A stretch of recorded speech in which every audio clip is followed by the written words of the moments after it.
A very good morning to everyone gathered here today and to those watching remotely on whatever platform.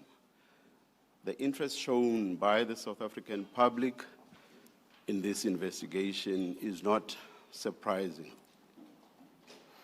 I say so because the allegations made by Lieutenant General Nhlanhla Mkhwanazi on 6 July 2025 concern a grave subject matter, the subject of the alleged infiltration of or exertion of undue influence on the criminal justice system.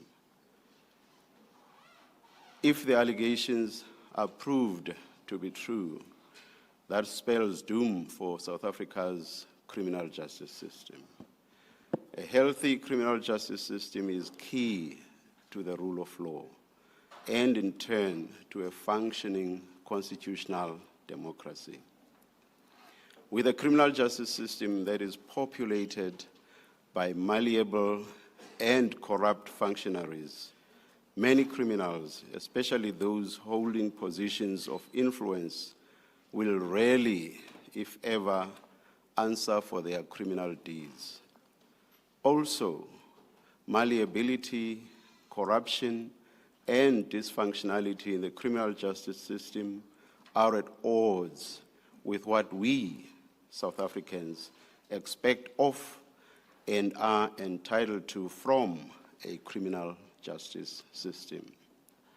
At the center of any functioning constitutional democracy is a well-functioning criminal justice system. If you subvert the criminal justice system, you subvert the rule of law and constitutional democracy itself. The subversion of the criminal justice system may take any number of forms. Without purporting to be exhaustive, it may come as downright intimidation. It may consist in improper promises or inducements. It may take the form of corruptly influencing the decision-making or functioning of those responsible for the smooth running of the system. All these forms and others are a cancer to what a proper criminal justice system should be. Ours from today onwards is to investigate whether our criminal justice system is what it should be or whether it has been infiltrated by criminal syndicates. Words from us must end here, and we must start with the investigative process. Now I call upon the Chief Evidence Leader, Advocate Motau, SC. Thank you. Thank you, Chair, co-commissioners. Chair, perhaps the opposite place at which to start is the 6th of July, 2025, when Lieutenant General Mkhwanazi, the Provincial Commissioner of Police in KwaZulu-Natal, convened a media briefing which has turned out to have some significance in that it prompted the President, His Excellency Mr. Cyril Ramaphosa, to establish this commission of inquiry. And we know that from the media briefing, serious allegations of corruption, political interference, criminal infiltration within law enforcement and justice institutions were raised by Lieutenant General Mkhwanazi. And those allegations which he has raised will be examined openly and impartially in this commission. And at the outset, the one important point that one needs to emphasize is that the principle of impartiality signifies that the commission does not move from the premise that the allegations by General Mkhwanazi are indeed correct. It also does not move from the premise that they are not. It purely approaches the allegations with an open mind so that they can be tested with the relevant evidence that needs to support the allegations, and equally, in respect of people that are mentioned by General Mkhwanazi, those will have an opportunity to come before the commission with reference to credible evidence to dispute, if they so wish, the veracity of those allegations. And Chair and members of the Commission, the purpose of this opening address, it is in part to outline in very broad terms what the investigation's purpose is about, and we'll touch briefly on some relevant provisions of the Commissions Act And what we'll also do is very briefly allude to the allegations that the Lieutenant General Mkhwanazi referred to in his media briefing. And as part of that outline, we will also indicate a timeline of material events which will orientate both the Commission and members of the public to be able to contextualize the context in which the investigation is to be undertaken by the Commission. Chair and members of the Commission, the outcome of an investigation that will be undertaken by this process will have a bearing on, among others, whether there should be institutional reforms that are to be recommended to the President, and if so, what form or what kind of reforms should be recommended for purposes of the avoidance of any interference, infiltration, or corruption within the criminal justice system if the evidence points to its existence. And in order to locate the allegations that the Lieutenant General Mkhwanazi makes in their proper context, one needs to understand that a criminal justice system operates through three pillars. The first pillar is that of the police, which we know it will include law enforcement agencies such as Metro Police, that as the public will know, the terms of reference make specific reference to the Metro Police of Tshwane, Egoruleni, and the city of Johannesburg. Then the second pillar of the criminal justice system is that of the courts. And the courts, as we all know, they include both the judiciary and the NPA. The prosecutors play a very important role in terms of ensuring that cases that are referred to them by the police are assessed for purposes of prosecution. And we know the judiciary, which comprises both of judges and the magistracy, are supposed to preside impartially over those cases that are enrolled. And all of these come together for purposes of scrutiny flowing from the allegations that Lieutenant General Mkhwanazi makes.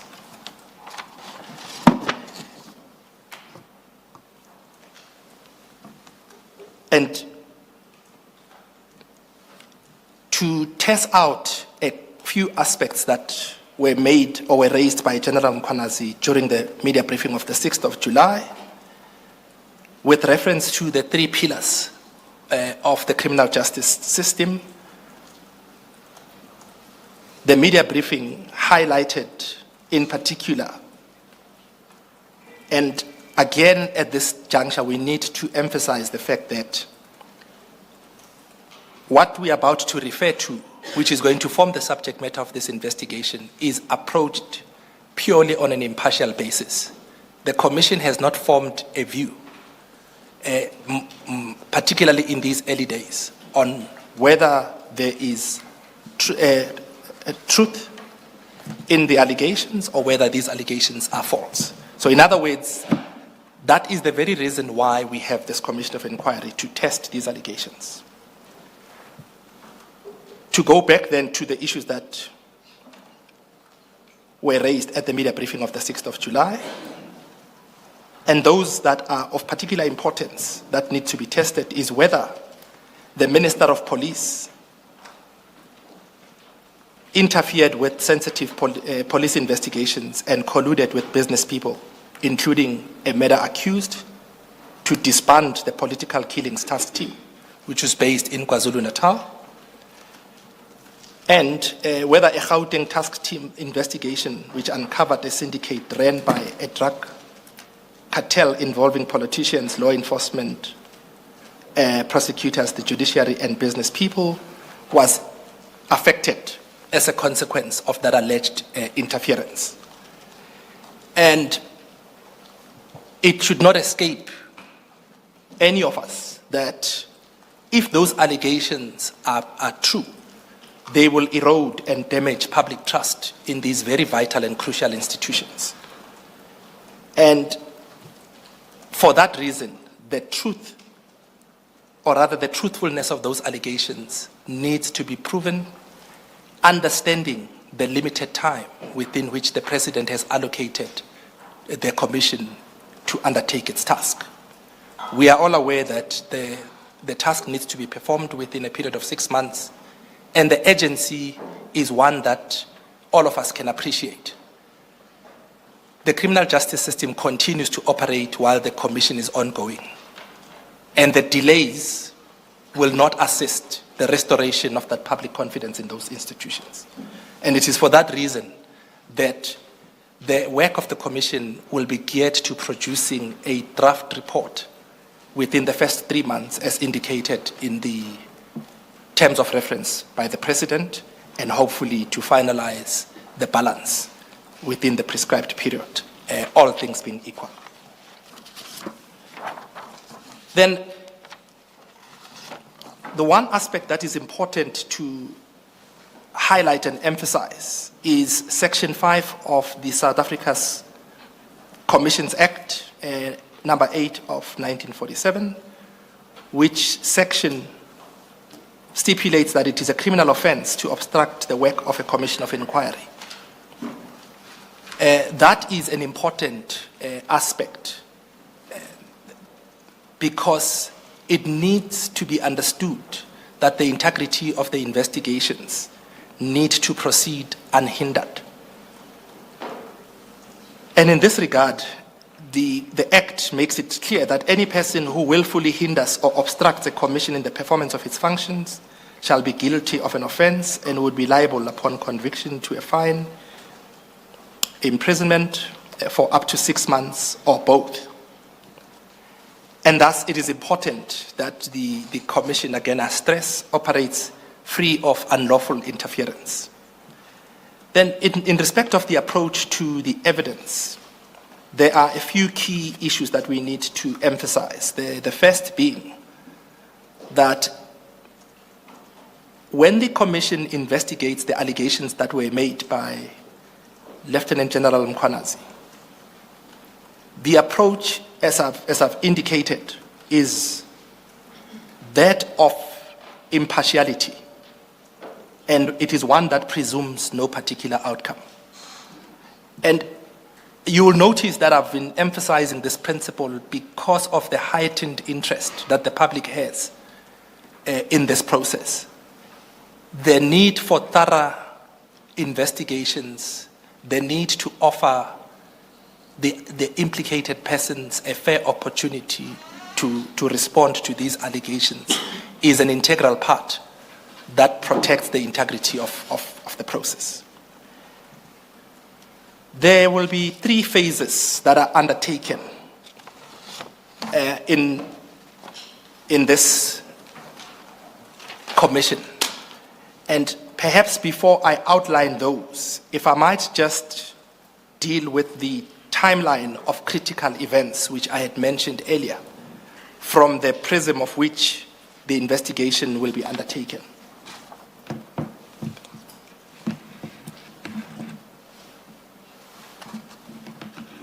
The first material date is July 2018, and that is when the Political Killings Task Team was officially launched. And what is important to understand about that is that there was an ad hoc interdisciplinary unit within the SAPS, which was tasked with investigating political killings, with an operational focus in KwaZulu-Natal that later extended nationally. Chair and co-commissioners, you will hear evidence.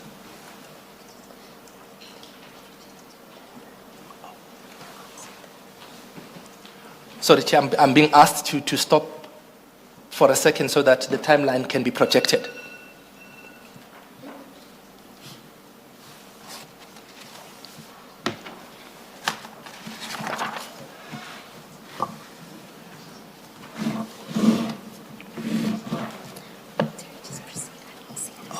Shouldn't, Yes, should I just please proceed? just Chair? proceed, yes. Thank you, Chair.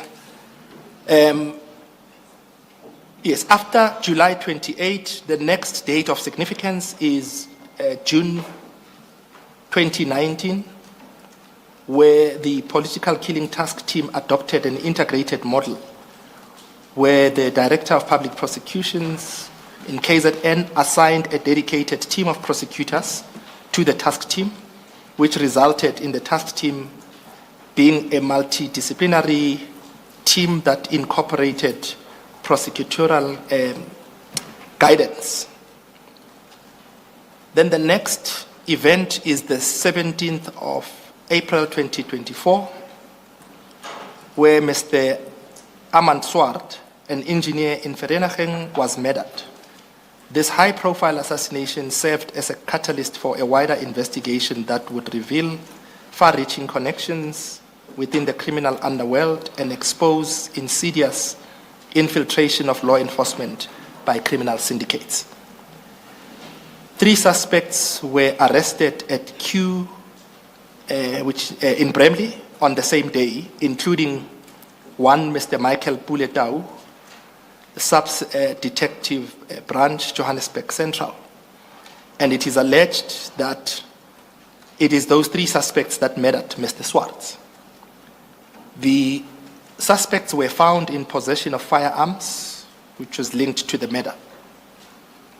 Then the next date of significance is the 30th of June 2024, when Mr. Senzo Mchunu was appointed as the Minister of Police with effect from the 3rd of July 2024. Then we move to the 6th of August 2024, where a request was received for urgent safeguarding of the investigating officers of Swart's murder following Detective Tau's release on bail. Then, Chair and members of the Commission, the next relevant date is the 10th of August 2024, where one Katiso Molefe was identified as a person of interest in Swart's murder.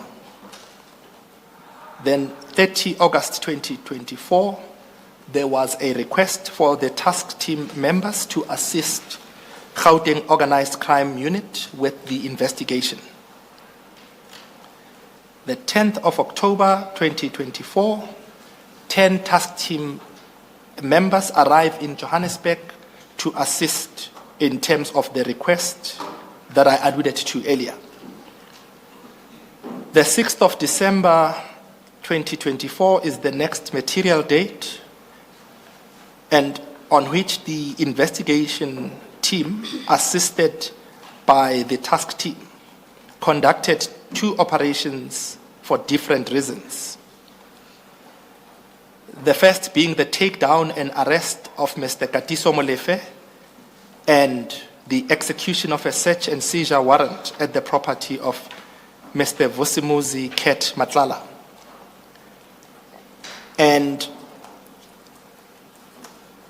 part of what will be dealt with in the evidence is alleged political interference, which was noted by JMPD and DPCI during the said operations.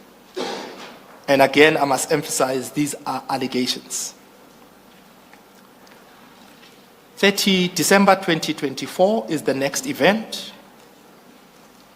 The task team's ballistic analyst compiled a ballistic report that linked weapons seized during the Swart murder investigation to 4 high-profile murders, including the murder of DJ Somebody, DJ Vintos, and the attempted murder of Tebogo Tobejane.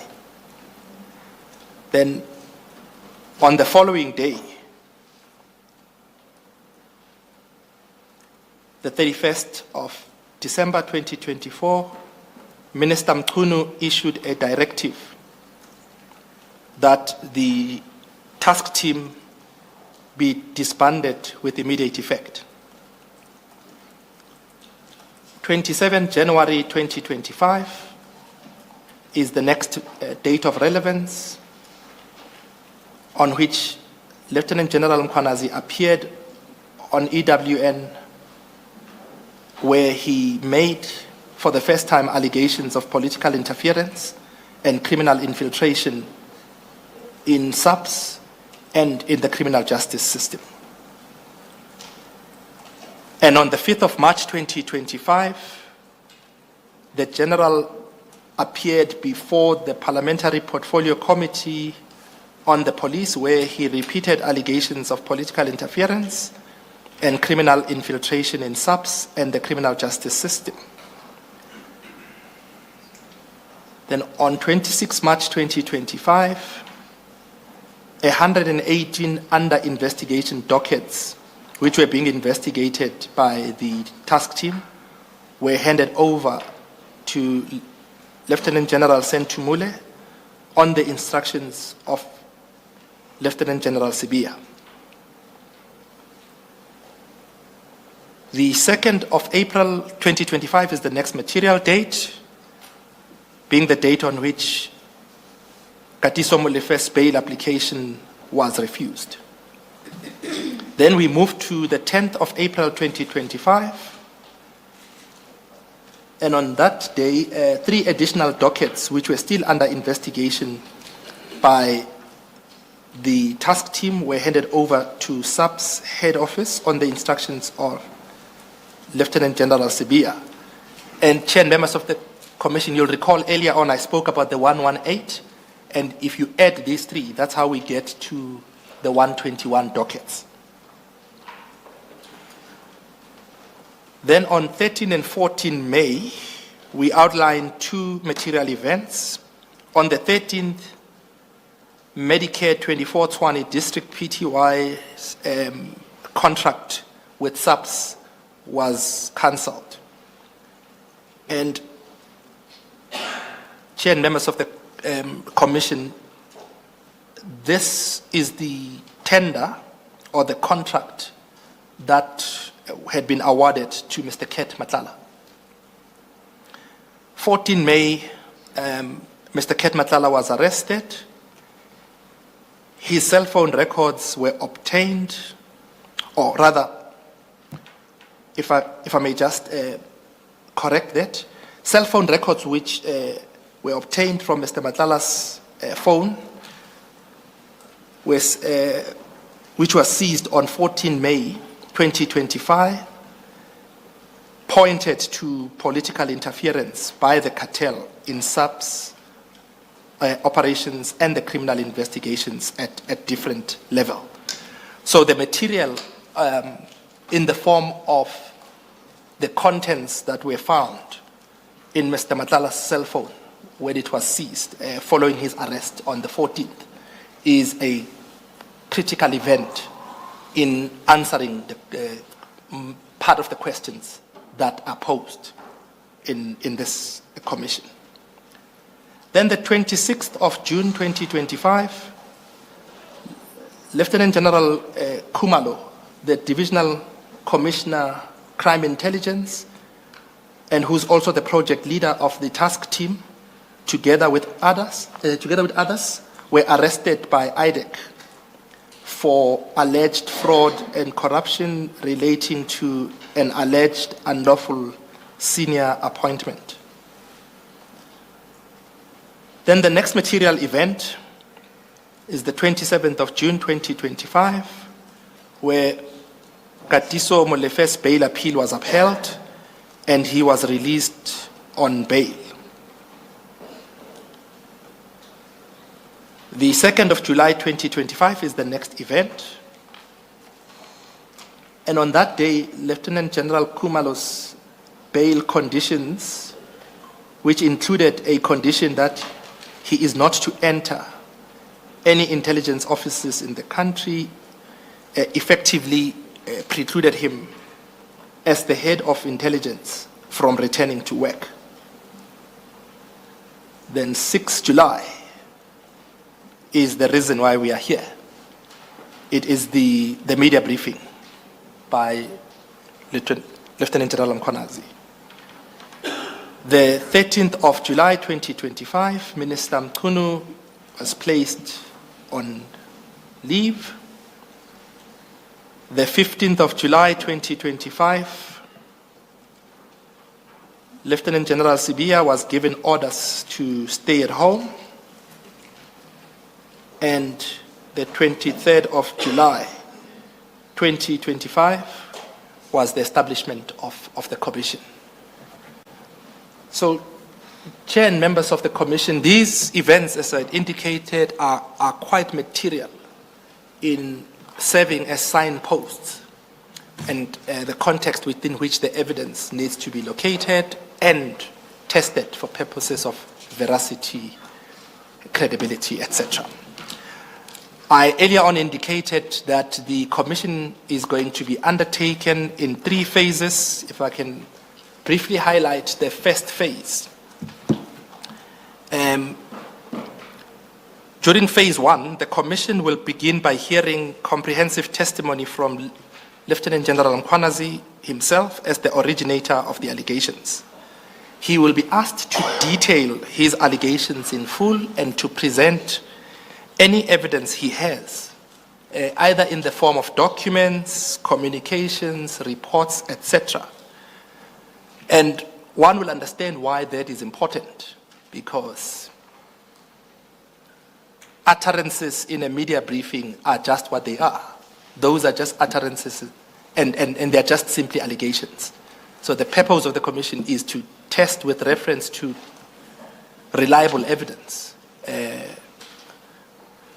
whether there is veracity or truth in those allegations. Lieutenant General Mkhwanazi will also be expected to name the individuals and the institutions that are involved, but the important aspect is that although 3 events have been mentioned where he made these allegations, you'll recall reference was made to the EWN interview, the second was the Parliamentary Portfolio Committee, and the third being the media briefing.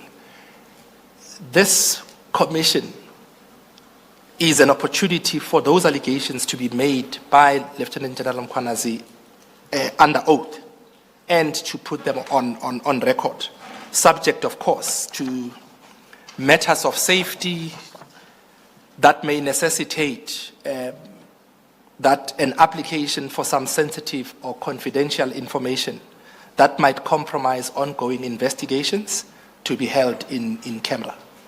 Chair, those are applications, or that application, or those applications, perhaps I should put it in plural form, will be made before the commission if and when the need arises, and the chair will rule on those, depending on whether a proper case has indeed been made out to justify part of the evidence being heard in camera.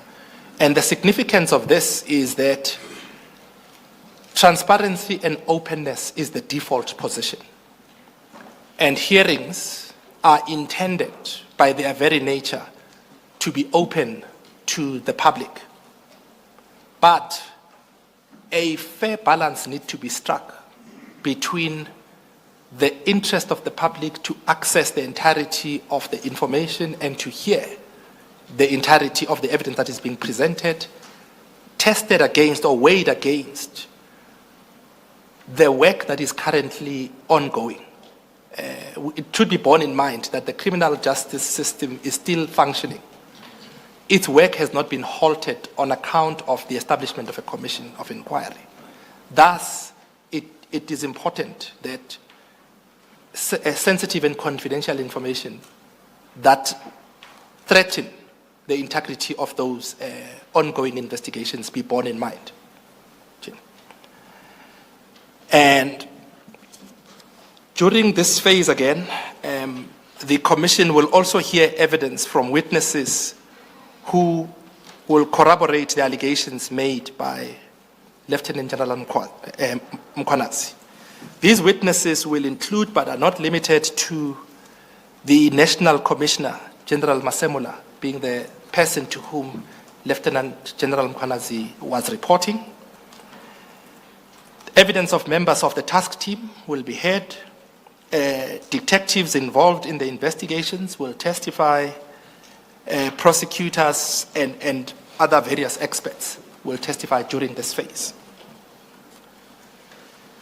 And importantly, evidence will be led during this phase by Lieutenant General Mkhwanazi to indicate the steps, if any, that he took internally and perhaps even externally to report these allegations prior to going public.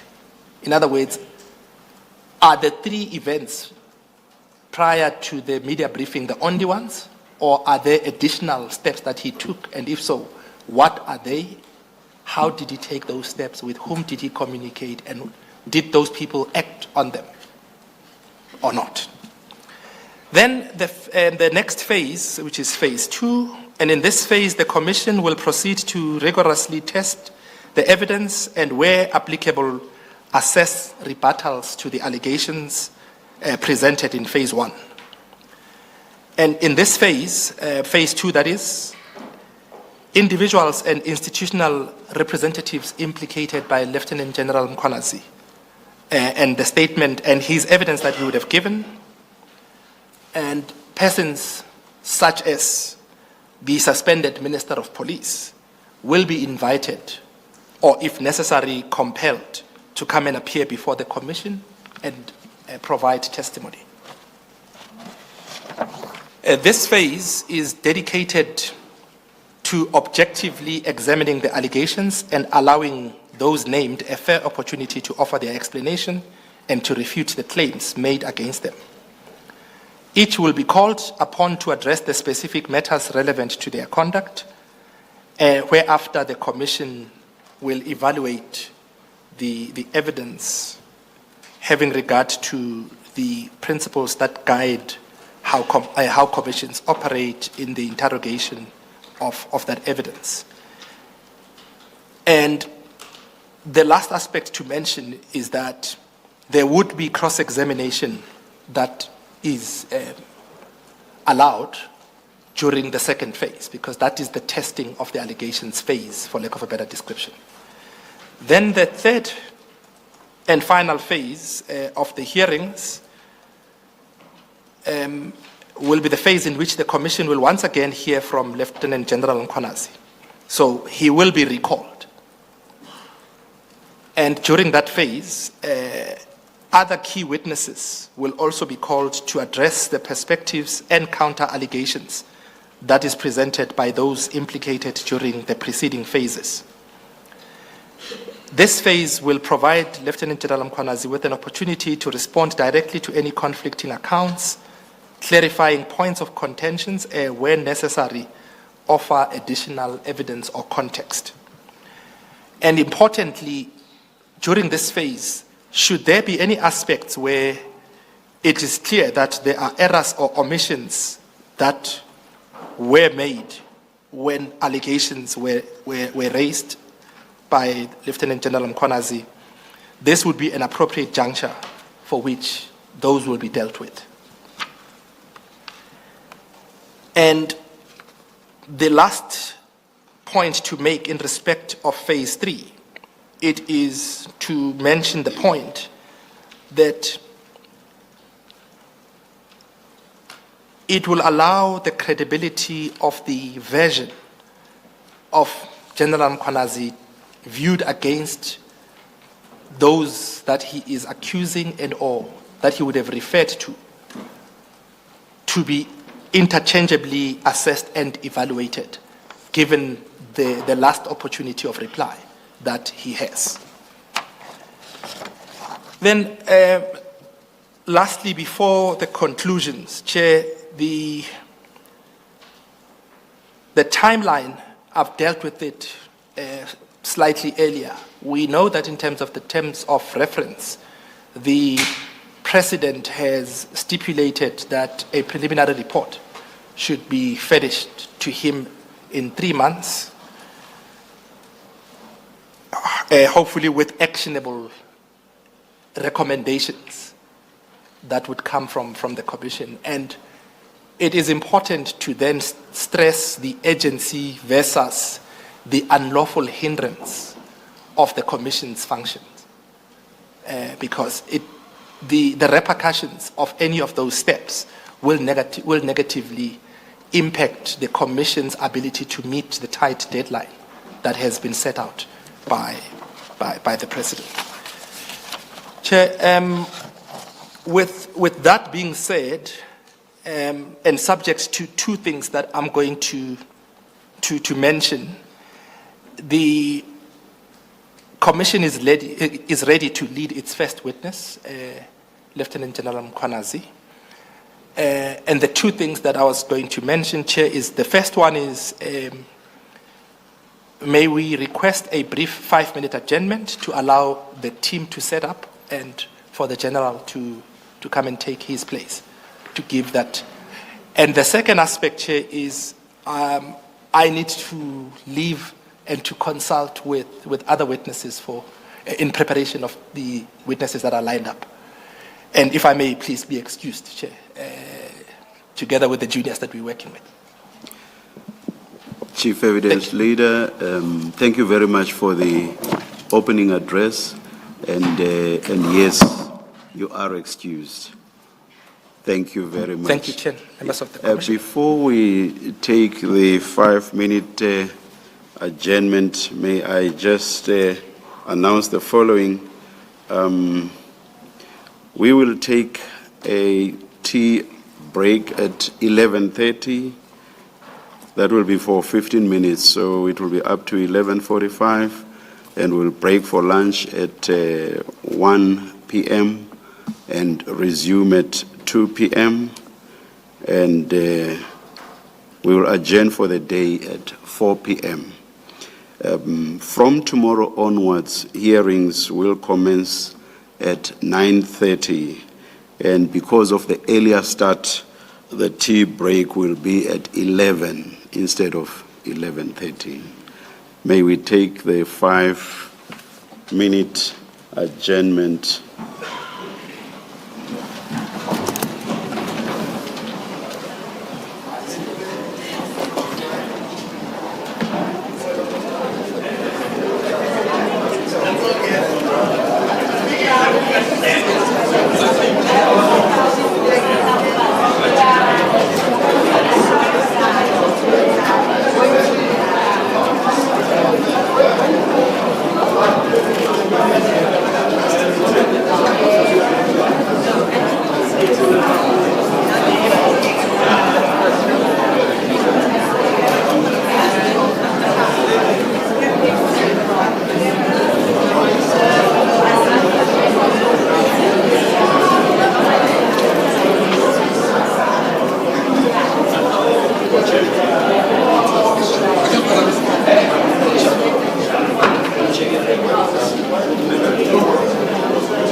Advocate Cyril. Thank you, Chair, and co-commissioners of the Commission. Chair, I appear today with my learned friend, Advocate Mbuyiseli Madlanga. My name for the record is Mahlape Sello, and our job today is to present the evidence of General Mkhwanazi. Chair, with those introductory remarks, and I do take note of the fact that the Chair has already informed us of housekeeping issues. I think General Mkhwanazi is ready to commence with his testimony, and for that purpose, may I request that he be duly sworn in.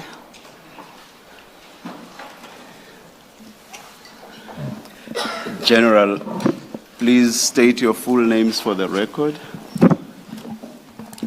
My name is Nhlanhla Mkhwanazi. Do you swear that the evidence you are going to give will be the truth, the whole truth, and nothing but the truth? If so, please raise your right hand and say, "So help me God." So help me God. Thank you, General. Thank you, Chair. General Mkhwanazi, next to you, you should have two files, a small file and a big arch lever file. If you look at the spine of the files, the one is written file 1, the other is written file 2.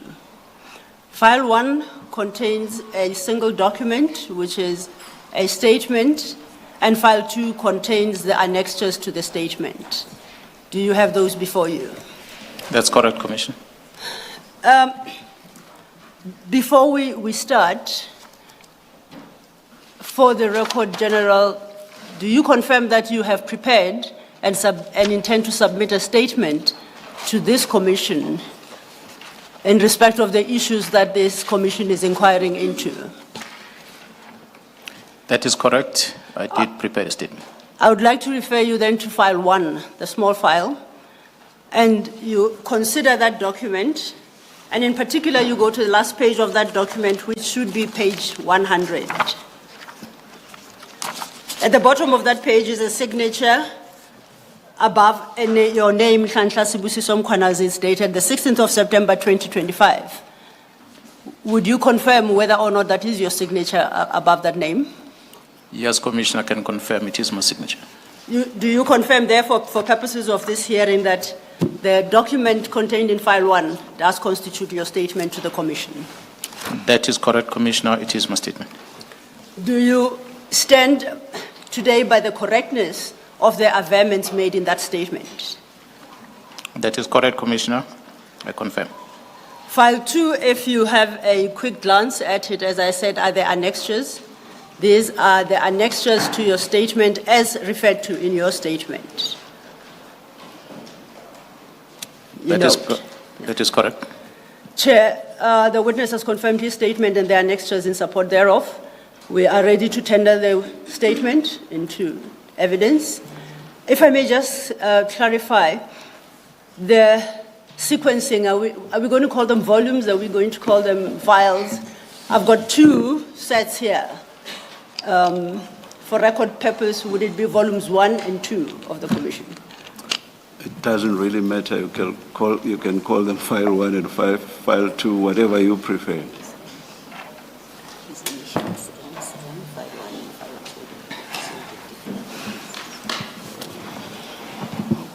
Or for them, yeah, you may use the general's initials and Nhlanhla Mkhwanazi.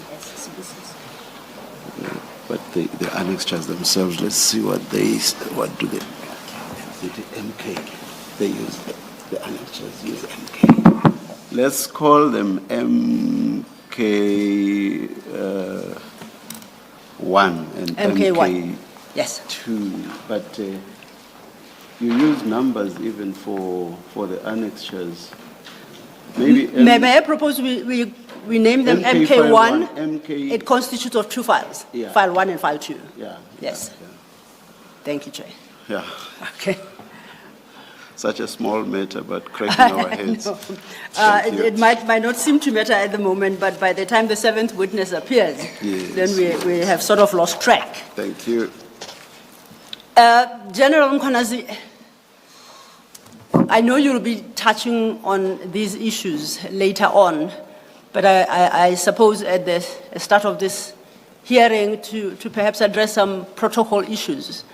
Your position within the South African Police Services is that of Lieutenant General, correct? That is correct. Would it be appropriate to refer to you as General Mkhwanazi, or are we required to use your full title of Lieutenant General? In terms of the police regulation, as we address, we call it general. So you're welcome to address me as general. Thank you, General. Then if I may invite you to page 5 of file 1, which is page 5 for your statement.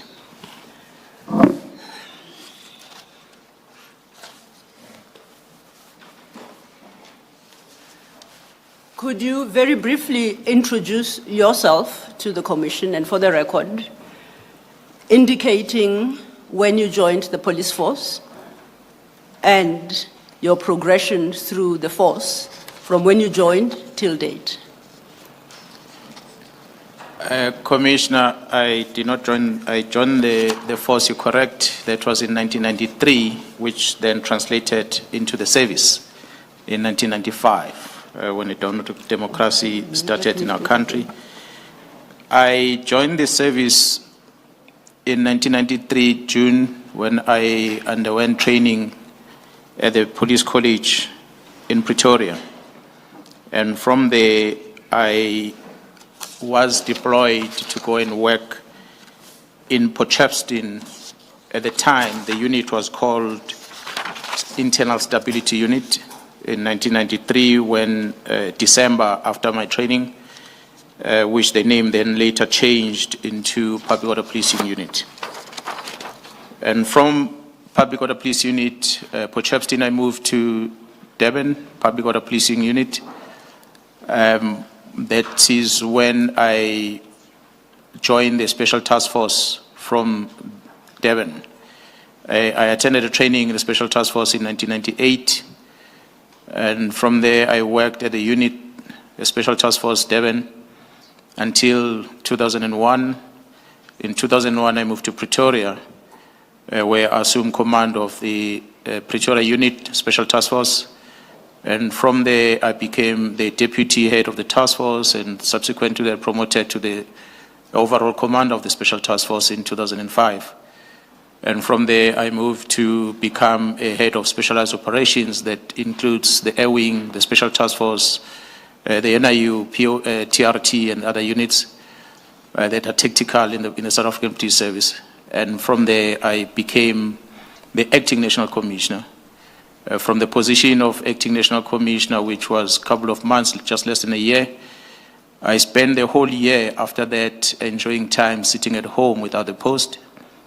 And subsequent to that, I was then deployed to be the head of facility management in the South African Police Service. And from there, I became the head of the training section of the police, which is a division that is referred to as Human Resource Development. And from Human Resource Development, I was deployed in KwaZulu-Natal to go and act in the period 2018 until 2019. And from there, I moved back to the head office under the Division Operational Response Service, where I worked until 2021. That is when, in April, I assumed my responsibility of being the Provincial Commissioner of KwaZulu-Natal. So that is a position I'm currently occupying.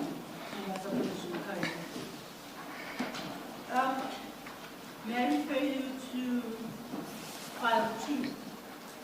And in particular, I'd like to draw your attention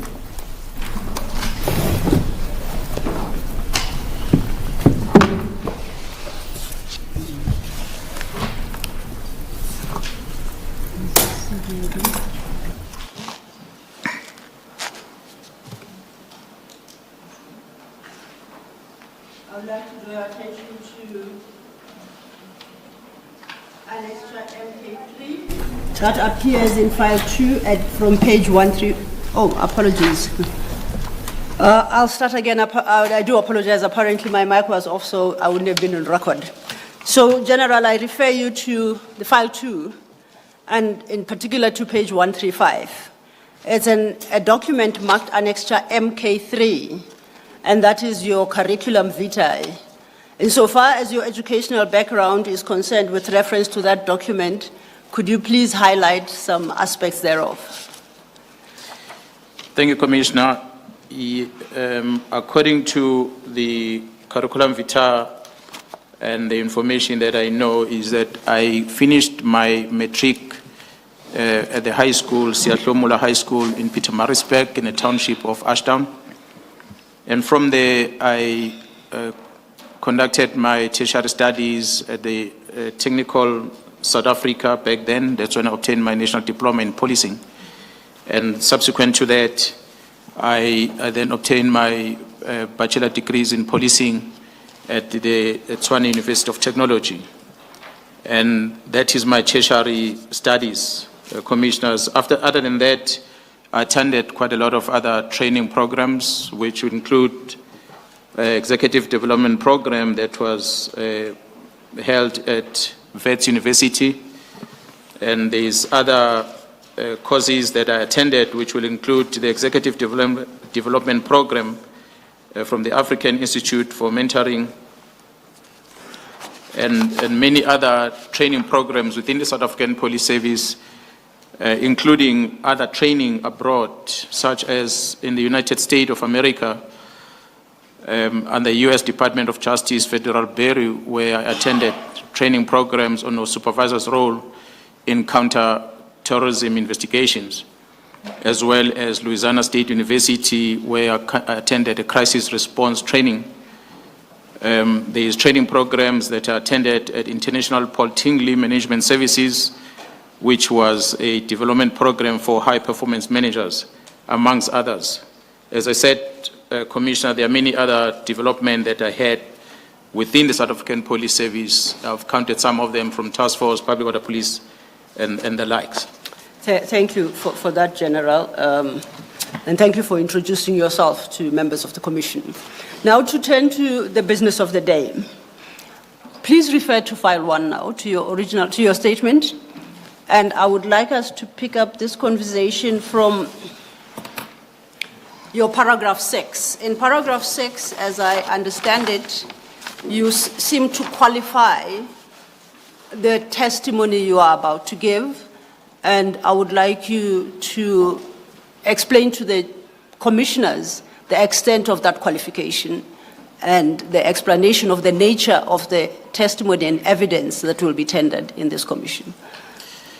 Thank you, Commissioner. It is important for the Commissioner and the general public at this juncture to understand the main function of the South African Police Service, which is primary to investigation and analysis, as well as the collection of evidence that we get, the information and evidence that we get. The patterns are established to which further the more detailed investigations may be warranted, to the extent that these patterns are established, the potential threat to the independence and the proper functioning of the justice system, these are flagged and pursued where required. In the results, a number of allegations I advanced during that press briefing are premised on and intended to draw the attention to establish and to the developed pattern which enjoined us all to urgently act as law enforcement as well as the country to effectively respond to the threats that have been established during the course of the investigation. And as you were not here, the evidence leader pointed out that we are here today because of the press statement and the press briefing, the press statement you delivered on the 6th of July that was published to the country at wide. You deal with this aspect from your paragraph 7. If you could have regard there too. And to this end, you have an annexure there referred to as MK2, and for reference that would appear at page 103 of file 2.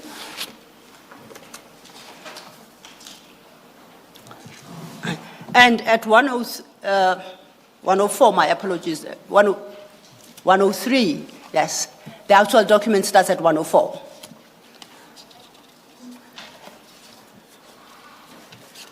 Could you give the Commission a brief background to how that document and subsequent briefing came about?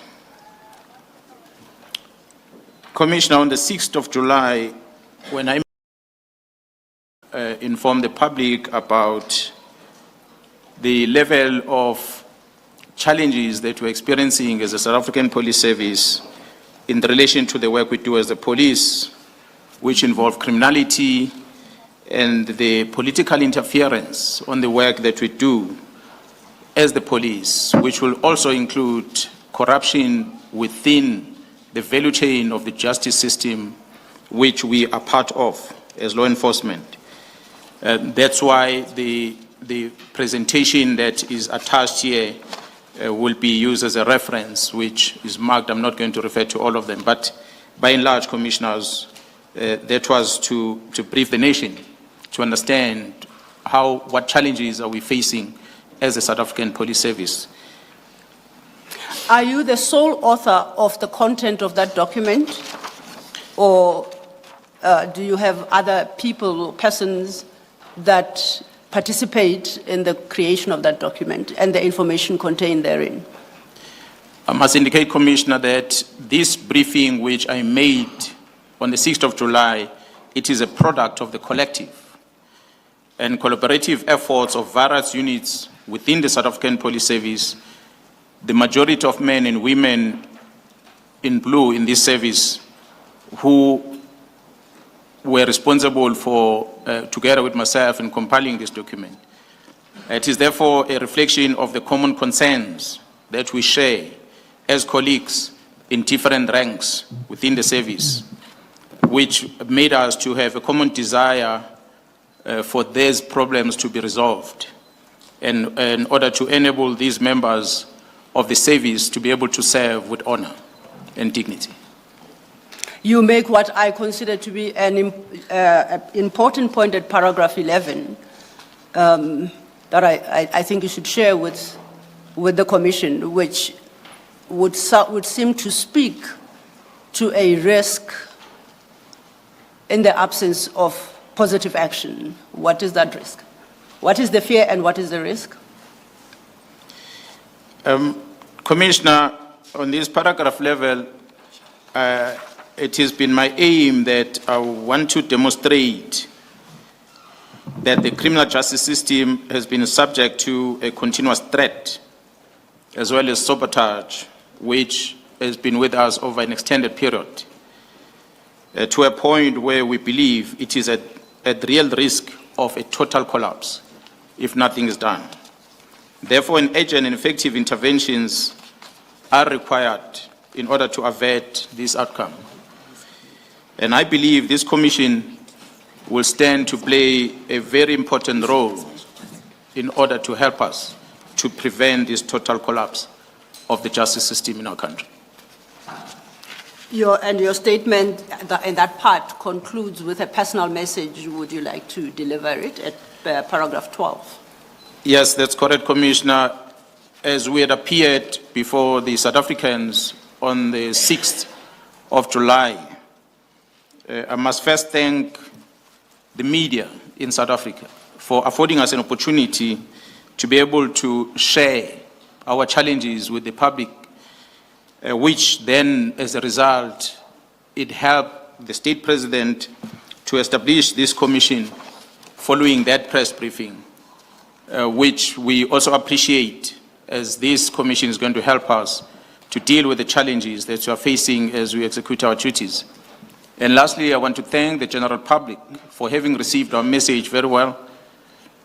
And I'm sure what we're going to talk about is not necessarily everything that the public are experiencing out there in terms of the experience they have as they interact with the justice system, but it is mainly to address those that we were speaking about on the 6th of July. Thank you. I would like to draw attention then to paragraphs 13 and 14, which set out the scope of your statement and the testimony you are about to give. Can you briefly speak to that scope of your evidence? Commissioner, the main address that we put on this statement will focus in the main on what has been much talked about, which is the KwaZulu-Natal political killings task team. We will want to address that first, and secondly, we will want to address the criminality, the political interference, as well as the corruption within the criminal justice system. It shall become evident that significant overlaps and intersection between the two broad topics, and a distinction between the two may not always be possible to draw. I will, however, address the issue of KwaZulu-Natal political killings task team first, and separately before I delve into matters of the political interference, the corruption and criminality that we experience within our criminal justice system. In the context then of the focus of your statement, the next chapter you deal with substructural overview and organogram.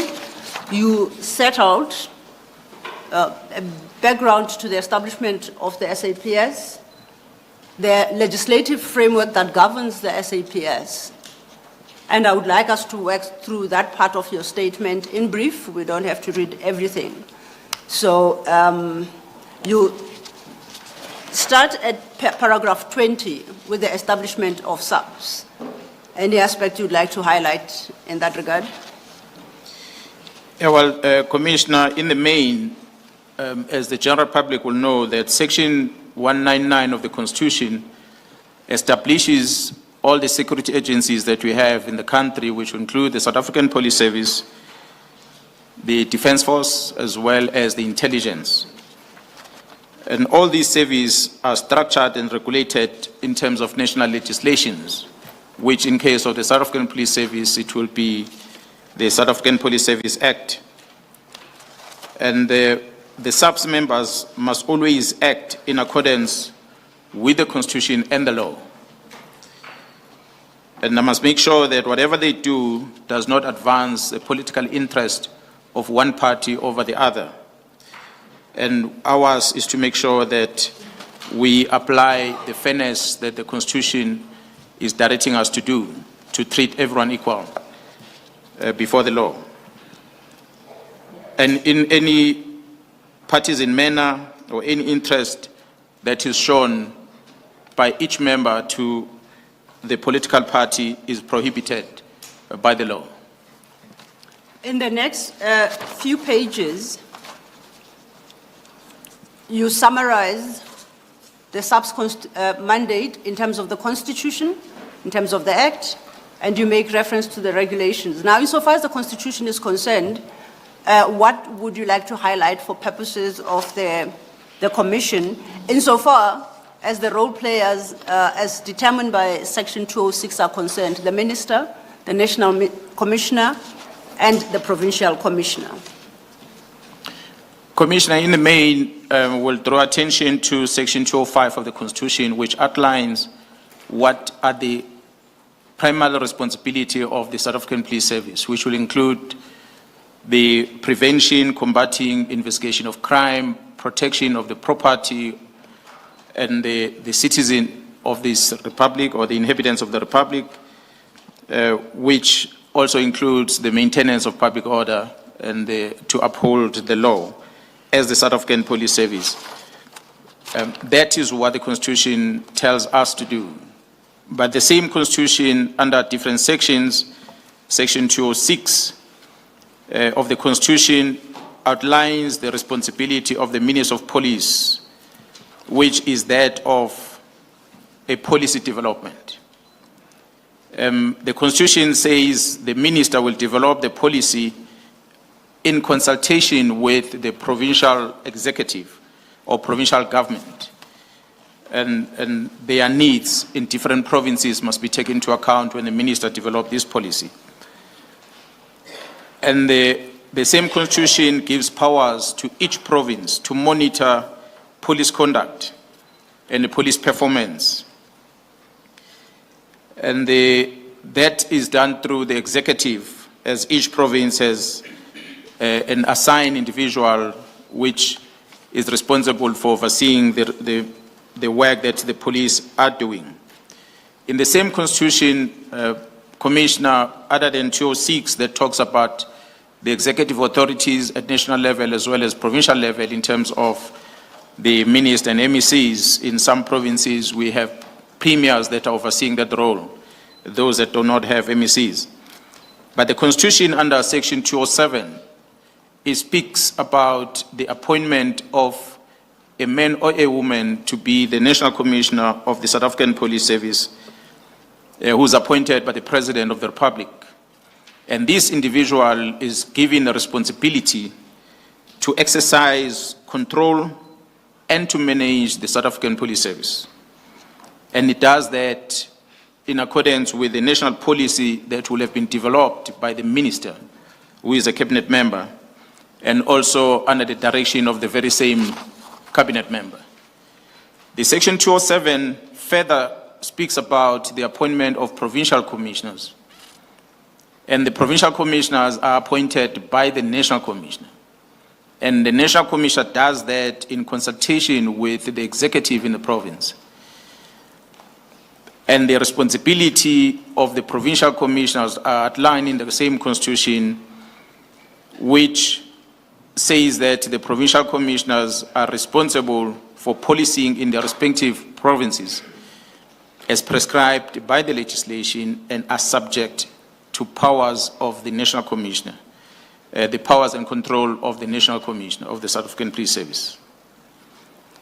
And in the Constitution, you will find, together with the act that is referred to in the Constitution, which I spoke about earlier, that there are different acts that are developed. And one of the acts that is critical in the Constitution is a National Intelligence Act, National Strategic Intelligence Act, which is applicable to the South African Police Service as captured, which regulates the functioning of our crime intelligence within the South African Police Service.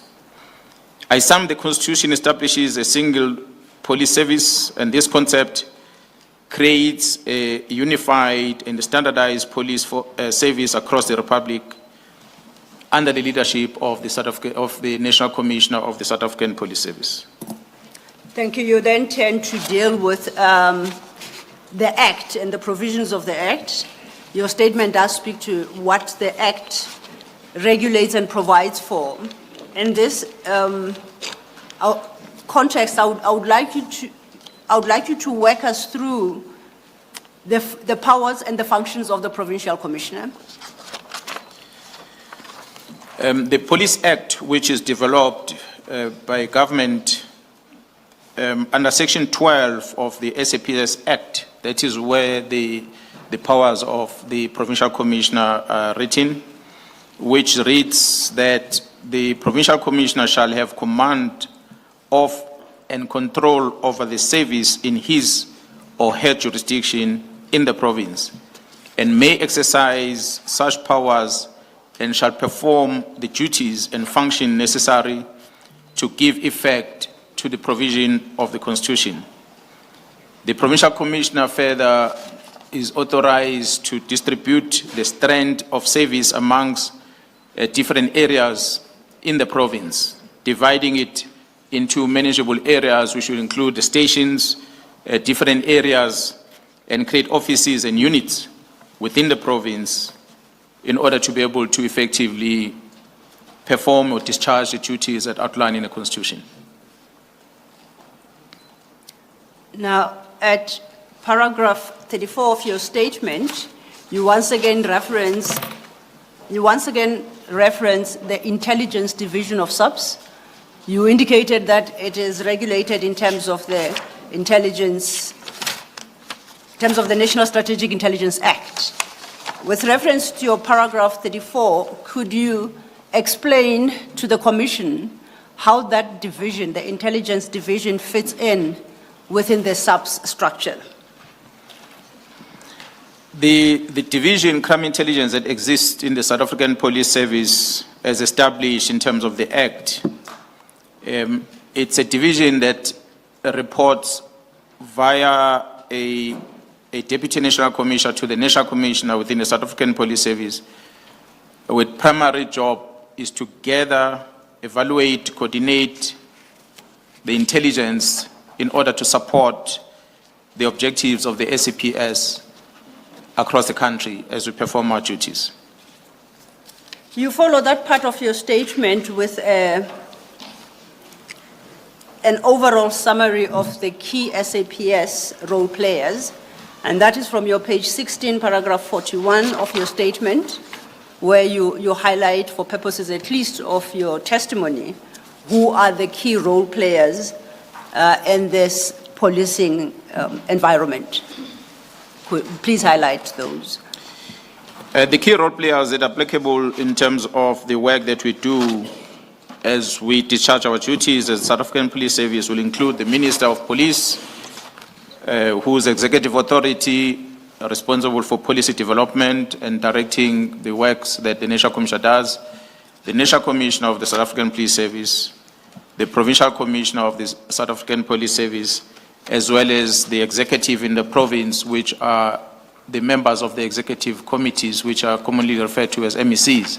As I said, Commissioner, in some provinces too that we know of, that they are premiers that are taking direct responsibility over that role. You have at your paragraph 48, at page 18, a diagram headed placement of top management. I'm going to request that it be put up, and perhaps you could walk us through that diagram for us to understand that top management, the SAPS top management organogram. So if you could just speak to that organogram and guide us quickly through it. Commissioners, the SAPS has got two designations in terms of the levels. We have those that are established in terms of the Constitution, which I spoke about earlier. That will be the National Commissioner, the Provincial Commissioners. As you see them on the top right corner, those 9 provinces are Provincial Commissioners. And on the extreme left, the badge that is standing out there with yellow and red and black, that is a directorate for priority crime investigation, which is commonly referred to as the Hawks, established in terms of the Act. That's why they are reflected on the structure. But immediately below the National Commissioner, those are the 3 at the bottom. They are the Deputy National Commissioners, which are structures established by the National Commissioner, the prerogative of the National Commissioner to create those structures. They may exist, they may not exist, depend who's the National Commissioner at the time. There is 3 currently. At times there are 5, or some other times there are 4. It depends on how the National Commission feels in terms of creating those structures that we see. So if we understand you then, below the level of National Commissioner, there can be as many Deputy National Commissioners as the National Commissioner deems appropriate. That is correct, Commissioner. It's not prescribed to the National Commissioner as to how many there should be and what areas they should cover. That is correct, Commissioner. It will, perhaps while we are here, we take the opportunity, we'll deal with this further on in the statement. Insofar as the Deputy National Commissioner, the crime detection is concerned, your statement later on gives an understanding that that particular Deputy National Commissioner is actually responsible for 3 wider areas or responsibilities within SAPS. Can you just mention them, summarizing what each does, and we will make a note on this organogram. Commissioner, the bottom right, if I can start there, of that structure is a corporate support, which is a general administrative that support the operations of the police. The policing in the main is controlled on the left, which is the middle block, and the left block. Left block is mainly about the visible policing, which is uniform branch, those men and women you see patrolling the streets. They are charged with the responsibility of preventing crime and interacting with communities and the likes. But the heartbeat of the justice system, where it starts in the main, is in the center, the middle block. That middle block controls the heartbeat of the South African Police Service. That is where the case docket is managed. That's where the criminal investigation is managed. You will have detective services that falls under that structure. You will have crime intelligence that fall under that structure. And you will have forensic services in the South African Police Service. So all 3 are the ones that are controlled in that structure, in that block. And if briefly, just to, so we can orientate ourselves, what does the detective services deal with within SAPS, and equally the crime intelligence and you said forensics? If you could just give a brief description of what each function entails. Commissioner, when the crime is committed, the first people that arrive at the crime scene, it's forensic service who are responsible for the preservation of the crime scene and make sure that the evidence that is critical for investigation is collected. That's where you're going to find any evidence that might be used later in the investigation being fetched and be taken to the lab and get analyzed. And therefore, thereafter, the detective, which is crime investigation, will then take over the investigation, and with a further investigation that they collect to try and follow the pattern of what could have transpired that led into that crime. Any evidence that they collect, they will always share with forensic services in order to conduct analysis on it. But as they are looking for clues or the perpetrators that will have been involved in that particular crime, they are going to rely on crime intelligence, who help them to trace the suspects through their means of deployment of intelligence agencies and collecting of the information of the people that might share some information with regard to that crime. So that's what crime intelligence does, as is they are the only one that are mandated with the responsibility of monitoring the criminal syndicates through their cell phones and tracking their movements. They really do covert operations that at times the public is not aware of, that we might discuss later. So, but that is in the main what the 3 does, the forensic, the detectives, as well as intelligence. And it's for that reason that you call them the heartbeat of policing. Indeed, Commissioner, it is the heartbeat. If I may call for the next one to be put up, and I do, General, perhaps accept that this slide you put up for the benefit of some of us who are not as illiterate around the structure and the ranks of the police service.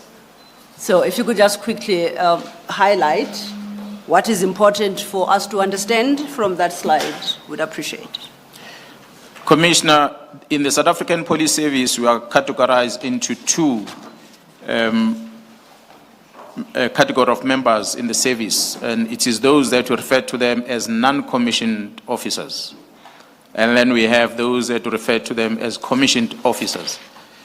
For the general public to understand, commissioners also to know, is that non-commissioned officers, when you see them in uniform, they would be wearing ranks that are hanging over their shoulders, not on top of their shoulders, but hanging on the side of their shoulders. They are non-commissioned officers. And that is basically the entry level into the South African Police Service, which is a first rank of a constable. That's where you enter in the service. And as you become a commissioned officer, you then put on your ranks on your shoulders, above your shoulders, those stars that we see worn by police officers. And they are in different levels, with the highest being the national commissioner. So the entry level is a constable and the highest level is the national commissioner. I'm talking about the national commissioner as the title that is carried in the constitution. However, the regulation that was amended, it then introduced the general's titles. And so therefore we call the national commissioner a general. But it remains a national commission in terms of the constitution. So it's a constitution versus the police regulation in this regard. They are both applicable to us, Commissioner. And on the extreme right, you list what you say is a form of address. That's the acceptable form of addressing each rank of the police force, of the police service as set out in that diagram. Yeah, that's correct. What you see written on this structure, unfortunately, as I said, commissioners, they're right on top. It's actually the national commissioner, which the rank given is the general. In the form of address, it's a general. And the picture you see on the screen, it just outlines the different ranks that we have and how we address them. So all those that we refer to as generals, lieutenant generals, major generals, and the general, when we address them, we call them generals. We don't use the first weight that precedes the general. And then, of course, the similar applies to the colonels. You will not call a lieutenant colonel or a colonel, we just address both of them as colonels. That's a form of address that we apply. And the non-commissioned officers are written on their shoulders as constable, sergeant, and warrant officers. So we address them as such. Thank you. Chair, I'm moving to a next topic. I'm starting a new topic. I see the time is 11:28. Might this be an appropriate time for the tea adjournment? Yes, let us adjourn and come back at 11:45 sharp. We shall be back at 11:45. Thank you, Chair.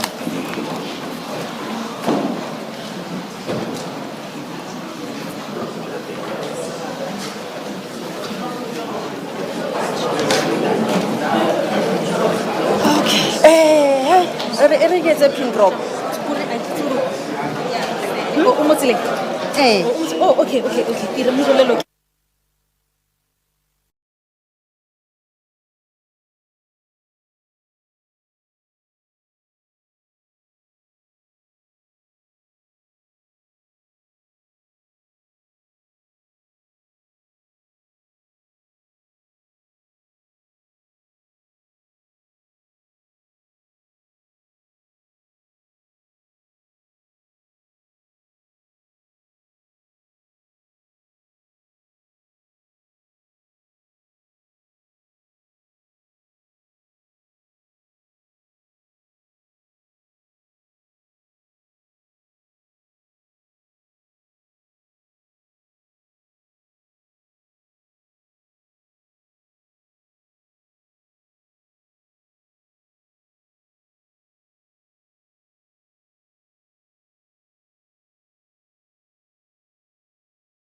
We are ready when you are, Commissioners. Thank you. General Mkhwanazi, before we broke for tea, I indicated that we will be moving into a new chapter. Apologies. Yes, no. I think the gentleman behind me was speaking, so there was a bit of interference. I had indicated that we are starting a new chapter after tea.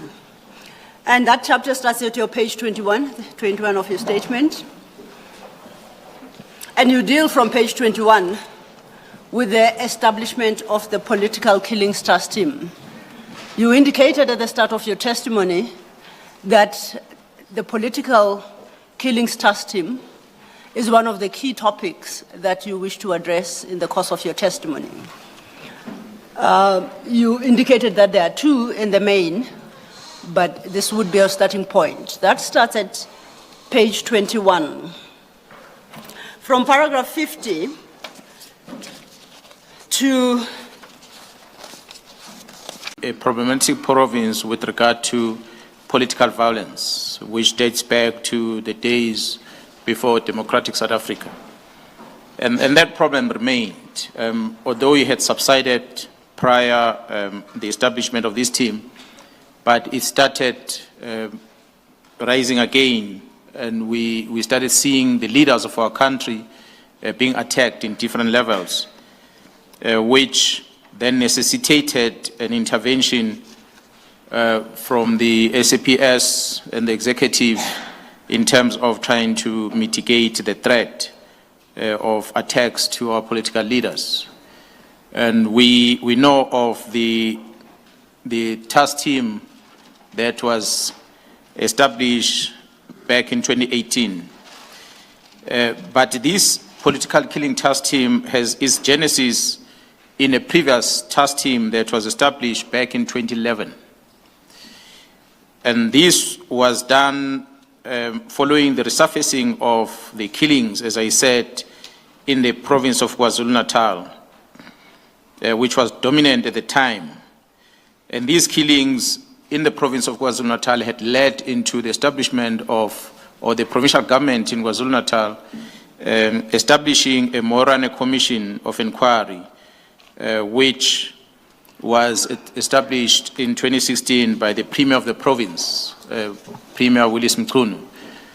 And when this team started at the time, 2011, to look at specifically on cases that are involving the political leaders in the country, and with the aim of making sure that at least they can bring the perpetrators of these crimes to court. General, you referred to intra-party killings. Do you want to please explain that? Commissioner, in the main, in 2011, we saw the different political parties applying or employing different strategies in terms of the employment of their candidates for different political positions. A typical example, it has been a well-known practice in the country that for one to become a councillor, he has to go and campaign. And through that competition of campaigning, when people vote for you, become a councillor. So the same when you become a mayor, executive mayor, same rule applied.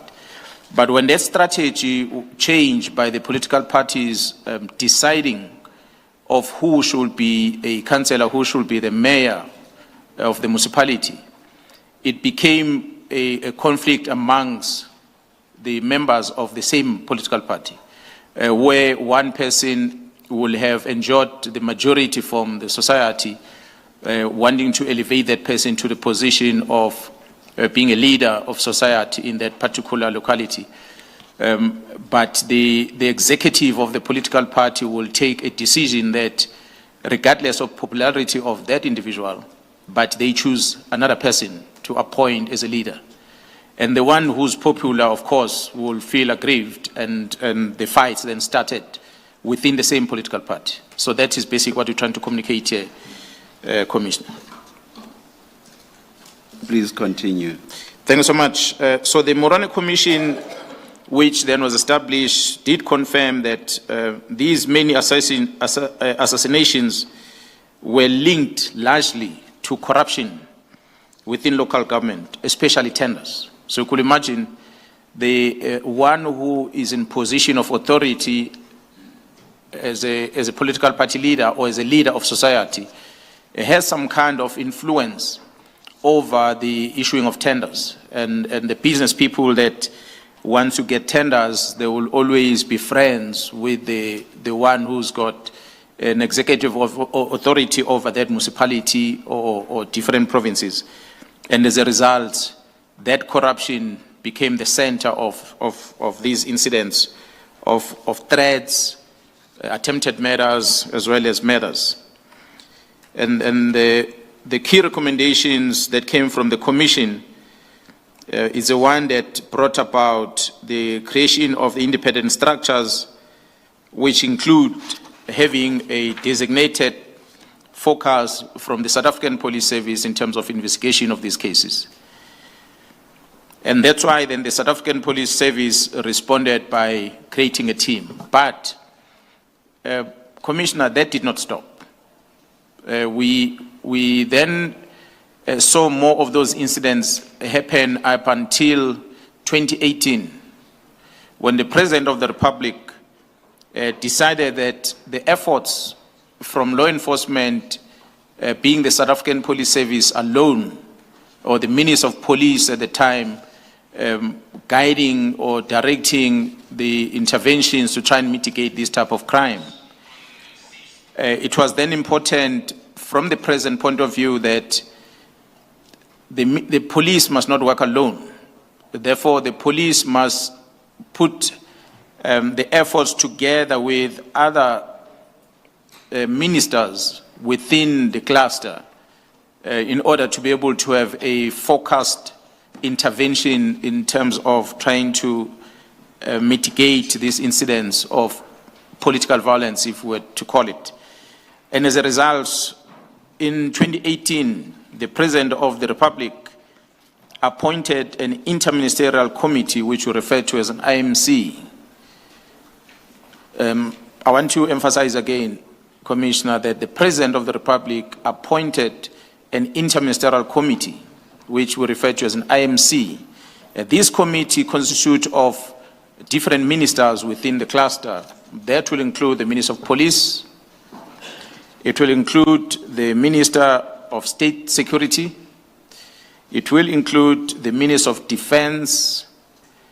It will include the Minister of Justice and Constitutional Development, and the different entities that are within the security cluster were also represented, including state security.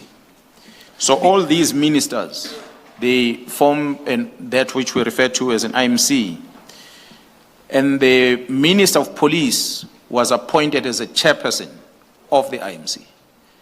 So it was the IMC that was mandated to relook at how best can the law enforcement, together with other agencies within the criminal justice system, can put a best possible solution to the incidents of political violence as it was experienced then. Before you move on, General, if I may, at your paragraph 53, you highlight the reasons for why, in part, the President elected to implement a different approach, which is through the establishment of the IMC. Could you highlight what were the challenges with the task team then, as established from 2011, that informed the President's thinking to establish the IMC to address the same issues that the task team was engaged with? Commissioner, the work, as I said, from 2011, when the Minister of Police then, together with the National Commissioner, designated specific investigators to work on the cases that are involving the political leaders, it became evident as these incidents were continuing, it became evident that the success of that team was not good enough, there were many challenges. Part of it that was contributing to the challenges was the slow progress in terms of arrest and the very poor conviction rate that was experienced at the time. And as I said, that is why the President felt that whatever intervention that the Minister of Police alone have implemented is not sufficient. Therefore, a group of ministers must come together and look at whether this work that needs to be done, can it be done in a different way than how it was done back then. From paragraph 55 then of your statement, you look deeper into the functioning and the work of the IMC. Could you take it from there? Commissioner, as I said earlier in my introduction, that I had occupied different positions. One of them was, which I mentioned, was 2018, when I was deployed in the province of KwaZulu-Natal as the acting provincial commissioner. I had a meeting with the management in KZN at the time as a provincial commissioner, and that was held in May 2018, where the deputy provincial commissioner was responsible for investigation, Major General Teliza, together with his team. They briefed me about the work that was done by the team up until that period, 2018. And from there, there was then a briefing that was arranged in order to brief the IMC. And that meeting took place in June, or was held in June, where these group of ministers came down to the province. And I gave a presentation to the ministers with regard to the investigation, because when the Major General Teliza gave me a presentation together with the team, we had to analyze the challenges that the team has and to be able to see whether is any areas of improvement that we could initiate in order to assist the team going forward. General, I apologize. I see that what you are testifying to now is in regard to the meeting of the 11th of June 2018. Can I take you at paragraph 50? Can I take you a page back to paragraph 55? Paragraph 55 seems to suggest an earlier meeting of the IMC. Is that correct? That is correct. When, as I said, Commissioner, I had met with the team to try and establish who is working on the cases, and the IMC had convened in May as well, as I said, in 2018 after my arrival in the province, where this Deputy Provincial Commissioner, Major Teliza, gave a presentation on the work that was done by the team that he was leading at the time from 2011 to 2018. And the Major General Teliza, and him giving the presentation, the IMC was not quite pleased about the progress made by that team. And they then indicated to all of us that was there that their key aim was to make sure that there is integration of different stakeholders within the justice system to work together in order to be able to address the program of killings of the political leaders in the province. So therefore, the IMC tasked us that we must look at a way of reconfiguring this work that this team is doing in order to be able to have good successes going forward. And that's when we then had to start reworking on a different plan, which the IMCs were not necessarily involved, because theirs was to make sure that there would be a successful work done by all structures within the criminal justice system to prevent or mitigate this incident. So IMC required an extensive investigation into the program, as well as analysis of the solutions deployed by the team in order to be able to mitigate these crimes. To the point you were making, you are then, it then leads you to the IMC meeting of the 11th of June. You deal with that from your paragraph 58. Yes, as I said, Commissioner, when I was in the province, I arrived almost at the same time when the President had announced this IMC. So in the initial briefing that was conducted in May, IMC were quite not happy with the work that was done because the performance which they were interested in did not inspire confidence that there will be a solution in terms of these incidents that are directed at our political leaders. And as a head of the province at the time, the task to revise this plan fell on my shoulders. So I had to then attend to a new strategy that is going to help us to win the war. And that the IMC conducted another meeting in June, which was a month later. And when they arrived in the province, the group of ministers, as I said, I gave the presentation to them about the outcomes of the investigation and analysis of the work of the team.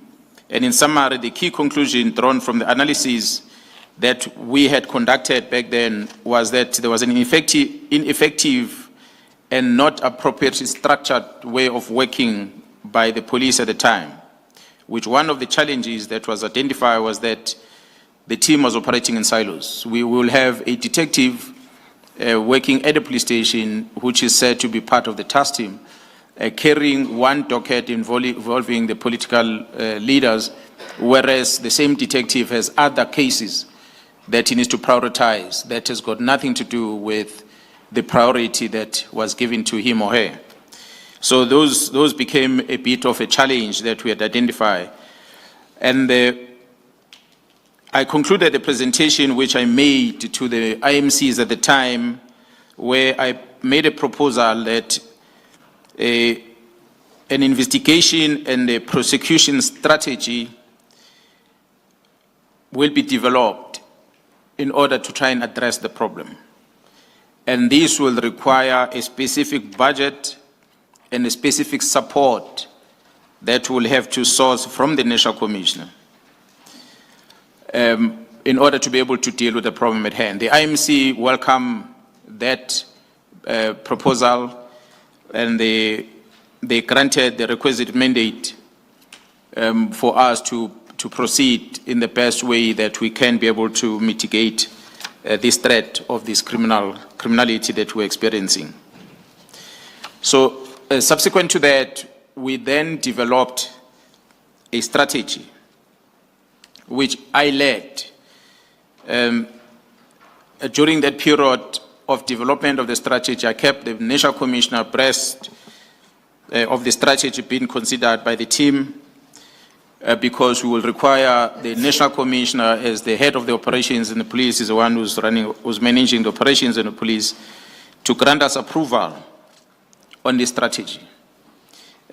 So we kept communicating with him as we're developing it, and eventually the National Commissioner provisionally approved the operational approach and the strategy that we had developed in KwaZulu-Natal. And this strategy was then submitted formally, which is a strategy that was proposing the framework which will include the cost of implementing. And this strategy, the submission that we made, which I signed to the National Commissioner at the time, went through different levels in the policing of recommendation, because, as I said, Commissioner, there was going to be a cost implication associated with this. Amongst, if I may indicate, the cost will include the deployment of other specialized units or police officers from different provinces and with different expertise that are going to assist KwaZulu-Natal in order to be able to carry out this task. So therefore, there was going to be a cost associated with that. So we submitted this to the National Commissioner. The National Commissioner approved it. Thank you, General. At paragraph 60 to 62, you mentioned specifically a document there, and you indicate that it is annexed to your statement as annexure MK4. You call this document Implementation Plan, Investigation of Political Related Cases, KwaZulu-Natal, from 2018 July 01 to 2018 December 31. That you do at your paragraph 60. And you say that document you attach as MK4 at paragraph 62. Is that correct? That is correct, Commissioner. Can I then refer us to that specific document? It's numbered MK4, it's page 139, Commissioners, of the witness statement. General, if you could turn to that document and confirm that that is the document that we are talking about. It is correct, Commissioner. This is the document I'm referring to. Now, in this document, I see that the first page addresses the question of the purpose of the strategy that is set out in this document, which I think is what you have articulated to the Commission already. I would like to draw your specific attention to page 142 of that document. You indicated to the Commissioners that your strategy involved a different operational approach to the problem then plaguing KZN.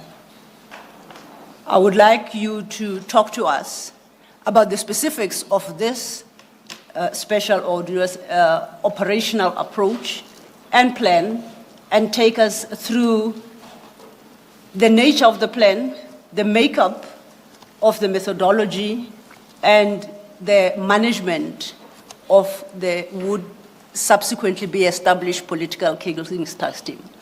So if you could start at page 142. Commissioner, this approach and the concept that we adopted, it's a tried and tested operational methodology that we use in many operations in the South African Police Service, which will include different disciplines, as I mentioned, with different capabilities, including intelligence and operational and investigative capabilities in that team, which is multidisciplinary, whose aim is to assist each other to speed up the work that needs to be done. Because ordinarily, you will have a detective working somewhere and the forensic person working somewhere and intelligence working somewhere. But we bring all these together under one central commander that is going to manage them and execute this task. We then establish a command structure of that task team. And the command structure that is going to focus on the execution of the task. And once after establishing that command structure, we then structure how the investigation is going to be conducted by establishing a central mission area, which we refer to as a mission area in the main, where the joint coordination of the operation is conducted under that commander. And then we, which in this case will have been at the provincial office where I was seated. From there, we will then establish a tactical operational areas, TACJOCs, Tactical Joint Operational Centers, which are then located in different parts of the province that are going to focus on operational activities in that specific area, and then they will report and come in account to the mission area operational center as they execute their task. As I said, there will be an intelligence gathering, there will be analysis of the information, and then operational coordination, which will also include the investigation, as I said, and as well as the combat that will protect the investigators that are working with them. So it's a team that will be self-sufficient as they work.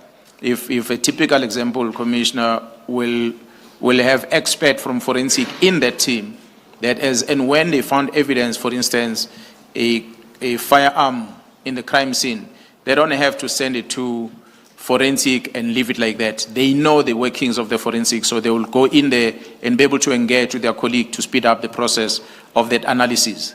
Not necessarily that at times they do it themselves, but they will engage with their colleagues because they have access into forensic, unlike a detective who will put it in the reception area and wait until he's told. But the forensic people that are in the team, they've got access to forensic service. They know their colleagues, so they make it easier to speed up the process. And an access to some intelligence resources that we need, because it's allocated there and they are able to perform the work that they're supposed to do with speed and then be able to engage with the prosecutors that are going to help them guide the investigation from the start, to speed up the process, that you don't investigate and you finish and you think you're ready for trial, you go to the prosecutor and you start querying some things on the docket. You work with the prosecutor as you develop this investigation. It gives you guidance in terms of what is required, and you go and collect that. So it is that coordination of the work that was the emphasis for this strategy to help us work, structured in that fashion at the technical side as well as the mission area side. So I hope I've covered everything. Yes, but midway that page, you list certain operational concepts which I think on their mere reading would sound like they are normal police concepts: intelligence gathering, analysis and coordination and the like. What about this particular task team was peculiar as compared to the previous regarding an approach to these concepts?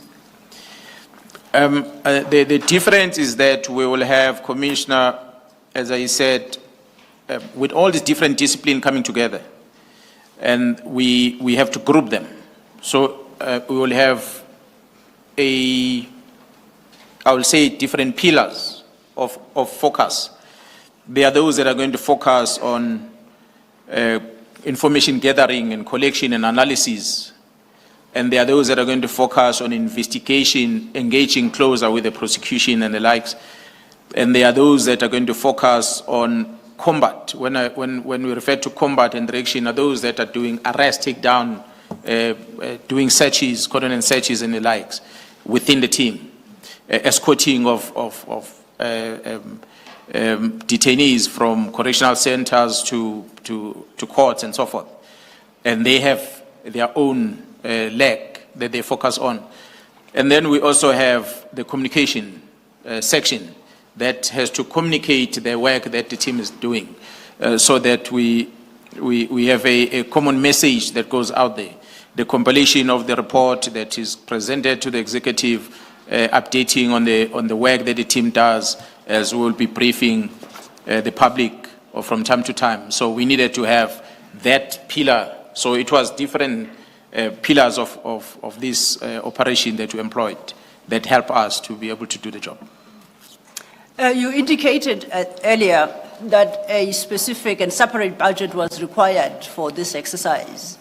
And overleaf, still with the same document, from 144, page 144, you deal with the cost implications of the strategy. Would you like to highlight important aspects and how it was, the costing was undertaken and on what basis the estimation was made? We had to include this, as I said, Commissioner, earlier, that we needed to mobilize different disciplines. South African Police Service is not structured in KwaZulu-Natal. It is a national, one central South African Police Service. So therefore, if we have resources that are not there in KwaZulu-Natal, we have to source it from other provinces, because it is one. For our purposes, do we really need this detail, advocates? If the commissioners are comfortable, not necessarily. It doesn't have to be a deep dive into that. There seems to be concurrence on the bench, Chair. Yes. Thank you. Then I will turn over to, after you deal with the cost, from page 146 is a series of signatures Could you then briefly talk to those signatures, explaining who appended their respective signature and for what purpose? Commissioner, There Chair? has been a rethink to my right. So perhaps the general should cover Okay. that detail. Perhaps we may try. Apologies for that. That's quite all right, Chair. We'll strike a balance. It shall be in the briefest and most succinct manner, General, dealing with the cost implications of this particular strategy. Perhaps I think you should highlight the period for which the budget was intended, and you discuss it in that context. Okay. Commissioner, as I said, we developed this in June. Our intention was to start with this operational approach from the beginning of July, ending for the year ending in December, end of December, which was a 6 months period. We wanted to deploy over 139 police officers during that period. So as I said earlier, Commissioner, that we will have wanted to bring other police officers that are not from KZN. Therefore, there's a cost associated with the accommodation, subsistence, and traveling allowances and so forth. We needed to get facilities for them to work from, some of them including, as I said, accommodation where they sleep. And we also needed to have other resources, computers, vehicles, and so forth, they needed to have to allow them to be able to work. Different disciplines are a responsibility of different deputy national commissioners, as we explained the structure earlier. So as we proposed this, we needed to make sure before the national commissioner signs off that these deputy national commissioner have an insight of what we want to do, and they make their own recommendations to the national commissioner in terms of the plan.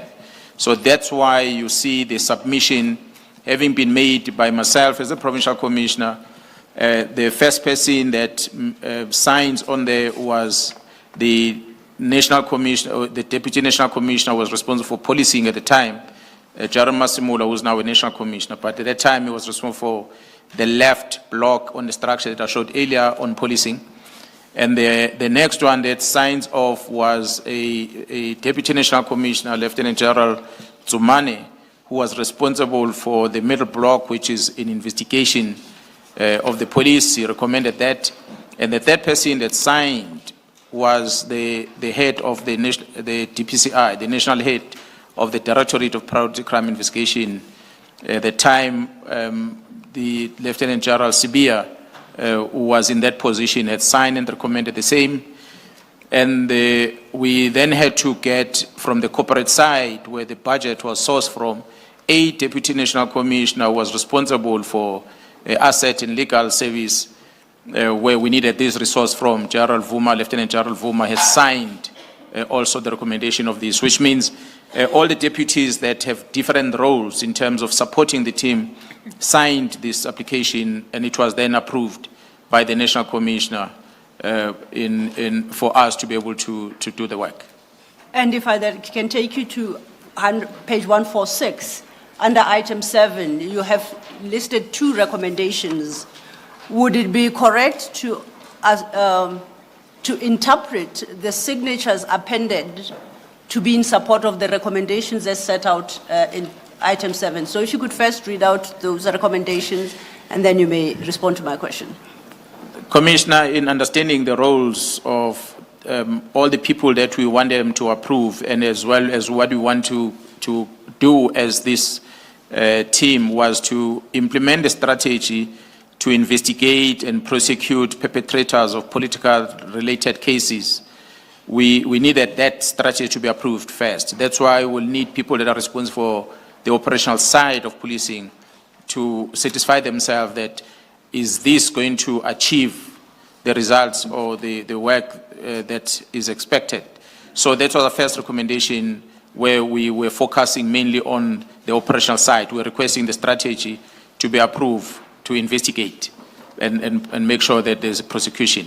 The second recommendation was for the project to be approved and funded from the national budget on the estimated total cost that is reflected to be managed at the province of KwaZulu-Natal. So we were asking because we understood as a provincial commissioner that there is a budget dedicated, allocated by the CFO for policing in the province, which is already prioritized for police stations to service the communities out there. So this is a project that we are proposing on the side. That's why we asked that the national office allocate a budget specific for that, so that we don't interfere with the operational budget.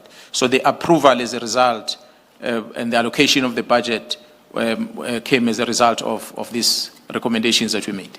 So effectively, the approval then was for the establishment of this task team in the manner proposed in the plan, and that the cost, the operational cost of that task team would be met out of the national budget and not the KZN budget. Is that a correct interpretation? That is correct, Commissioner. The funding, the total funding of this political task team came from the national budget. But how it works in government, the cost center being a province of KwaZulu-Natal, the national office will move that money to KZN, but ring-fence for the project. So KZN province will not use that money for anything else except that project. So that's why we have to account on it from time to time. So we had two accounting in the province. Accounting on the normal budget is allocated for the running of the province on one side, and then we account on the project on the side. Okay. So now we are at a point where the plan is developed and costed and has been approved by all divisions, including the National Commissioner. What happens thereafter? And we are now at your paragraph 64.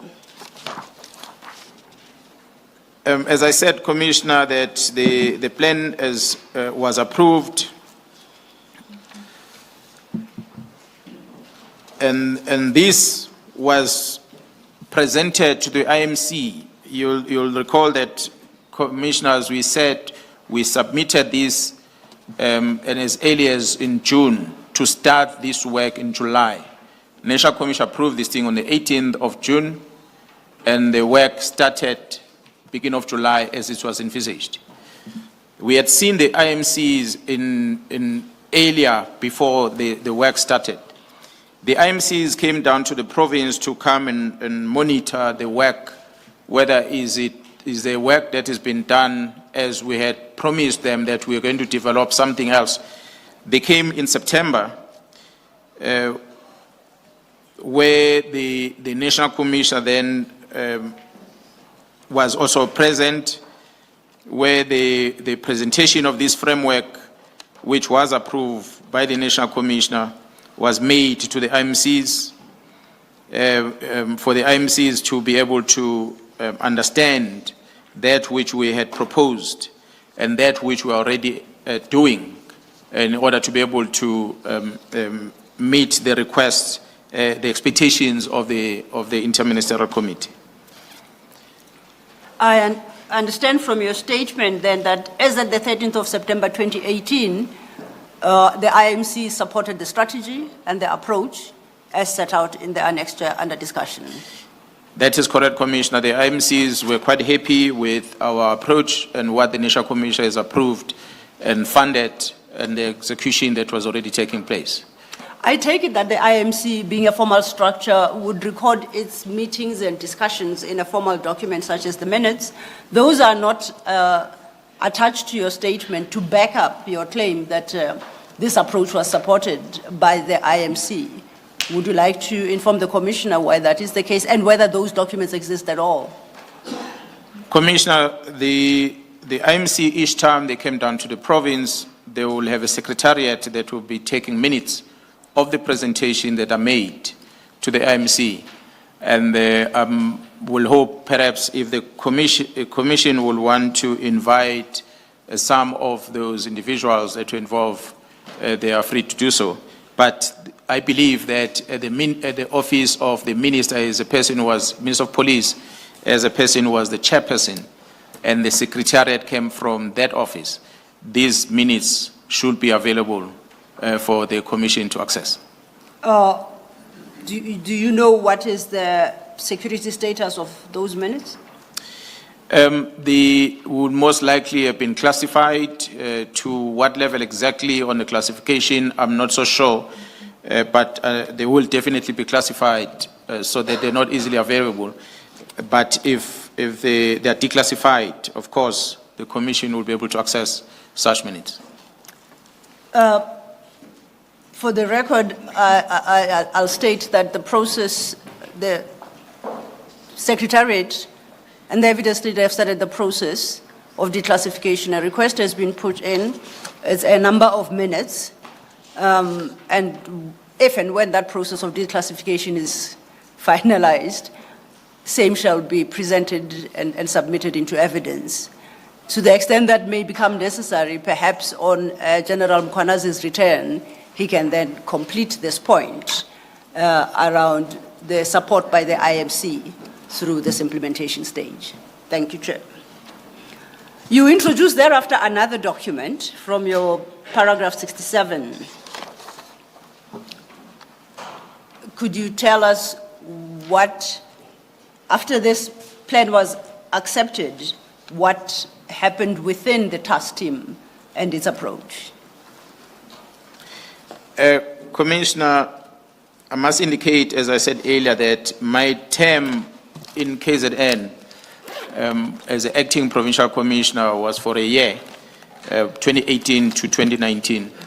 When we started in 2018, we had appointed different individuals to be responsible for the management of this team. I said earlier, commissioners, that in our operational approach, we needed to have the command structures that are solely dedicated to run that project. So the leader of that team at the time was a Major General Ramatswele,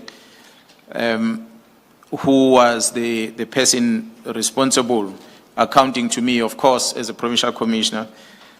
And we had two individuals, which were brigadiers at the time, who are now generals, both of them, that were assisting this Major General Ramatswele to manage this project. But the one that I want to highlight in the main amongst the two brigadiers is the Lieutenant General Khumalo, who's now a head of crime intelligence as well. At the time, he was a brigadier when this team started, and he was appointed as a project leader and a coordinator of this team, with his expertise of coordination of operation that he was a post he was occupying at the national level at the time. He was appointed to also coordinate this specific team at the time under the leadership of Major General Ramatswele. And I might just indicate, maybe pause there, Commissioner, indicate that Khumalo had landed in the province of KwaZulu-Natal at the time, deployed with myself to go and act in the province, but not for the task team specific. So, but when this reconfiguration or the strategy was developed for the team, he was then assigned to be part of that team when he started. So he was playing his role under leadership of Major General Ramatswele, and subsequent to that, Major General retired. And then Khumalo, at the time, had been promoted to a rank of Major General. He was then given the responsibility to be the one who then assumed the role that Major General Ramatswele was performing of leading the team in the province. And of course, he would have been promoted after that to other ranks in the service during this running of this team throughout the project. But in all that, I remain responsible for the work of this political task team, despite the fact that in 2019 I will have moved to the head office, but I still had the responsibility over the work the team was doing. So Khumalo is currently a divisional commissioner at crime intelligence, but he still had that responsibility given to him to oversee and coordinate the work of this team. So then if I understand it, the appointment to the task team is not dependent on the post occupied by the candidate. it is the candidate that is appointed to the task team who happens at that time to hold a particular position within SAPS. Is that a correct understanding on my part? That is correct, Commissioner. In the result that, with the example of General Khumalo, that even as he progresses through the ranks of the SAPS, until eventually he is then appointed divisional commissioner of crime intelligence based in Pretoria, that appointment to the task team is retained and he still discharges that duty. That is correct, Commissioner. That is the workings of the South African Police Service, that you are given different roles while you are occupying your post. Typical example is that Major General Ramatsuele, who was there at the beginning, was stationed at the head office in Pretoria and had his responsibility at the Detective Service Division. They were still carrying out the task while also managing the team on the ground. And the comprehensive strategy you reference, you have marked MK5 in your statement at paragraph 67. MK5 appears from page 150 of your file 2. You say at 150, it's a summary of the strategy, is that correct? The comprehensive strategy, as you term it. That is correct. And is there anything you would like to highlight about this comprehensive strategy? I take it that it is an improved version of the original plan that we spent some time discussing, that was approved by the IMC, am I correct? That is correct. Any specific highlights that you would like to make in respect of this document without necessarily going through it page by page? The highlights that I want to bring to the attention of the commissioners is that, as you're going to be seeing on this document, specifically, I think page 157, you'll notice that even on the document itself, it's got two badges that are reflected there, the one of the South African Police Service, as well as the one of the National Prosecuting Authority. So it then became a joint effort as we put this strategy together, that you could see it is no longer the South African police operating alone. It is now a joint operation to execute this task, and in order to make sure that that which is expected by the IMC is realized. And I see at your page 157, it's an organogram. You have on the one hand, we hope to be able to project. On the one side, we have Major General S.D. Khumalo, and what appears to be his counterpart, Advocate E. Zungu, and designation given is ADPP.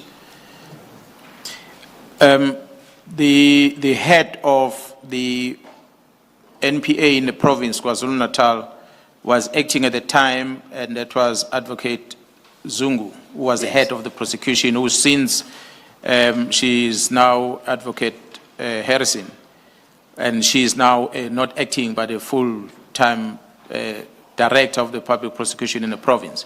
So she was occupying that position and coordinating with the team and making sure that whatever that is done by the team is coordinated between the two. So then, to your left, under Advocate Zungu and those blue boxes, is that the contingent from the office of the DPP? You have Advocate Govender, Advocate Ramopa. On the right side. On the right side, that's right. Yeah, right side. Sorry. Yes, that is true, Commissioners. What you see below Khumalo and Zungu, it's a team from the police as well as the prosecution that work together in carrying out this task. And is this the integration you speak of when you describe the political killings task team as an integrated multidisciplinary unit? That is correct, and that is what the IMC were expecting. That's what the IMC was expecting. You indicated in your first plan, MK4, that you had requested and you had recommended, and it was approved, a budget for the task team. That was, however, for a specific period in 2018. Could you highlight how, since then, the task team has been funded and from which sources? Commissioner, the team has been funded periodically. Each time we make submission on annual basis, and we envisage that maybe the work that they are doing will most likely be concluded at a specific time. That's why we'll project the operational times.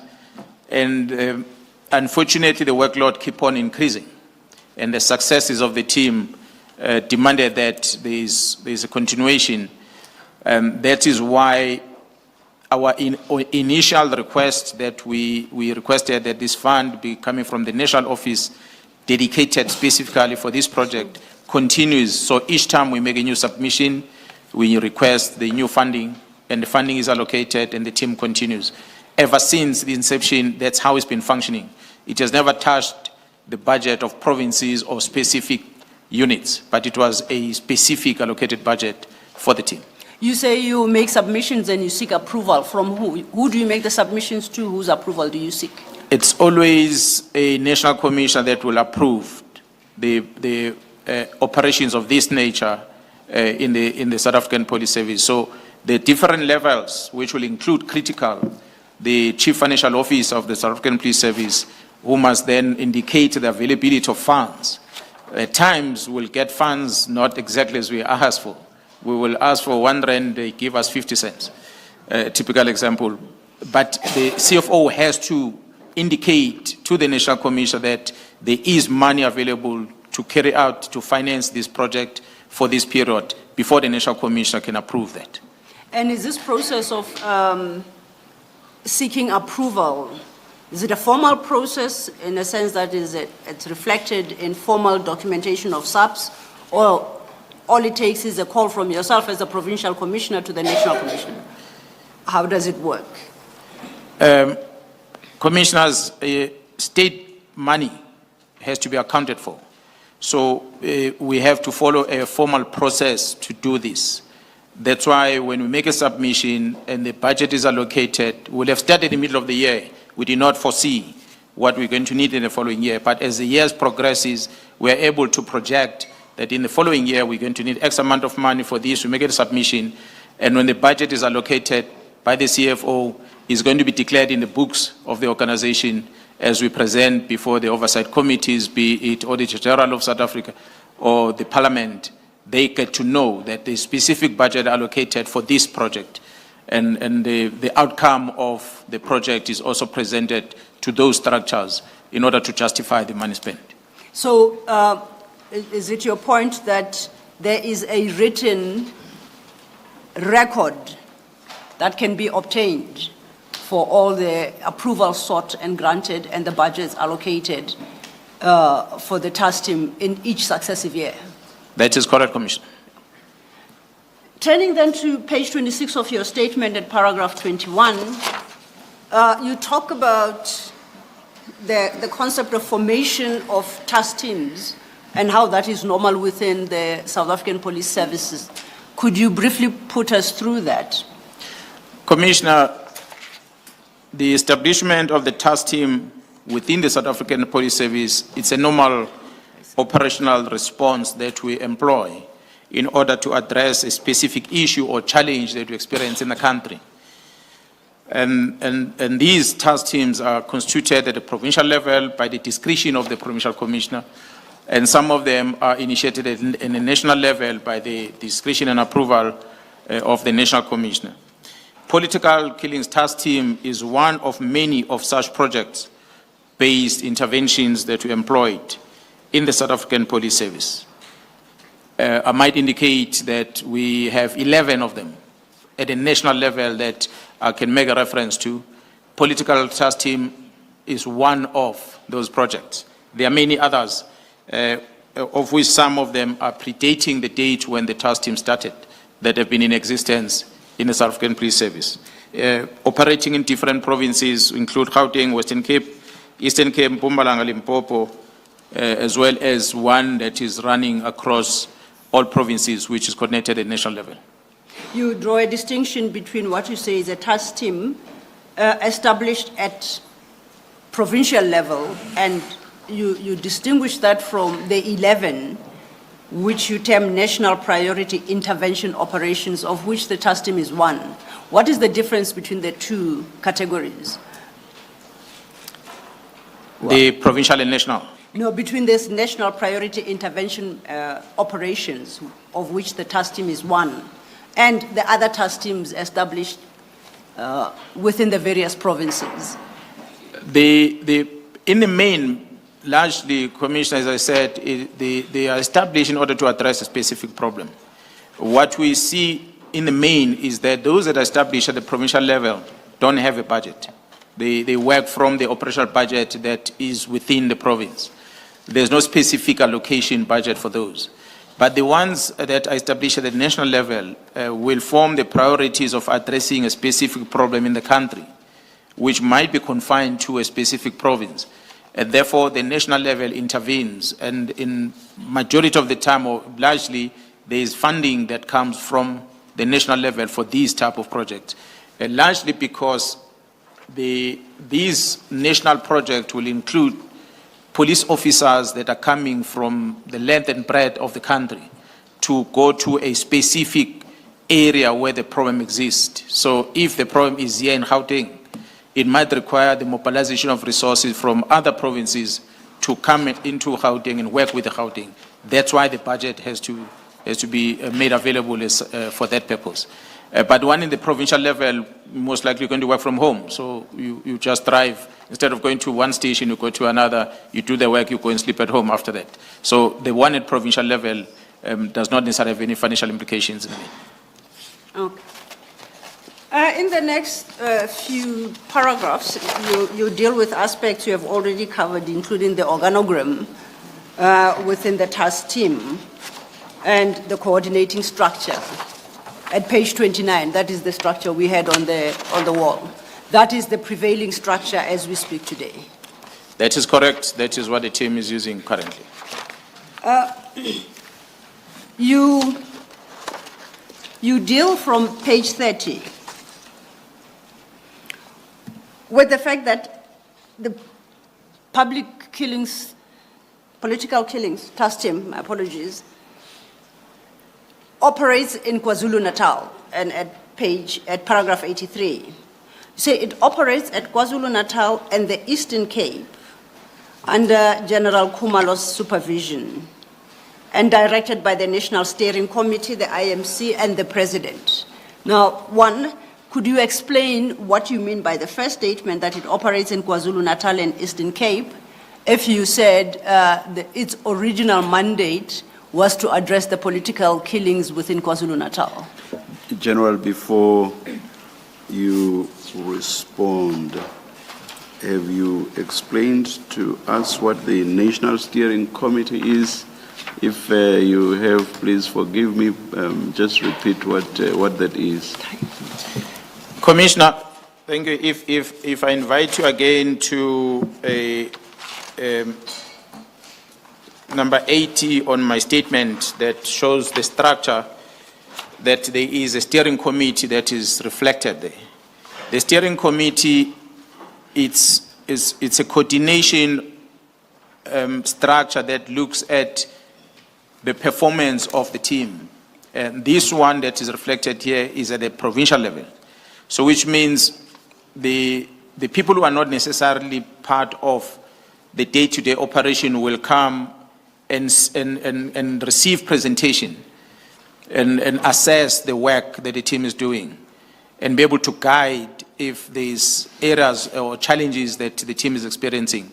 So at the provincial level is reflected, we have that, as well as at national level, we had a similar thing, as I had indicated earlier on approvals, that will have these deputy national commissioners, including the head of DPCI, who will be signing on the project. So they at the national level will also form a committee that will look at that, because the report must land on the desk of the head of these institutions that are involved, be it the National Director of Public Prosecution and the National Commissioner of Correctional Services, the DG at SSA, Chief of the Defense, and all those entities that falls part of the cluster will receive that presentation before it's presented to the IMC. So that's basically what the steering committees are doing. Now Okay. you may respond to the question that was asked by the evidence leader. Thank you so much. Commissioner, The political killings task team is referred to all the time as a KwaZulu-Natal political killings task team. It was established, as I said, by the National Commission of the Province of KwaZulu-Natal and supported by the IMC. I think as a result of how they land in the Eastern Cape, it was a result of their good performance.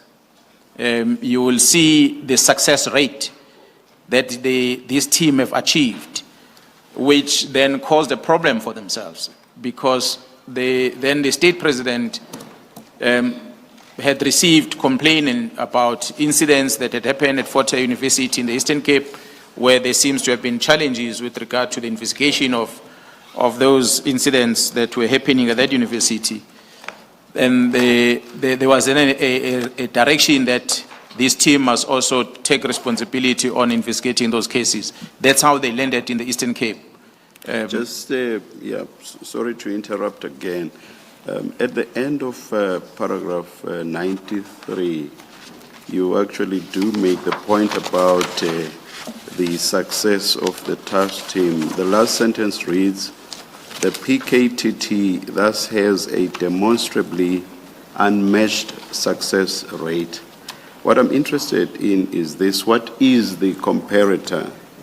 One can only meaningfully talk of unmatched success if there is a stated norm or comparator. What's that comparator?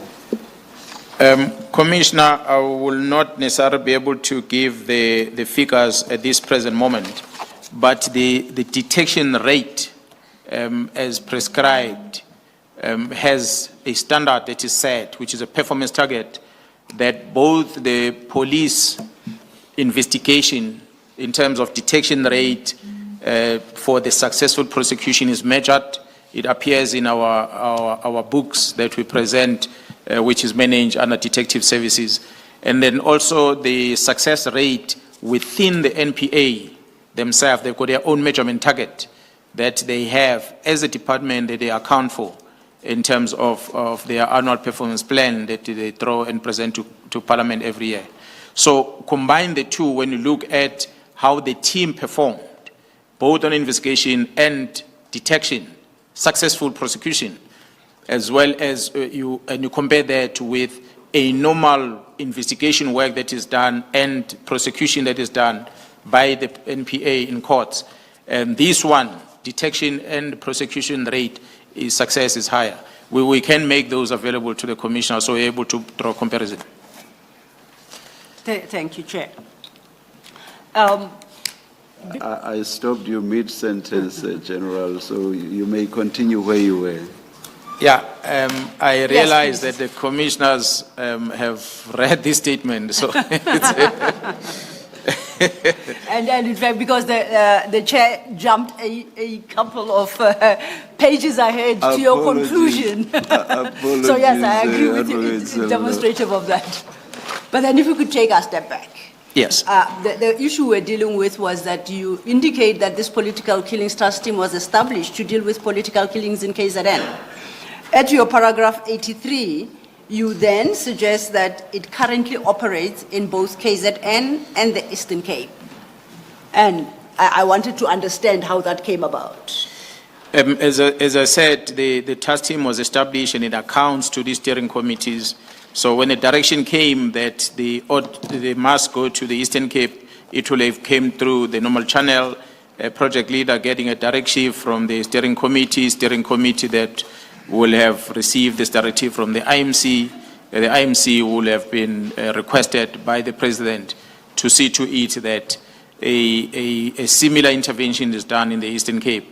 So the IMC felt instead of creating something new, we already have something that looks to be working.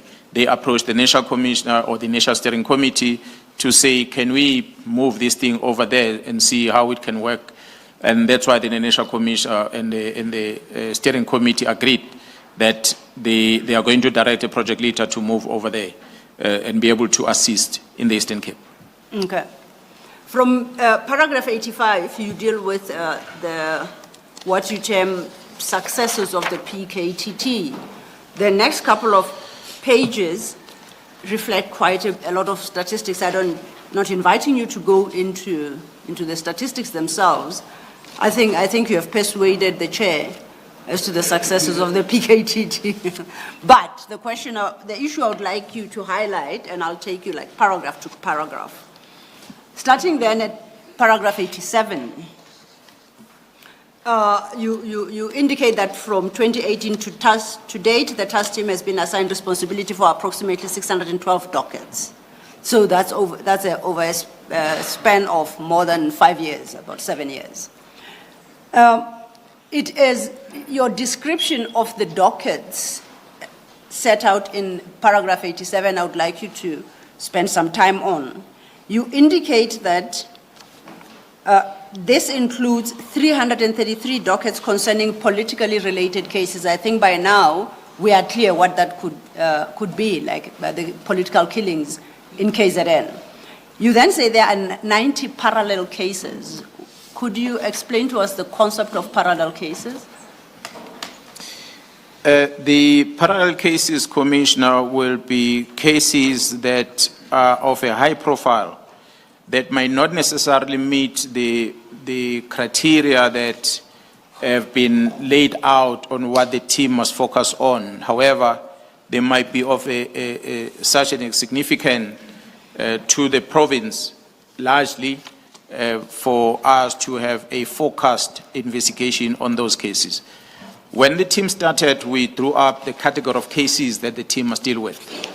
Largely were cases that were related to the political killings. But because we understood from the Moran Commission that the motive for these killings in the main were tenders.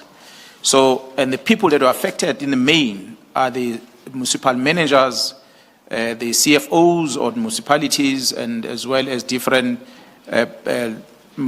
departments within the provincial government that end up being exposed in these matters because they are not awarding a tender to the place where some people are expecting them to send it to, which might be politically driven.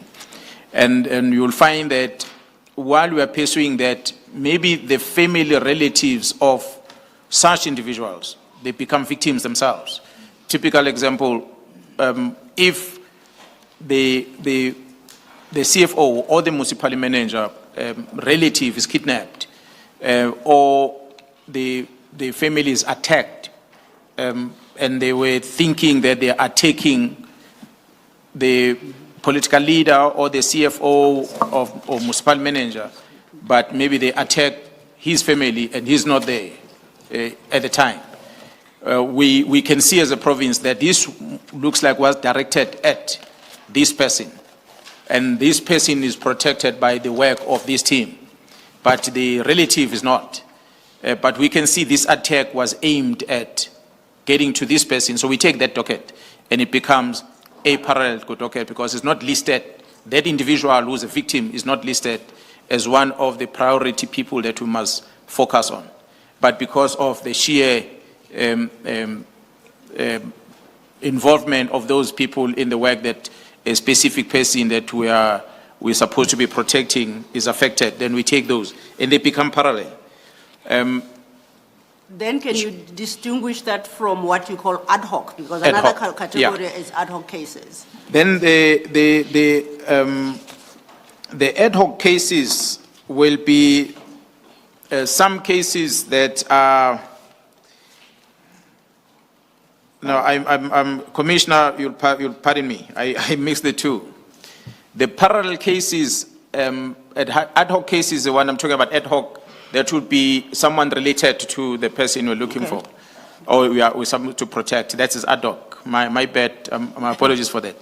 Parallel cases, Commissioner, will be a case where a typical example, we're going to find a firearm that is used to murder or attack a high-profile individual who is a political figure or who's within the category of the cases that we're supposed to investigate. But when we take that firearm to forensic for analysis, you discover that that firearm is also linked to other matters that have got nothing to do with this case.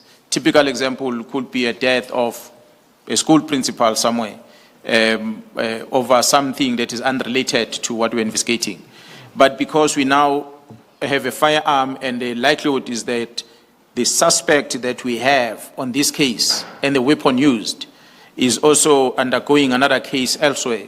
So we want to bring that case into this team so that we are able to manage both of these cases. Otherwise, there might be conflict of court dates on both sides that will frustrate the work of the team. So we then bring those ad hoc cases that come on board. That is one angle of ad hoc. We have other ad hocs, Commissioner, as police officers go about your policing business, where members will be moving from point A to point B, and they see a suspicious vehicle. They will stop that vehicle, and upon searching the car, they will find illicit goods inside, illegal firearms and so forth, and they effect arrest. So they carry the docket as well. Not necessarily it was part of their plan, but by default, because they managed to deal with it. And sometimes they might get critical information that is urgent for them to attend to, and they attend to that, and it produces a docket. So those become part of ad hoc. That's why you see, even on the number, those ad hoc become many as compared to parallel. Parallel, as I said, they are more closer to the cases that are a priority of the team. Thank you, General. Chair, Commissioners, the rest of the paragraphs following up to the paragraph that the Chair highlighted, where the PKTT claims unmatched success, 93. These are the specific of the statistics. I do not intend to go through those unless there are questions from the Commissioners, but the statistics are set out in those paragraphs.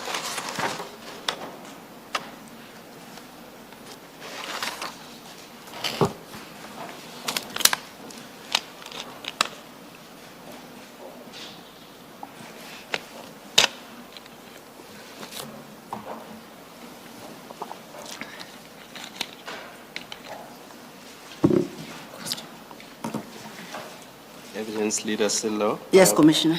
Can the General just complete the picture for us in relation to paragraph 87? 87. What is 87? Yes. On page 31. University of Fort Hare and the traditional leader investigations. What are those? You understood the question, General. Just to point out, these will be dealt with in greater detail later, but I think, no, for purposes of Commissioner Khumalo's question, let's complete that scene, because they are referred to in the same paragraph. We've dealt with parallel cases, we've dealt with ad hoc, but in that paragraph as well speaks of 18 University of Fort Hare cases and 51 traditional leaders investigations. So could you briefly explain to us what is meant by 18 University of Fort Hare cases, and how they come to be part of the task team mandate, as well as the 51 traditional leaders investigations?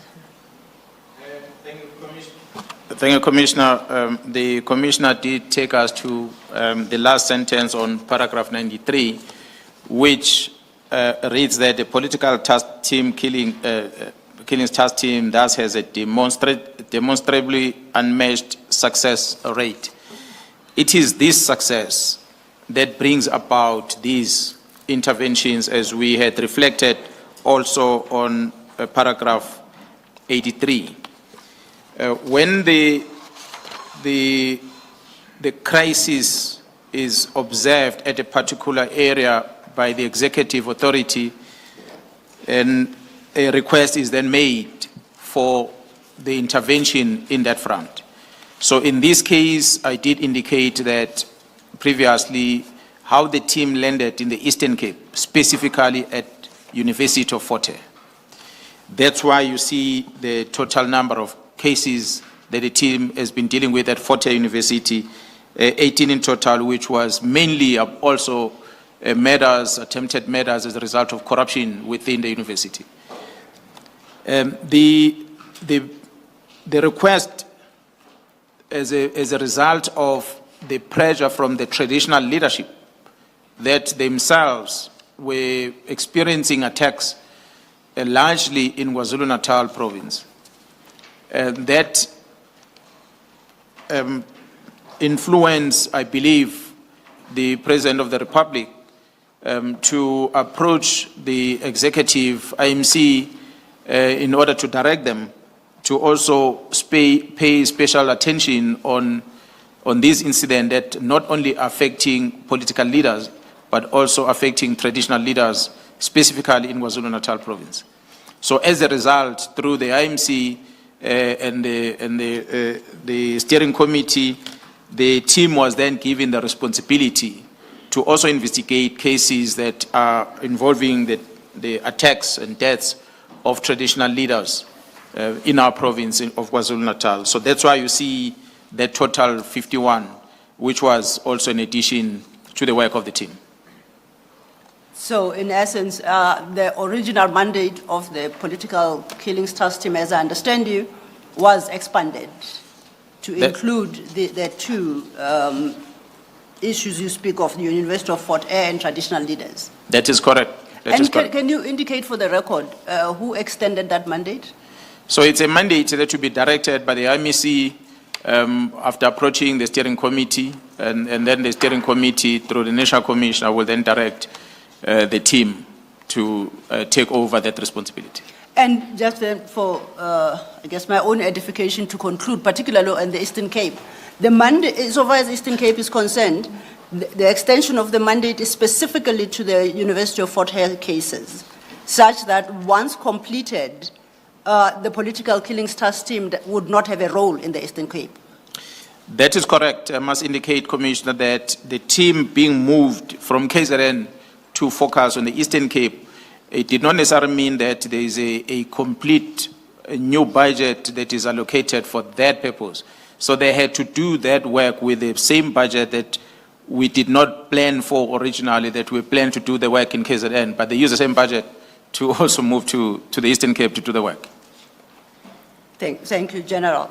Chair, I see my junior points out that it's 13, it's 2 after 13. The issue, I was hoping to finish this particular topic so I can start a new one at 2 o'clock, but that would eat into your lunch and perhaps on the first day it's uncalled for. Are you able to estimate how long you 3 will minutes. take with it? 3 minutes, Chair. Thank you. Only if it is 3 minutes. 3 minutes. Then if you could just conclude on this topic, because the next main one will be dealing with touches on other issues. I want to refer you to paragraph 96, page 35 of your statement, and together with paragraph 98. My question is, what is the status in terms of the approvals thus far granted? What was the status of the political killings task team in the financial year 2024-2025? And what is the current status in the year 2025 to 2026? I ask that question mindful of the minister's letter of the 31st of December 2024, which we'll be engaging with. I'm asking from the perspective of submissions and seeking approval for the continuation of the mandate of the task team. So if you could start then with 96 and you explain to the Commission what the status was then at the time that the approval was sought and what the status is now, and that would be at paragraph 98. Commissioner, as I alluded to before, that the offices of the Deputy National Commissioners also engages on recommending the approval of the work of the team. Last year, on the 16th of April, through the submission that was made for the political killings task team to continue with its work in KwaZulu-Natal for the period of 12 months, which was a financial year, and also to request the approval of the budget for that purpose, and also recommending that we retain Lieutenant General Khumalo, despite the fact that he is now appointed as a Divisional Commissioner of Crime Intelligence, but retain him to coordinate, to project lead or project manage this political killings task team. And that submission went to the National Commissioner, of course, via different levels within the National Office, of which one of them that I want to highlight, that the Deputy National Commissioner, Lieutenant General Sibia, who is currently the Deputy National Commissioner of Crime Detection, received this submission, and he recommended the deployment of, or the continuing deployment of this team and the funding thereof, as well as the approval, recommendation for the approval of Lieutenant General Khumalo to be a project manager for this team for the period 2024 to 2025.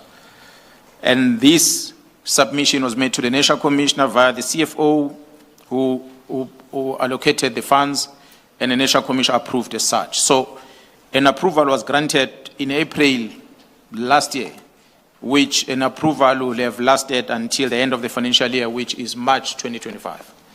So that's what has happened in the previous year. And just to complete perhaps that point, because you do refer to the document at paragraph 96, MK6, it's a document appearing at page 171 of the bundle. And I would like just quickly refer you to page 174 thereof.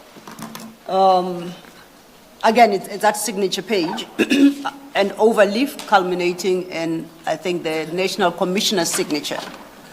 Is that the document that you say reflects Lieutenant General Sibia's signature in support of the continuation of the task team for the financial year 2024-2025? That is correct, Commissioner. The signatures sitting on that page is that one of the project manager, Lieutenant General Khumalo, Lieutenant General Sibia is a Deputy National Commissioner Crime Detection, as well as CFO, who's a Lieutenant General Timpane of the service. And lastly, then, I referred you to paragraph 98, and now that deals with the year 2025-2026. Just to make the point, you don't have to discuss it, that you indicate that it would appear from the document that funds are available for continuation, but final approval is still awaited from the National Commissioner for the 2025-2026 year. That is correct, Commissioner. I must indicate that the 2024-2025 was for a financial year. Financial year ended in March 2025. April, May, and June, the National Commissioner had approved the task team to continue its work, albeit a reduced scale. So they remained on deployment doing the work during that 3 months that which preceded the expiry of the financial year. After that, on the 23rd of July, there was a new submission this year to the National Commissioner requesting an approval of the fund for the extended period, not for the few months. The one of April, May, June was only for a few months, but we requested an extension of a longer period, which is going to end next year, the end of the financial year.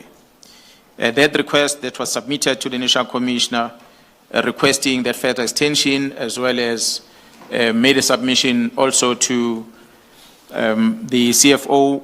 Approval has been granted by the National, the approval of this work of the team has been granted by the National Commissioner. The team is now fully deployed to do the work. But with reference to paragraph 98, your conclusion is that the final approval by the National Commissioner is awaited for the year, for the remainder of the financial year 2025-2026. Is that correct? Yeah, the final approval by the National Commissioner was awaited on completion of the statement. Commissioner, member might confirm to this, but because I'm a police officer, part of the operation, I'm now privy to the fact that there is financial indication also that was done by CFO on the budget that can be made available to allow us to continue with the work. So we may make the note that for 2025-26 financial year, it's also approved, the continuation of the task team. Yes, sir. Thank you. Thank you, Chair. I ate into your lunch. I complete that part of the testimony. Thank you. Thank you, General. Thank you, Advocate Cyril. Let us resume. Let us resume at 2 p.m. Thank you, Chair. Thank you.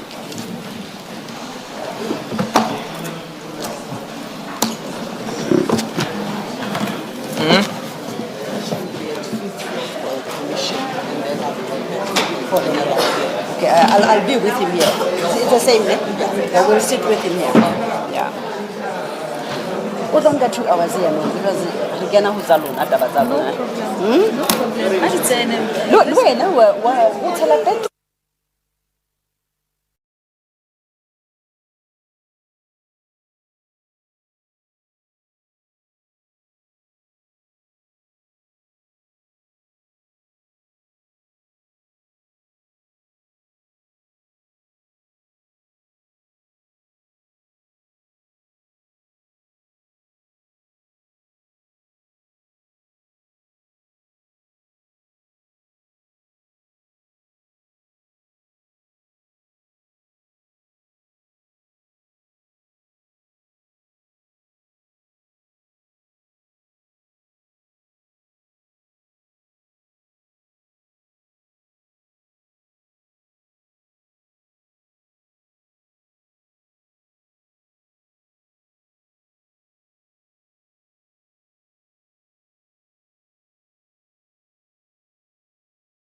in case those watching might think I'm sending a private message to the General, I was just asking the Commission Secretary to find out if the General is comfortable with the temperature. That's what it's about.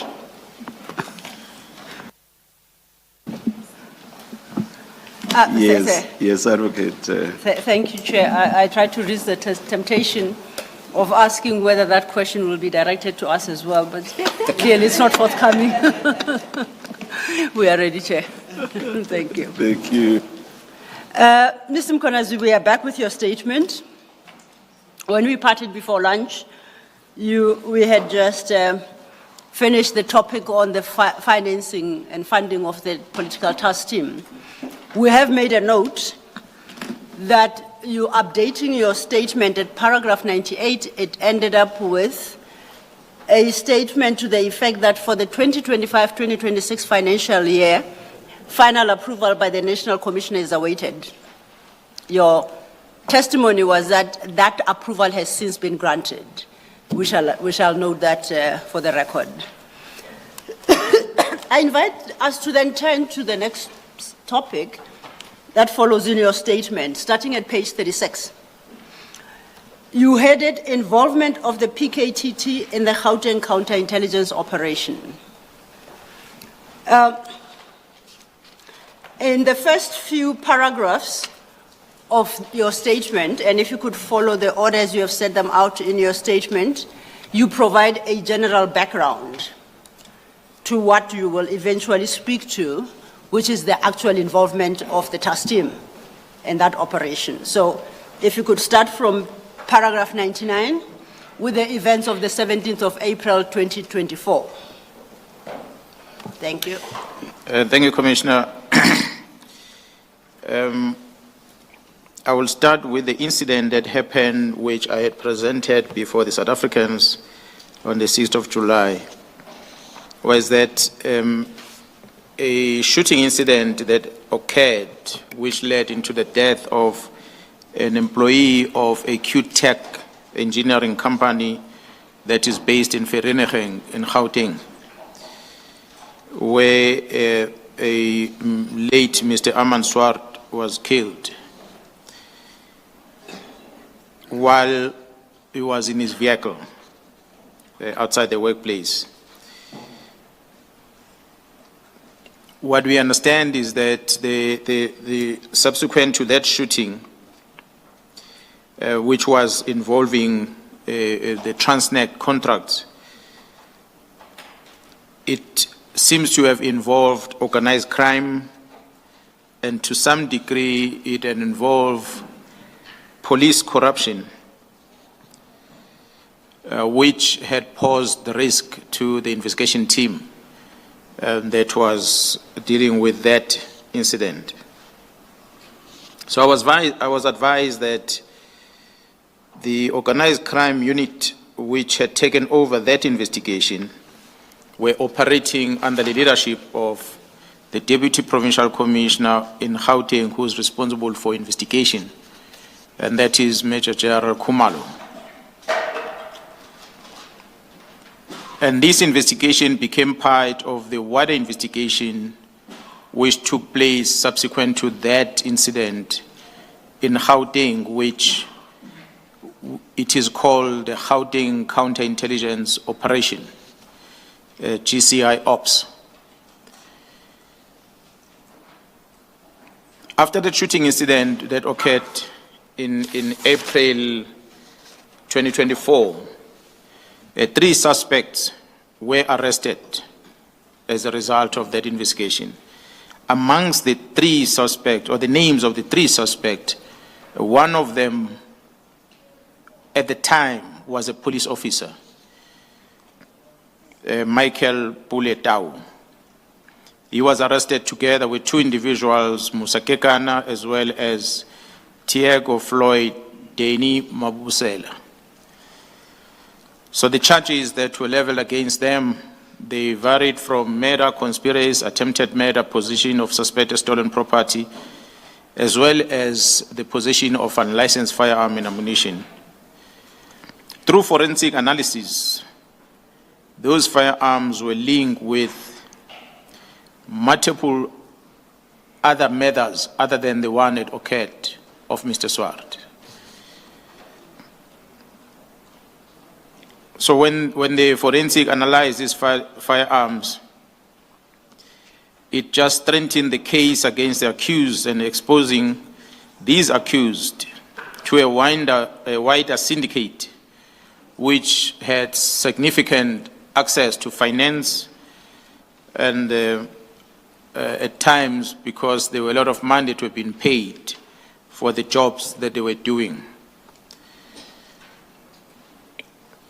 I'm told that when the SAPS had to appear in court on this arrest of the three, they did everything possible to oppose bail of these suspects. But unfortunately, Mr. Puleta was later granted bail. And the reason he has cited at the time was his health condition.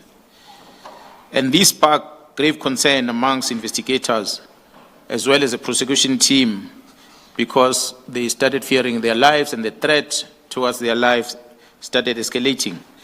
And those threats were coming verbally and in some instances physical intimidations. And at times I'm told that they were being followed as they were moving around. As I said, this suspect was a police officer at the time. So upon his release, he resigned from the service immediately. In August... Apologies, General, you say upon his release, or is it upon his release on bail? On bail, upon his release on bail, when he had made an application citing health reasons, and he was released on bail, he resigned from the police. So his resignation was kept out as dishonorable from the service. Thank you. So as a result, in August, Ms. Kutsie, who is a senior prosecutor, directed a correspondence to the head of the team that was investigating at the time, a team of organized crime, which was led by a Brigadier Hopabe, who was heading the organized crime in Gauteng province, as well as her commander, which is the Deputy Provincial Commissioner, Crime Detection, Major General Kumalo. And that correspondence was also addressed to the Provincial Commissioner of Gauteng, Lieutenant General Mtombeni. The same correspondence was addressed to the Deputy National Commissioner, Crime Detection, Lieutenant General Sibia, and the National Commissioner was a recipient of the same correspondence. So in this correspondence, Ms. Kutsie, who is a senior public prosecutor, formally expressed the threats being faced by the investigating team, by those that are accused of the crime of murder of Mr. Swart, together with the associates that are involved. And the advocate requested an urgent protection for 2 investigators that are part of the investigation team. Before you proceed, you reference a letter there which you have annexed as MK8. Can we perhaps, as you go through that part of the testimony, turn to the actual annexure? MK8 chair starts at page 181 of file 2.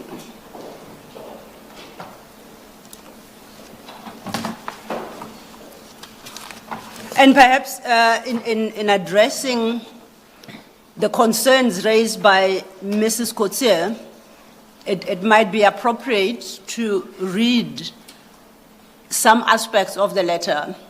She has itemized the issues, and I would like to refer you specifically to some to buttress the evidence you just given. Do you have the letter before you? Yes, Commissioner, I have the letter. If you could start from paragraph 4 to 6 of Mrs. Kotsie's letter. And read that into the record, sorry. My Okay, apologies. Commissioner, on this letter from the Ms. Kutsie, the prosecutor, paragraph 4 reads, I quote, investigations have also revealed that the assassination is directly linked to whistleblowing to the hotline of Transnet, which involved millions of rands of corrupt activities. Paragraph 5, the investigation also revealed that the firearms used during commission of the assassination and found in their positions are linked to multiple assassinations and serious violent crime scenes. Paragraph 6 reads that the cell phones linkage investigation have revealed high-profile organized crime and crime scene planning. End quote. And these are some of the concerns that Mrs. Kotsie raised. If I refer you to the next page of the same letter, that speaks to the bail application that was granted in respect of former police officer, Mr. Tau. Sorry, you will have Yes. to repeat that Yes, Chair. at a later stage. General, also read paragraph 3 into the record, please. Thanks, Commissioner. Paragraph 3 of this letter reads as follows. The investigation has proven that all 3 accused are involved in a serious organized crime syndicate, of which almost R1 million was offered for the assassination in this regard. Thank you. Thank you, Chair, and thank you for pointing it out. It's an important aspect. It's one that the next witnesses in particular will concentrate on, and we appreciate that it be brought to the fore. Getting back to the issue then, General, at page 183, item 10. Item 10 concerns the bail application that you referenced. Let me start here. It's correct that that was the bail application in which Mr. Officer Tau was successful. Is that correct? That is correct. It was the same bail application. Was it the same bail application in respect of the other 2 accused in that matter? Would you know? Because I was not part of it, I was reading from the letter. Okay. Yes. Now then, just paragraph 10 seems to reflect concerns regarding how the magistrate dealt with that application. So if I may request you to read that into the record. The entire paragraph 10 reads as follows. As a letter from Ms. Kutsie, the Senior Prosecutor, Regional Court, Vereeniging. The magistrate, for some bizarre and unexplainable reason, decided to grant Tau bail of 10,000 rand and place him under house arrest. The reality of the situation is that there is nobody who can watch over him 24/7 to ensure that he does in fact comply with the conditions. It is actually unenforceable. The prosecution has already spoken to the DPP to appeal the decision of the magistrate, and we just await the typed court recordings of the bail application to be present to the DPP to file the appeal. And paragraph 11 and 13 then of the same letter on the same page specifically address the issues regarding Officer Tau. So if you could just proceed to read those 2. Paragraph 11 reads, the investigation has revealed that Tau is one of the main organizers behind these organized crime syndicates. His release on bail has intensified the danger of the safety of the investigation team, especially Mbele and Sithole, who are the people who made statements in the case, and they were the well-known faces who attended every court session. Mbele has been identified as the investigating officer, as she has presented detailed sworn statement to oppose the first and the second bail application. During the first few court sessions, the investigation team was actually followed from the court building, and many threats have been made inside the courtroom by the family and friends, and threats have been received via informers and even from the high-ranking police officer in the Val area, in the Val Rand area.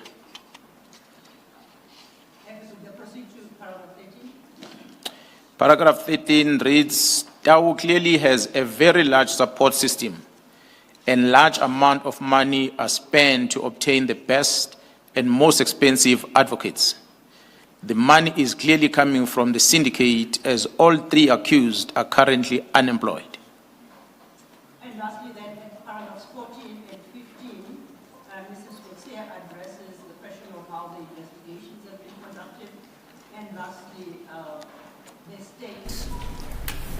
Apologies, I'm not on record. I'll have to start again. I request you to then turn to paragraphs 14 and 15. And the first speaks to Mrs. Coetzee's view on how the case is progressing and it's been conducted. And 15 speaks to the danger that is now confronted, that now confronts the detectives.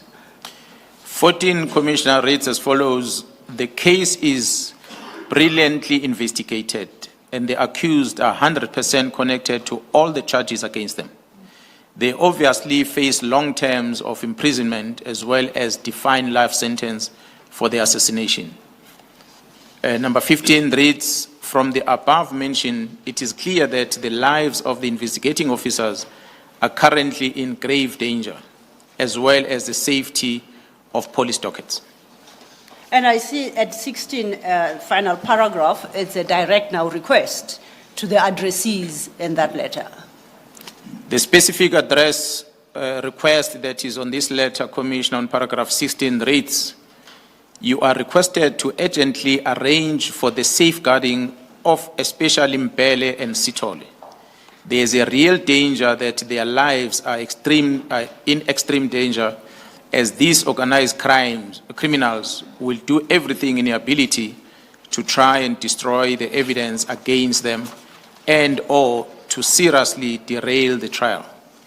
It has just now become so much easier without having unlimited access to technology and his syndicate's friends and family. Thank you.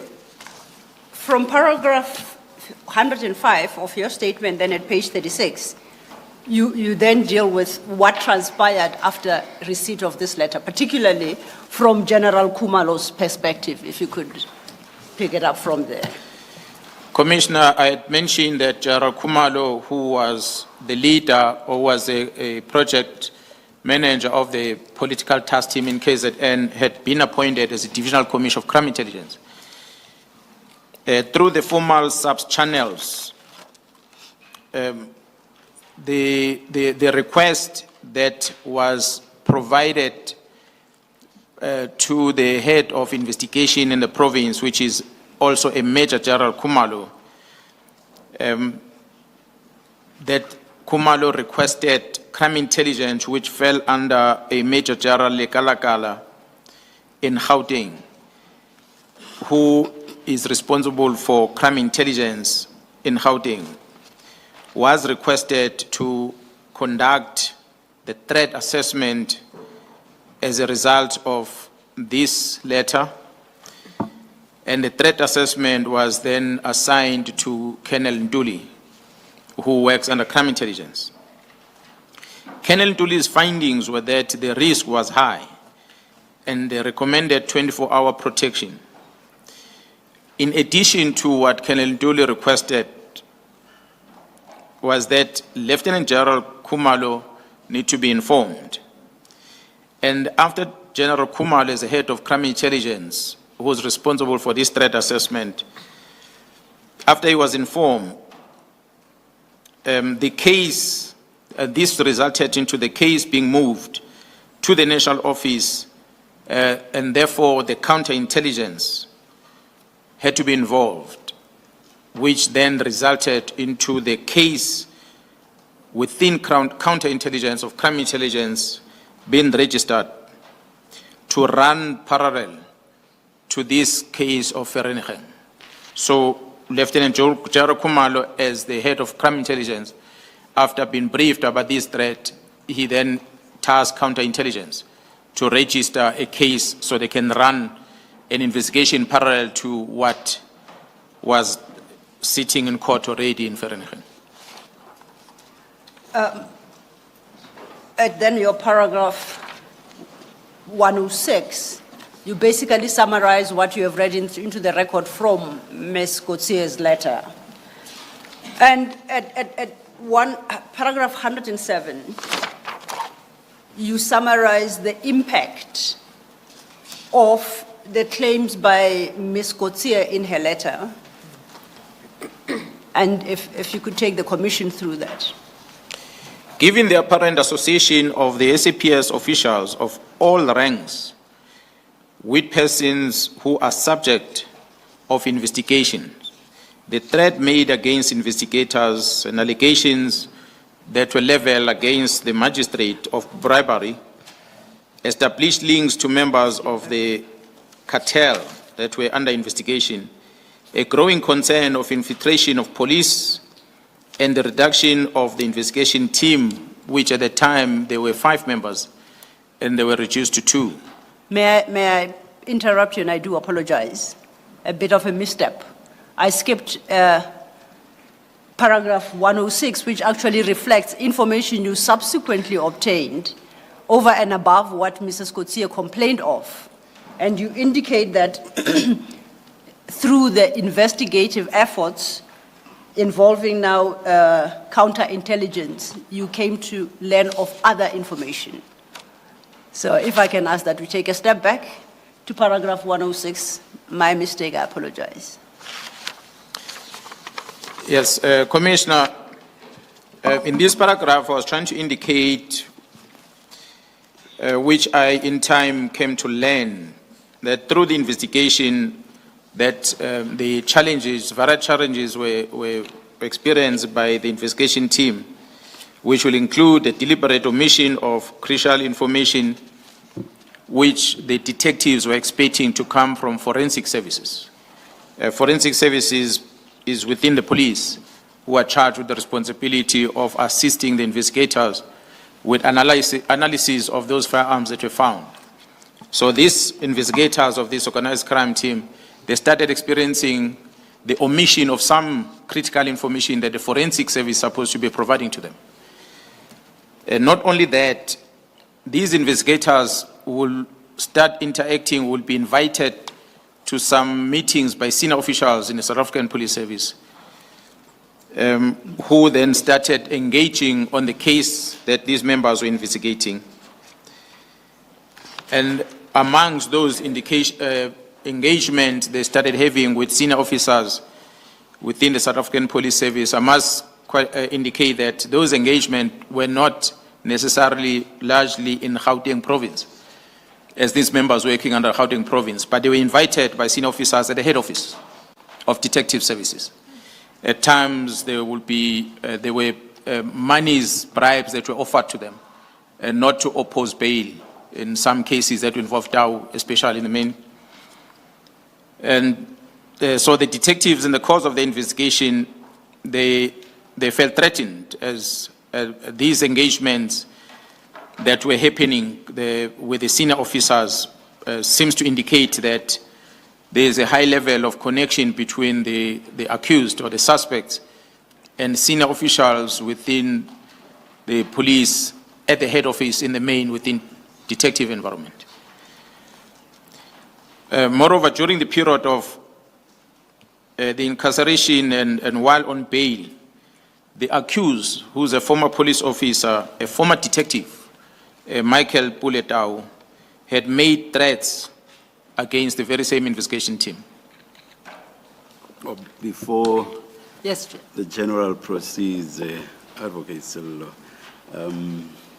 as you are aware, the ordinary rules of evidence applicable in court proceedings do not apply to this commission Indeed, Chair. in terms of the commission's regulations.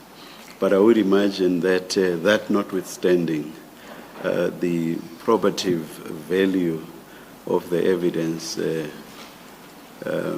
may be negatively impacted. A lot of the evidence in this context is hearsay. Must we assume that down the line it will be corroborated? In fact, that answer is part answered by the next paragraph, which is what I jumped to. So if I can permit him to conclude, he will then speak of his source of the information, and then I can address the question of the availability of the source. Thank you, thank you. Thank you, Chair.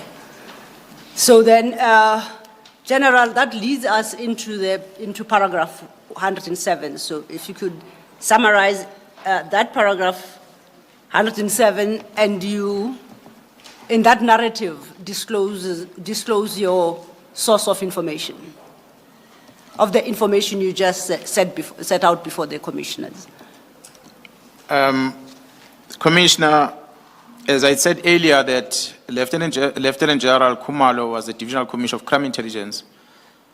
Major General Likalakala was the head of intelligence, or is the head of intelligence in Gauteng province.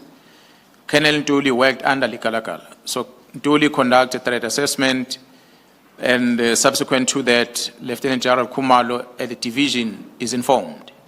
General Khumalo established an investigation, a register an investigation under counterintelligence, which runs parallel to this, in order to establish this threat, to try and investigate it further.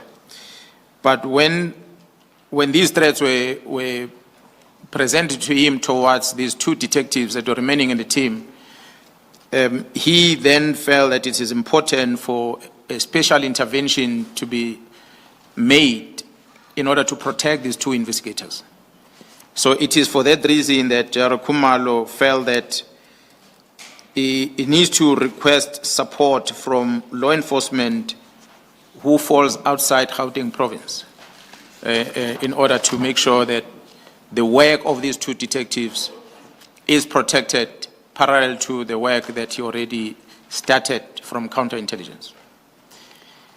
And then if you could take it through to paragraph 108, then I will get back to the chairperson's question. Yeah. Commissioner, the assistance that was required by General Khumalo was of a highly specialized team that was to be deployed in Gauteng to assist in order to ensure that the investigation advanced swiftly. I can indicate, as I said earlier, that Lieutenant General Khumalo requested that a team of members from KwaZulu-Natal Political Killings Task Team be seconded to his investigation team, which was a Gauteng counterintelligence operations, in order to assist with the investigation. So he was specific as he was asking when he contacted me over the phone. In that request, when he was discussing with me, he ought to have explained the reason behind this. Counterintelligence is a more of a covert operation. So it is the work that ordinarily we don't account to in an open portfolio committee in the police, but through the Joint Standing Committee, that's how they account. So he gave me the explanation that will justify why he needs this specialization to come and assist. If I may then refer the chairperson, at paragraph 107 read with 108, those two paragraphs speak to an engagement and a direct request by Lieutenant General Khumalo to General Mkhwanazi regarding assistance.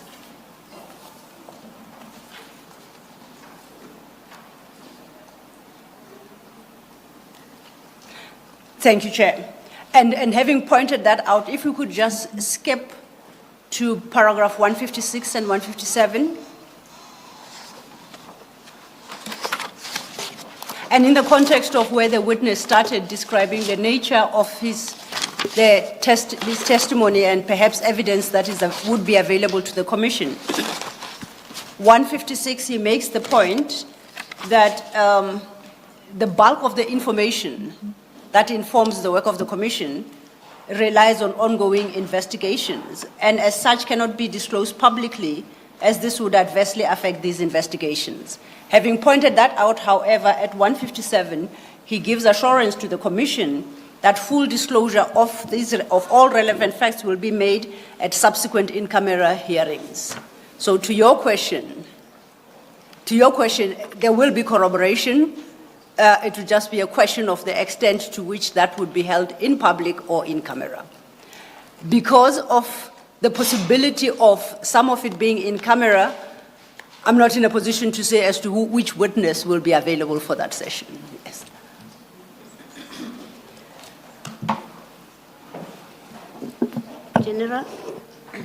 General Mkhwanazi? Yes. What you speak to in paragraph 106, what you're detailing there, is this information that you received in the course of formal engagements with whoever the sources are, or it's informal? I just want to know where do we place it? Commissioner, when I raised the issue of the engagement that I had with Lieutenant General Khumalo, as is outlined on paragraph 108, where he called me and asking for assistance, he then explained what led into him asking. Hence, I bring those. Thank you. On 106. Thank you, Chair. You spoke of two detectives in paragraph 107, but I think you overlooked an important aspect regarding the two detectives. Would you like to highlight that?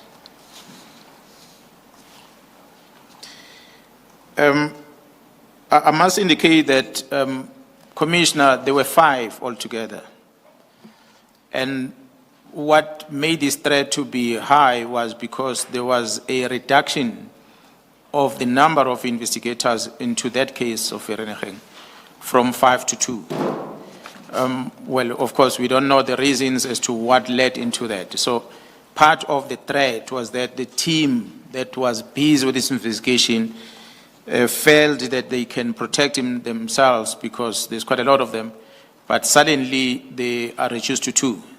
And that made them feel more vulnerable. And as a result, and in part, the death threats were made on them. And there was also this growing concern about infiltration of the police, which might have led into the reduction of these number of detectives that they deployed. Let's turn then to the request made to you by Lieutenant General Khumalo. Could you give a brief description of the nature of the request? Commissioner, Lieutenant General Khumalo, if you remember, if you recall, I mentioned earlier that he has been with the political killings task team from inception in 2018. So he understands the methodology of operations that we are running within the political task team and different disciplines and expertise that are sitting there. The Commissioner made the reference to paragraph 93 about the achievement of the team, which has been reflected on the successes that they've made over time. So he was well aware that if anyone that is going to be able to help the 2 detectives from Gauteng, they better come from that team because it's well equipped and he understands how they operate. So that's why he approached me and he asked me if I can release some of these investigators to come to Gauteng so they can assist. And how many did he request and for what purpose? He requested 10 of them, and they had specific purpose that they were going to, specific roles they were going to play. Amongst the 10 will include a commander that was going to be in charge of the team, the analyst that were going to assist the team, the investigators, including the digital forensic investigators, ballistic analysts, crime scene experts, as well as a designated firearm officer and cell phone data analysis. These are all the disciplines that he was specific on, considering that there were cell phones and there were firearms that were involved in this investigation, and he needed to have all these people that will assist with the investigation. And what was your response to the request by General Khumalo? I granted approval for him. I must indicate, in me granting approval for the team to go, as I said earlier, it was over the phone communication between me and him. And he was requesting because he had already registered a covert investigation. So when you do covert investigation in normal sense of things, you don't throw out written correspondences that can be traced. Because then it will be known that these are the people that are moving to this direction to do the work. So they moved and failed under that covert operation, and they went to Gauteng. That was between me and him, of course. The general is reporting at the national level. I'll assume, as he's going to appear before the commission, he will be able to explain the level of engagement that he was having with the National Commission in this regard. And at paragraph 112, you point out a significant point regarding their deployment. Yeah, that's correct. The 10 members from the political killings task team. You're at 111. Or due to the sensitive nature of the identities, as I said, because they were involved in the covert operations, therefore, I cannot be able to indicate the identities of the 12, who are they, but we have them on record. Maybe during the in-camera discussion, we might, if need be, discuss that. So we're at a point now where you have approved the deployment of the 10 task team members to the Gauteng counterintelligence ops. Upon being released and accepted into GCI ops, what becomes of these 10 people? How do they operate? GCI ops, being the project that is running in Gauteng, the 10 members from the political killing task team became part of the operation, the GCI operation. So they then operated under the banner of the GCI ops Gauteng. I take it that in that role, there would then be dockets in the normal course of police work and investigations. Is that correct? That is correct, Commissioners. You'll recall that Vereeniging incident had happened, and it was part of the organized crime Gauteng, where these threats originated from. A parallel investigation established by counterintelligence from the division side, and all these dockets that were registered in this project in Gauteng, they fell under Gauteng province, and KZN had no business on it. But because the 10 members that came to Gauteng are coming from KZN, they became part of that investigation, and those case dockets belong to Gauteng province. They're not under KwaZulu-Natal. So you say they were not under KwaZulu-Natal. Could it be said that could the political killings task team claim ownership of those dockets that were being investigated under the GCI ops with the assistance of the 10 task team members? No, negative, Commissioner. The members, when they left KwaZulu-Natal, they only left with their tactical equipment only. The investigation that was conducted in KwaZulu-Natal remained with the political killing task team in KwaZulu-Natal. So the 10 that moved to Gauteng, they moved similar to the group that had moved to Fort Hare in the Eastern Cape. So they did not go with dockets.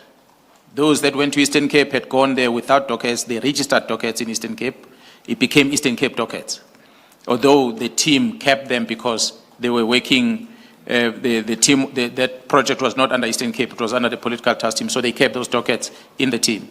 But the one in Gauteng, there were already dockets in Gauteng under the GC I operations, the team only arrived in Gauteng without any case docket, and they joined the investigation already that is running in Gauteng. So the dockets in Gauteng did not fall under the political killings task team. They remained the Gauteng dockets. You, at 114, you talked to the integration of the 10 task team members into the GCI ops operation. Can you talk to that? At 114. At 114, I can indicate, commissioners, that, as I said earlier, the methodology that was used by the team in KZN, the team brought that to this Gauteng operation, which was incorporated in Gauteng, which then led into the arrest of one Mr. Katiso Molefe, who was arrested, became the fourth suspect on the Vereeniging murder case. And that also included the execution of a search and seizure warrant at the property of another individual, Mr. Vusmus Ket Matlala. Both those operations, they were running on the same day, on the 6th of December, 2024, in Gauteng. So, if, to check my understanding, and in particular in relation, for example, to the arrest of Mr. Katiso Molefe, you suggest that the task team members were involved in that operation, they were a part of that operation, but they were not doing so as falling under the auspices of the task team. They were falling under GCI ops. Is my understanding correct? It is correct. If I can maybe request, Commissioner, as we have done, when we call the members political killings task team.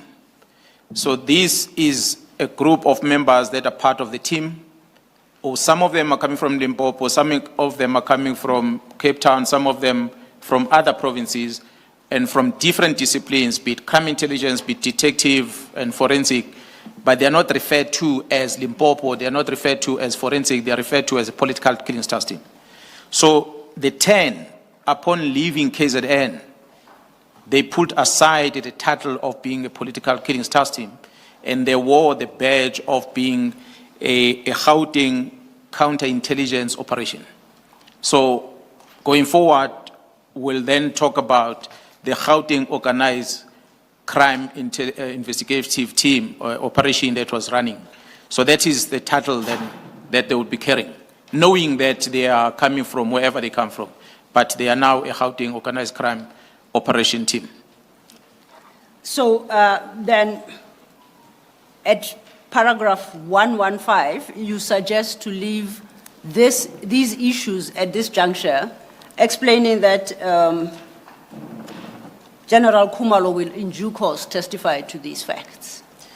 That is true, Commissioner. It's for that reason that I'm saying that this was Lieutenant General Khumalo running operation under his profile or portfolio as crime intelligence, not as a project leader for the political killings task teams. Therefore, he will come and explain more of what this operation is all about.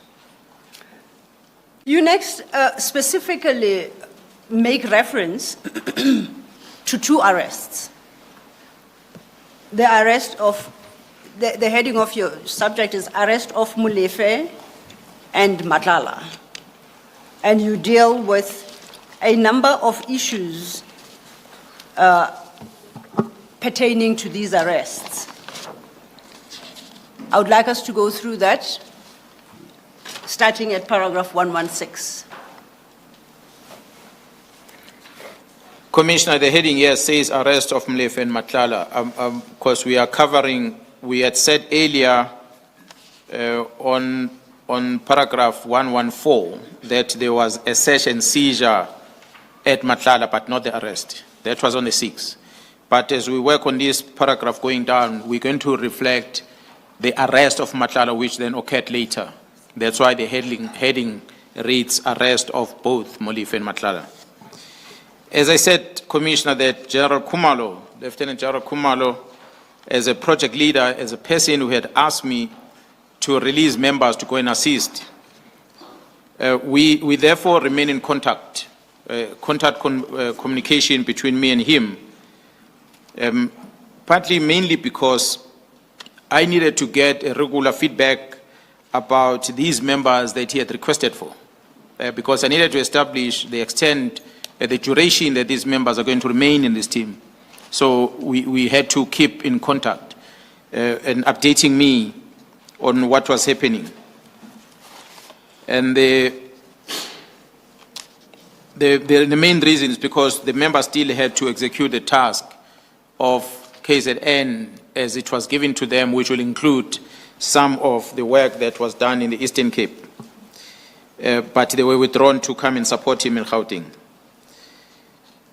So I did not want that prolonged deployment of theirs to have an impact on the work of the task team in KZN. That's why we had that continuous communication in order to be able to know what is going on. So, commissioners, that's why I'm saying that it was necessary for this communication in order for me to be able to know the duration of this operation.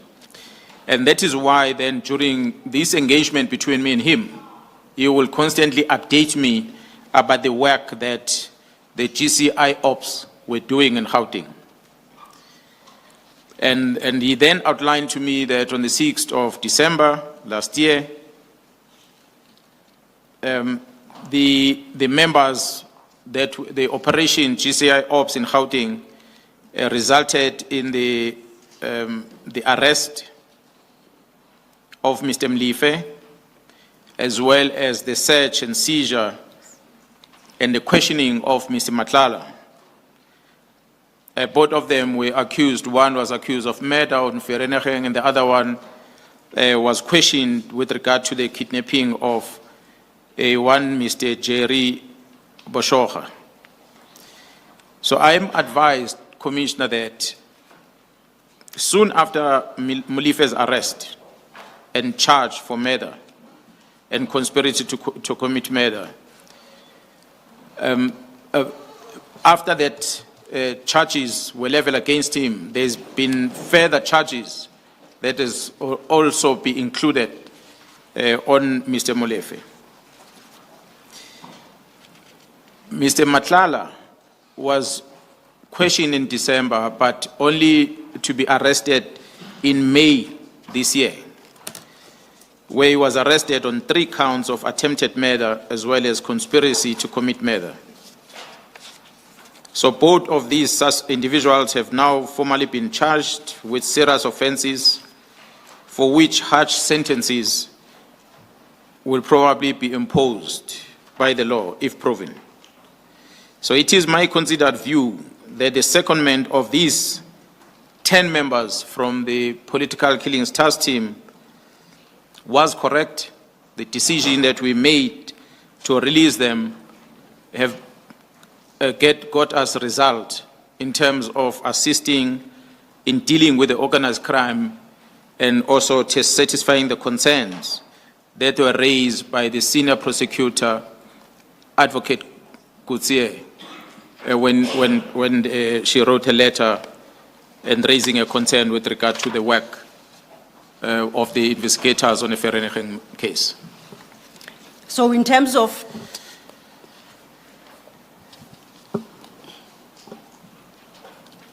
yes, sir. Just Yes, a moment, Commissioner. Advocate Silla. General, the secondment of the 10 members of the task team, what became of it? Is it still in place? Are they still seconded? Commissioner, the members are still on the ground. The operation is still ongoing. The very same Gauteng counterintelligence operation is the one that led to the arrest of Mr. Molefe again. It's the one that led into the arrest of Mr. Nhlanhla. It's a team that today, as we sit here, has been part of the opposing of the bail of Mr. Nhlanhla, which was denied by court today. Thank you, Commissioner.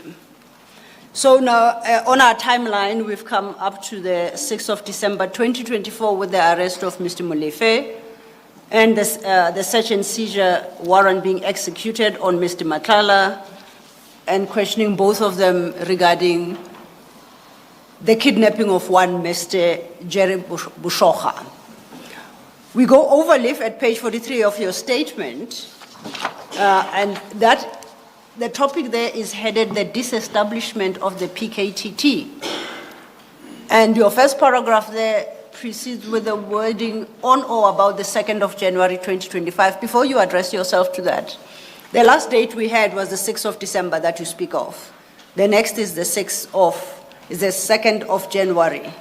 At that time, did anything of importance arise or occur that you'd like to bring to the chair's attention, not what you subsequently learned had happened, but any other issue you would like to address? Commissioners, the 2nd of January 2021, I cannot recall the exact time, I received... No, not 2021. 2nd of January 2025, beg your pardon. I received a WhatsApp message from a friend who sent me what looks like a letter that was signed by the Minister of Police disestablishing the political killings task team. You say in that paragraph that you had not received formal communication in this regard. That is true, Commissioner. I had not received any communication from anyone with regard to the disestablishment of the team. So you established on the 2nd of something that had transpired involving the task team before the 2nd, but you did not do so formally. You learned through a friend, so you say. That is correct, Commissioner. I learned through a WhatsApp message with a copy of the letter that was sent by a friend. What were the implications? What was your understanding of the implications of the letter that you received? What is the notion of the disestablishment of the task team, and what are the implications thereof? Well, the implications were going to be severe, Commissioner, because this is a team that was formed in 2018, where the executive or the head of the executive, which is the president of the country, was involved. A group of ministers, which we refer to as the Interministerial Committee, were overseeing the work of this team. Different steering committees that were charged with the responsibility to oversee the work of the team, as well as, more importantly, the budget, the financial cost that was given to the team. But most critical, Commissioners, are the investigations that some of them were already in court and some of them were underway, and the clients, which is the community out there, the victims of crime, the families of the victims of crime that needed closure with regard to the work that the team was doing, were going to be affected by this letter. That's why I was surprised, because getting it from a private person who's not involved in police operations was a surprise. And before, I'm sorry. Yes, Chair. Before you go on, did the minister have the power to disband the PKTT? If he did, where did the power derive from? Commissioner, when I started earlier, I had outlined, invited the commissioners to read the sections of the Constitution of the Republic on the role of the minister or the member of cabinet, which is the Minister of Police. I remember the main thing you stated was that the minister creates or stipulates the policy. That's the main thing I heard. So that's why I'm now asking the question, because yes, I don't think disbanding the PKTT would be something relating to policy? No, definitely, that is the only authority that the Minister of Police has in terms of policy and direction, but not on operational matters. That's what, it's another implication of the letter as it was signed by the Minister talking to the operational works of the police. I may be going ahead of where you and Advocate Sello SC are, but I'm interested to know why there would then have been compliance with the instruction to disband if, as you say, this did not fall within the remit of the minister. Commissioner, I had indicated when I presented since this morning that the team was funded and the finance was running up until the end of the financial year, which is the 30th of March 2025. So the letter comes in between that. I've indicated the success rate of the team and the fact that there were still cases that were in court. And a matter of fact, as the Interministerial Committee continuously receiving reports, I think the last report will have been given to them in September of 2023, prior to the national elections. That was the last time that executive interacted with the team. So the letter coming up on the 2nd of January, written in this fashion, it created a bit of a problem for me because I did not understand the background where it comes from. But I guess as we go through with the investigation, we will be able to express some of the challenges that we experience as a result of that letter. Thank you. Thank you, Chair. Perhaps, and then to just close up that point, you have attached the letter itself to your statement. You make reference to that at paragraph 128 at page 44. It is annexure MK9 and it starts at page 184 of file 2. So why don't we go to the letter and concluding perhaps your answer to the chair. Looking at the letter, if we go to the second page, I see it is signed by the Minister of Police, Mr. Mkhwanazi. It's dated the 31st of December 2024. Is that the letter that you say you received on the 2nd through a friend, on WhatsApp communication? That is correct. Okay. Looking at that letter, I see it covers 3 major issues. The first, and they're numbered. First relates to the filling of posts in the intelligence division. Is that an aspect that is relevant to your operations, both as a political killings task team or as the provincial commissioner? Would that fall within your remit? Item 1. The filling of vacancies of crime intelligence. Yes. It is a responsibility of the divisional commissioner, who is Lieutenant General Khumalo, together with the National Commission. However, the crime intelligence in each province ought to have the leader, yes, which provides services to the province. So therefore, in that, it will affect me as a provincial commissioner. Now, based on this letter, were you directly impacted by the instruction to suspend the filling of posts within the intelligence division, in KZN specifically? Were you directly impacted? By you, I mean the province and you. Yes, commissioners, the impact of this is severe. We already have been trying to put some reforms within crime intelligence in order to respond to the growing crime levels that we're experiencing in the country. You'll recall, Commissioner, in 2021, July unrest, and subsequent to that, the Human Rights Commission that conducted hearing. The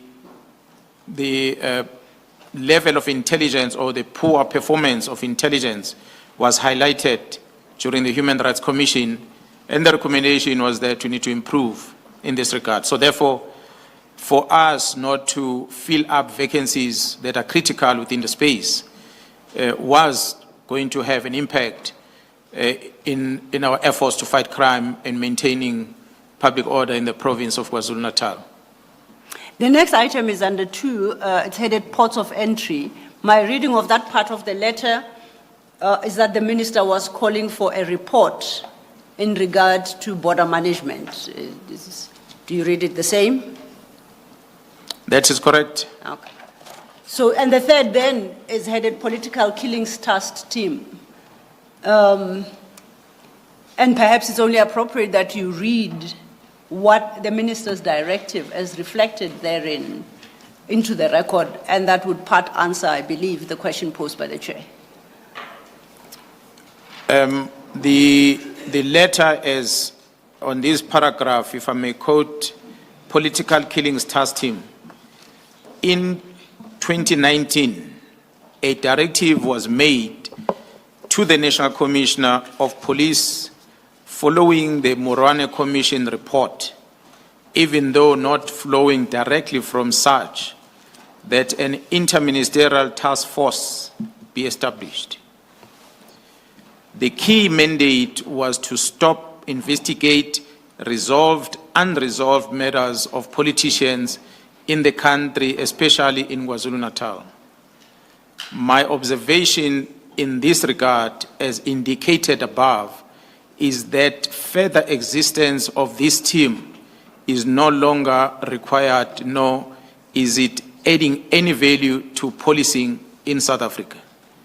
I therefore direct that the Political Killings Task Team be disestablished immediately.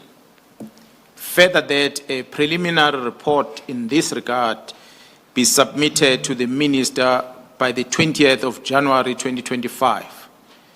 The final and closing report must be submitted to the Ministry's Management Executive Committee meeting late January 2025, the date of which will be communicated as soon as possible. Yours sincerely, Minister of Police, Mr. E.S. Mkhwanazi, MP. Let me ask this direct question, General. Is this a policy or a policing issue, and why? Commissioner, as in my opinion, views and experience I have in the police of over 30 years, this is a letter that is operational, not policy. It talks to the operational work of the police, of the SAPS, mainly so because this is one team that has been successful out of the 11 teams that are running at national level. But it is the only team that receives this type of letter. So I felt that this is an operational thing, notwithstanding the fact that there are other background references in terms of the establishment of this team that were omitted, perhaps were not known to the minister, the reason of which I think he is in a better position to explain. Thank you, Chair. I know further on in your statement you deal with these issues, but I would like to invite you to give a preliminary response to the statement made by the minister in the letter. And I quote, "My observation in this regard, as indicated above, is that further existence of this team is no longer required, nor is it adding any value to policing in South Africa." Do you have any comment to that statement? Commissioner, I disagree with the assessment of the minister in this regard. I have displayed earlier today, also in the statement, previous pages, the work that the team have done, the success rate, the performance that influence the extra work to be given to the team, which will include the work in Eastern Cape as well as traditional leadership. So for a minister to reach this conclusion, was because the minister has not received a formal briefing on the work that this team is doing. So to me, it was a wrong conclusion that the minister has reached, which is why it became a matter of concern.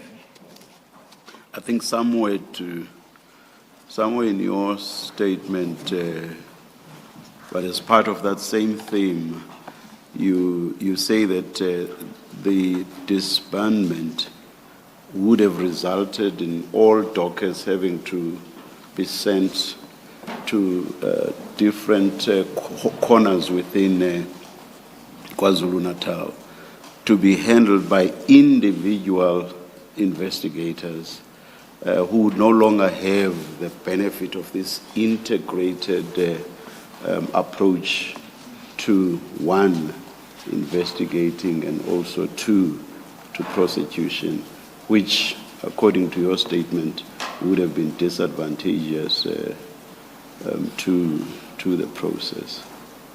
That is correct, Commissioner. I can agree with you more.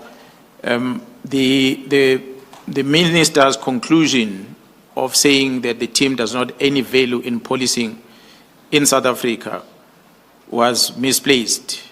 It is my belief that perhaps, as I had said in the public, in the very same month of January, that someone influenced the minister to do this. Thank you. General, you say that at the time of this letter, the minister had not received a formal briefing on the work of the task team. You say formal. Had he received any briefing at all from you in particular?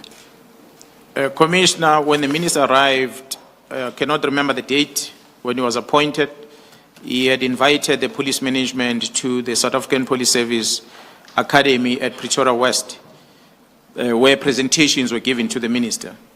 But that was strategic presentation that were given to the minister, not specifics on operational matters.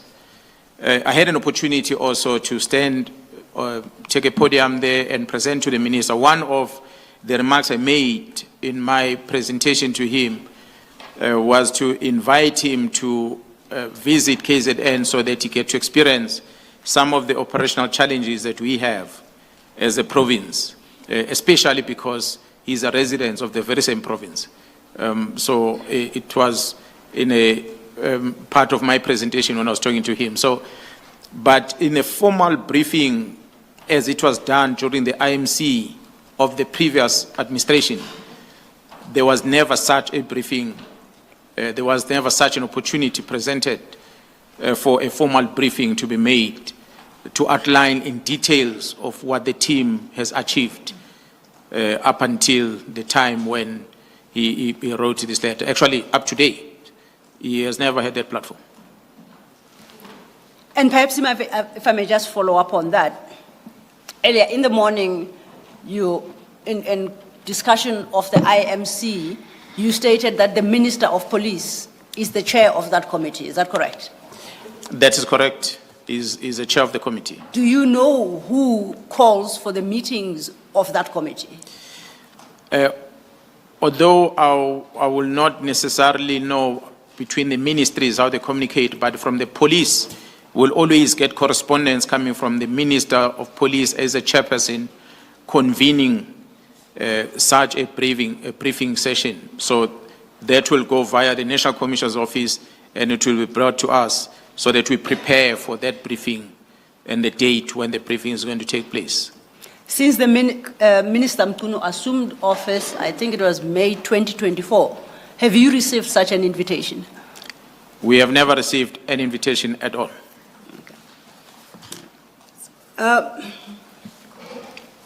Getting back to your statement then from paragraph 126.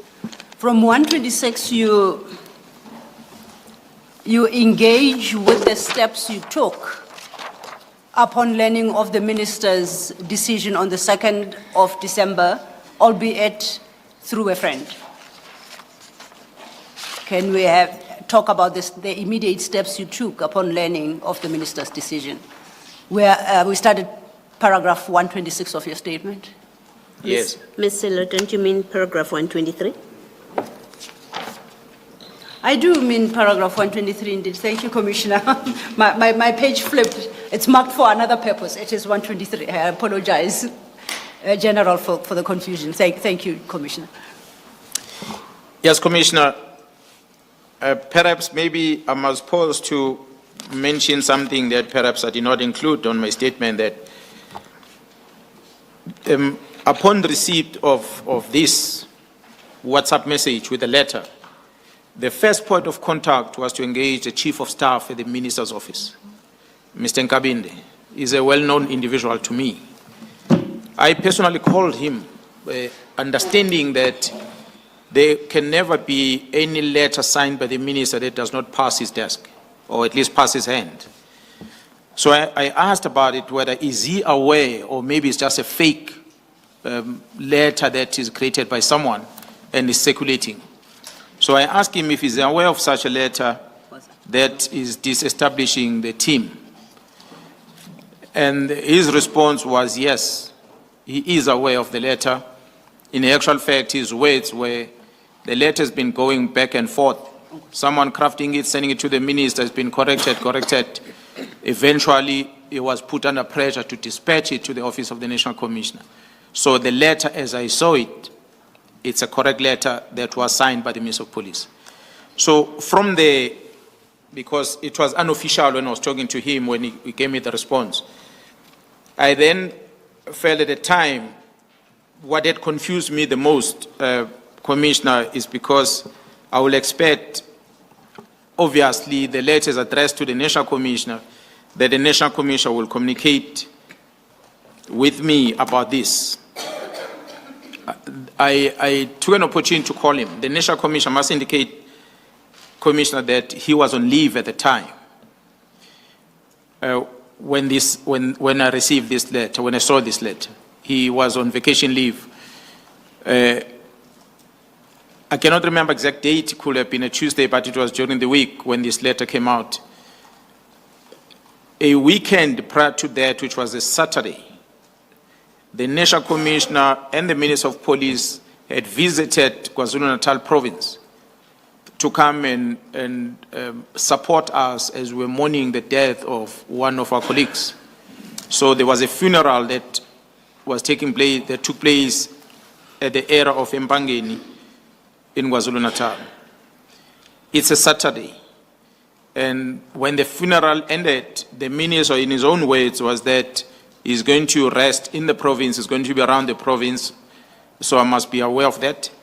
And the National Commissioner was going to be starting his leave on Monday, so we all went separate ways. National Commissioner traveled to Pretoria that Saturday evening, and the minister will have gone to his residence in KwaZulu-Natal. It's a Saturday. Sunday goes by, the Monday, I cannot remember the date, but 2 or 3 days later, the letter surfaced. So the National Commissioner has just taken leave. So that what troubled me, because I find it odd that you cannot have a National Commissioner or the minister writing a letter to the National Commissioner that has got such content and these allegations, if the minister had not discussed this with the National Commissioner somewhere before. Perhaps it's just formalizing the communication that he had had with the National Commissioner. That's why then I took a decision to contact the National Commissioner to try and establish from him whether is he aware about this letter, has he been told about this disestablishment. And the National Commissioner's response was that he is on leave, which his leave is going to end on the 14th of January, and he hasn't had an opportunity to consider the content of the letter. But he had nothing to do with the disbandment of this political killings task team. And he also informed me that the Minister of Police has never sought his advice before taking this decision. So I also advised him that I also had not been engaged about the decision of the minister. So that is the first engagement I had with the National Commissioner as he was on leave. He was still on leave at the time you had that engagement? That is correct. Before then we discuss what you did next, can I go back to an issue you raised and you said it's not part of your statement, and that relates to your contact with the Chief of Staff in the Minister's office. And if I recall correctly, you said the Chief of Staff informed you that the letter was going to and fro. I think those are the words you used. Do you recall that? That's correct. What do you know between who that letter was going to I- and fro? Commissioners, I did not ask him who are these back and forth, but my conclusion was that the drafters of the letter were on the other side of the country. Country, you said? The other side of the country, because the minister was in KwaZulu-Natal. Okay. So the drafters would have been elsewhere, not together with the minister. And the correspondence will have gone to the chief of staff, who then directs it to the minister. And perhaps the minister will not be happy with some content and will bring it back to the chief of staff, and the chief of staff will send it to the drafters. That's why the back and forth statement come from. That is my assumption. Okay. And eventually, after the signature was placed on the document, then the chief of staff was, on his own words, pressured to make sure that the National Commissioner's Office receives and acknowledges the receipt on the letter on the day. So he never told me who pressured him to do that. So I guess the investigation will be able to discover where did the letter originate from before the minister signs it. The pressure was on the chief of staff. That is correct, Commissioner, according to his own words.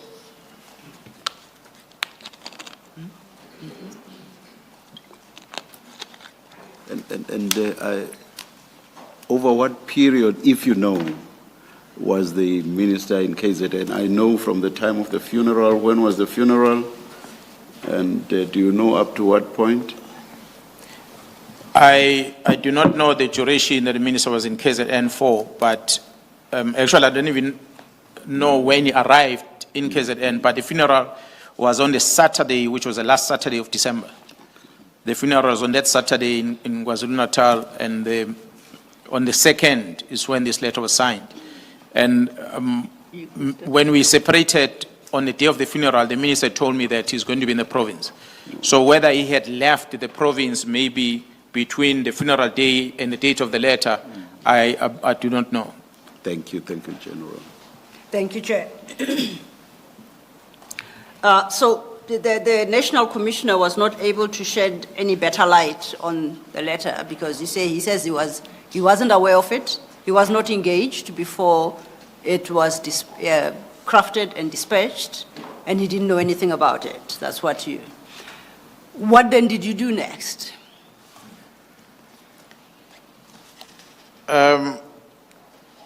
Commissioners, I made a suggestion to the National Commissioner that he must speak to the minister in order to be able to establish the factors that made the minister to consider arriving in this conclusion and the drastic decision to disestablish the team.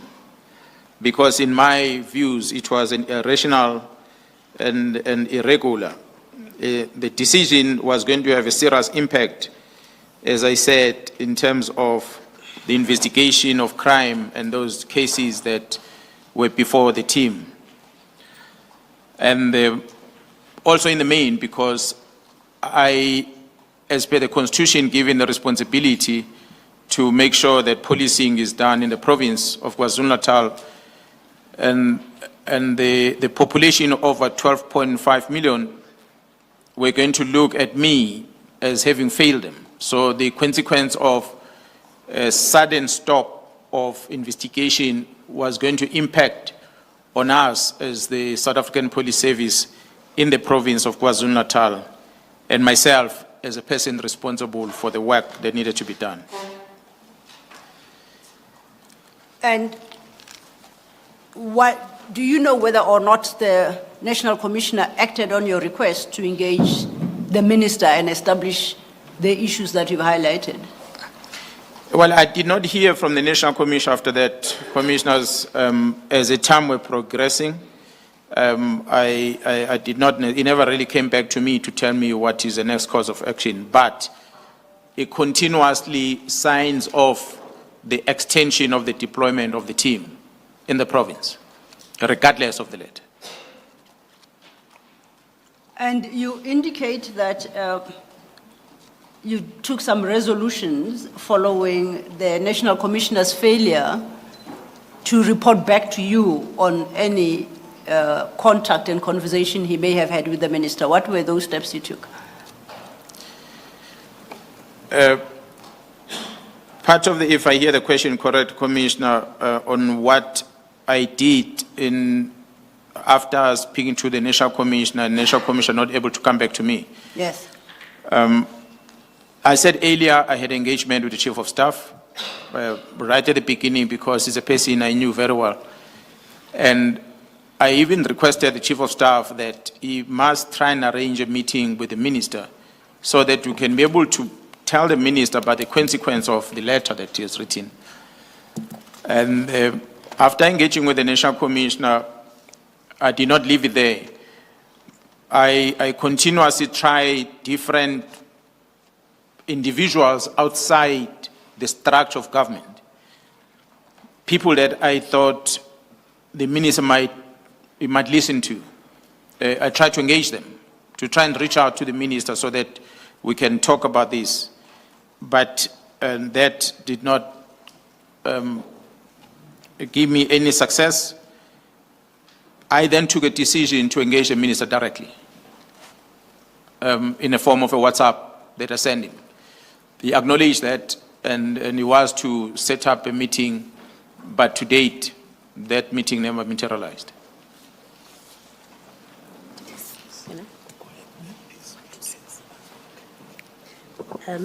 General, you seem to have skipped paragraph 126 as another step that you took. Do you want to speak to that? That is correct, Commissioner.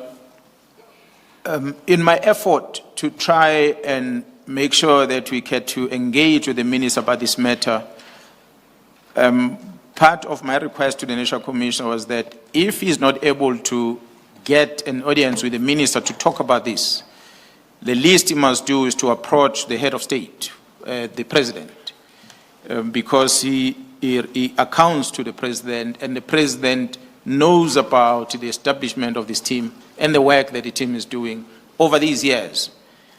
So he must be informed about what the minister has done, and I wanted the National Committee to establish whether is the president aware of the decision of the minister, is he supporting this decision of the minister?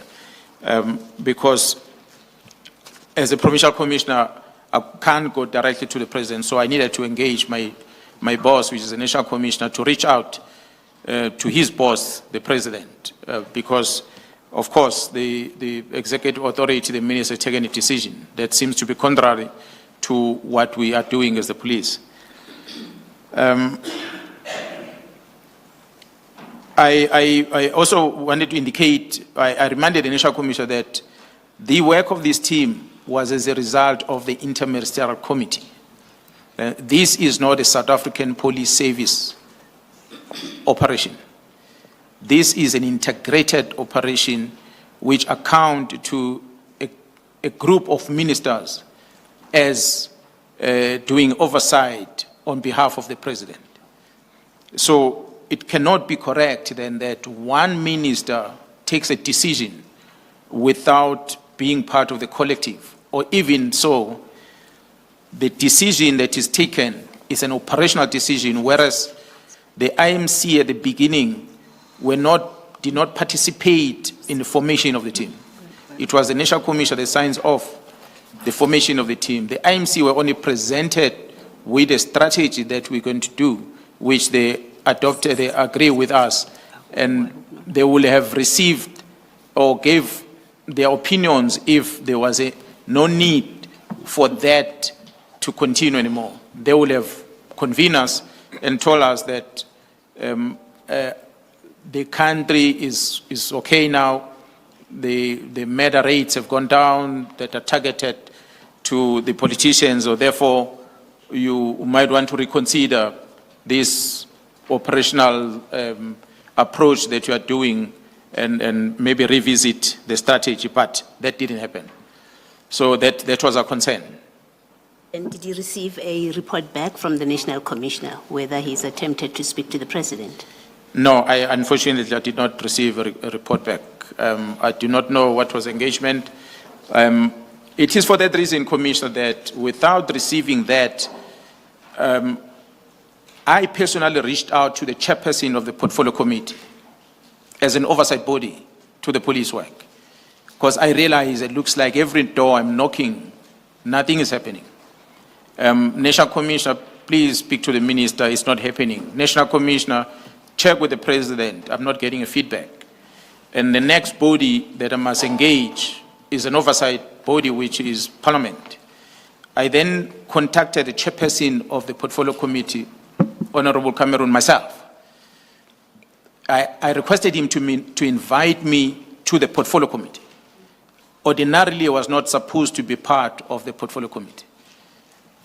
But through my request, he invited me to be part of the portfolio committee. It is that portfolio committee where I was able to then express my feelings about this decision in the presence of both the National Commissioner and the Minister.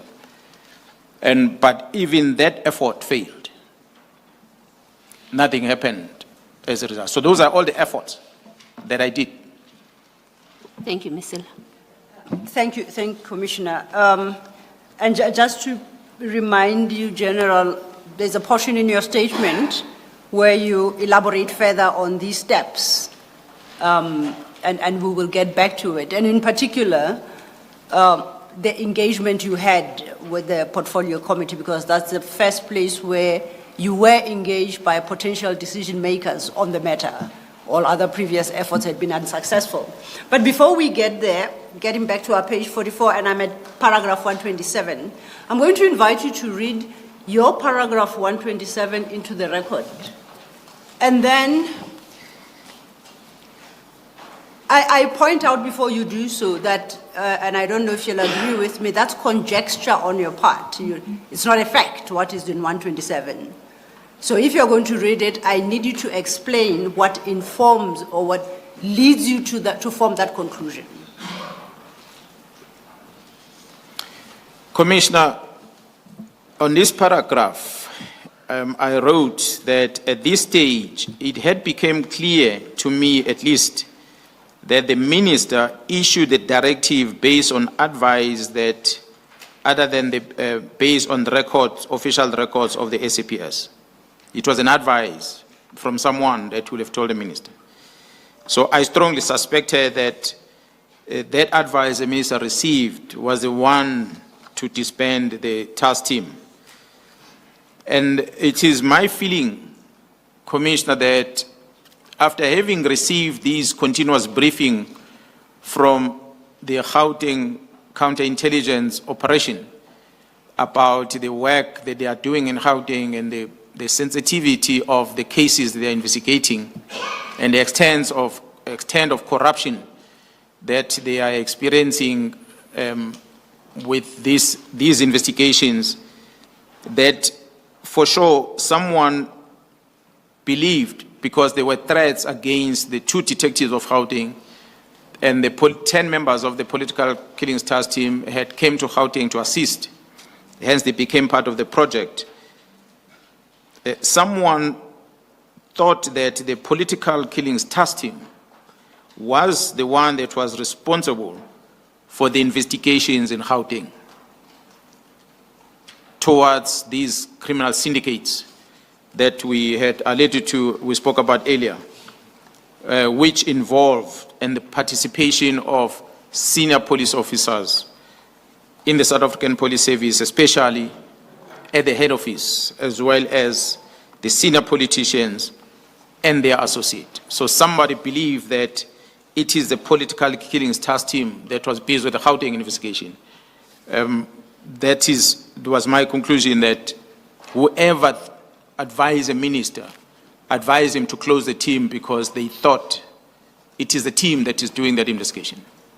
Now, and I did qualify that that is your conclusion, and in this paragraph at least, you don't substantiate that conclusion or provide a basis for that conclusion. My question to you is, do you personally have any evidence, or is there anyone within the investigative arm or involved in the investigations who would be able to adduce sufficient evidence to at least support the conclusion you have drawn? Do you know of the existence of such evidence? Commissioners, I am aware of the evidence that was extracted as the team in Gauteng were investigating, which made me reach the conclusion that indeed this is what made someone to influence the minister to close it, because the evidence that we're going to present later by someone who's going to come before this commission who were part of this Gauteng investigation, they uncovered that communication within the syndicates was making a reference to the team, not being understanding that what is happening in Gauteng is for Gauteng, is not for KZN. You say communication between the syndicate, but you are not implying that that communication extended to the minister, are you? To some degree, the associates, as I referred to here on this paragraph, are associates of the minister. And the very same associate does show communication that seems to suggest that the minister is fully involved in the decision that this syndicate is taking. Do you accept the responsibility on your part to substantiate fully, not necessarily today, but in the fullness of time, the conclusions you have drawn in that paragraph? Yes, Commissioners, evidence is there on the record, although some of it will perhaps require to be covered in camera, but the evidence is there that will support my conclusion on this. The individuals, the colleagues, as I said earlier, my July briefing was a collective effort. Men and women who are part of the investigation in Gauteng, who knows and they've gathered evidence to support the allegations that we ended up making. And they are going to come before this commission and they're going to present that evidence. We will be able, under oath, to confirm that indeed that is evidence that we've collected, and we have no reason not to believe that it is the real evidence that proves the linkages between the syndicates and the minister himself.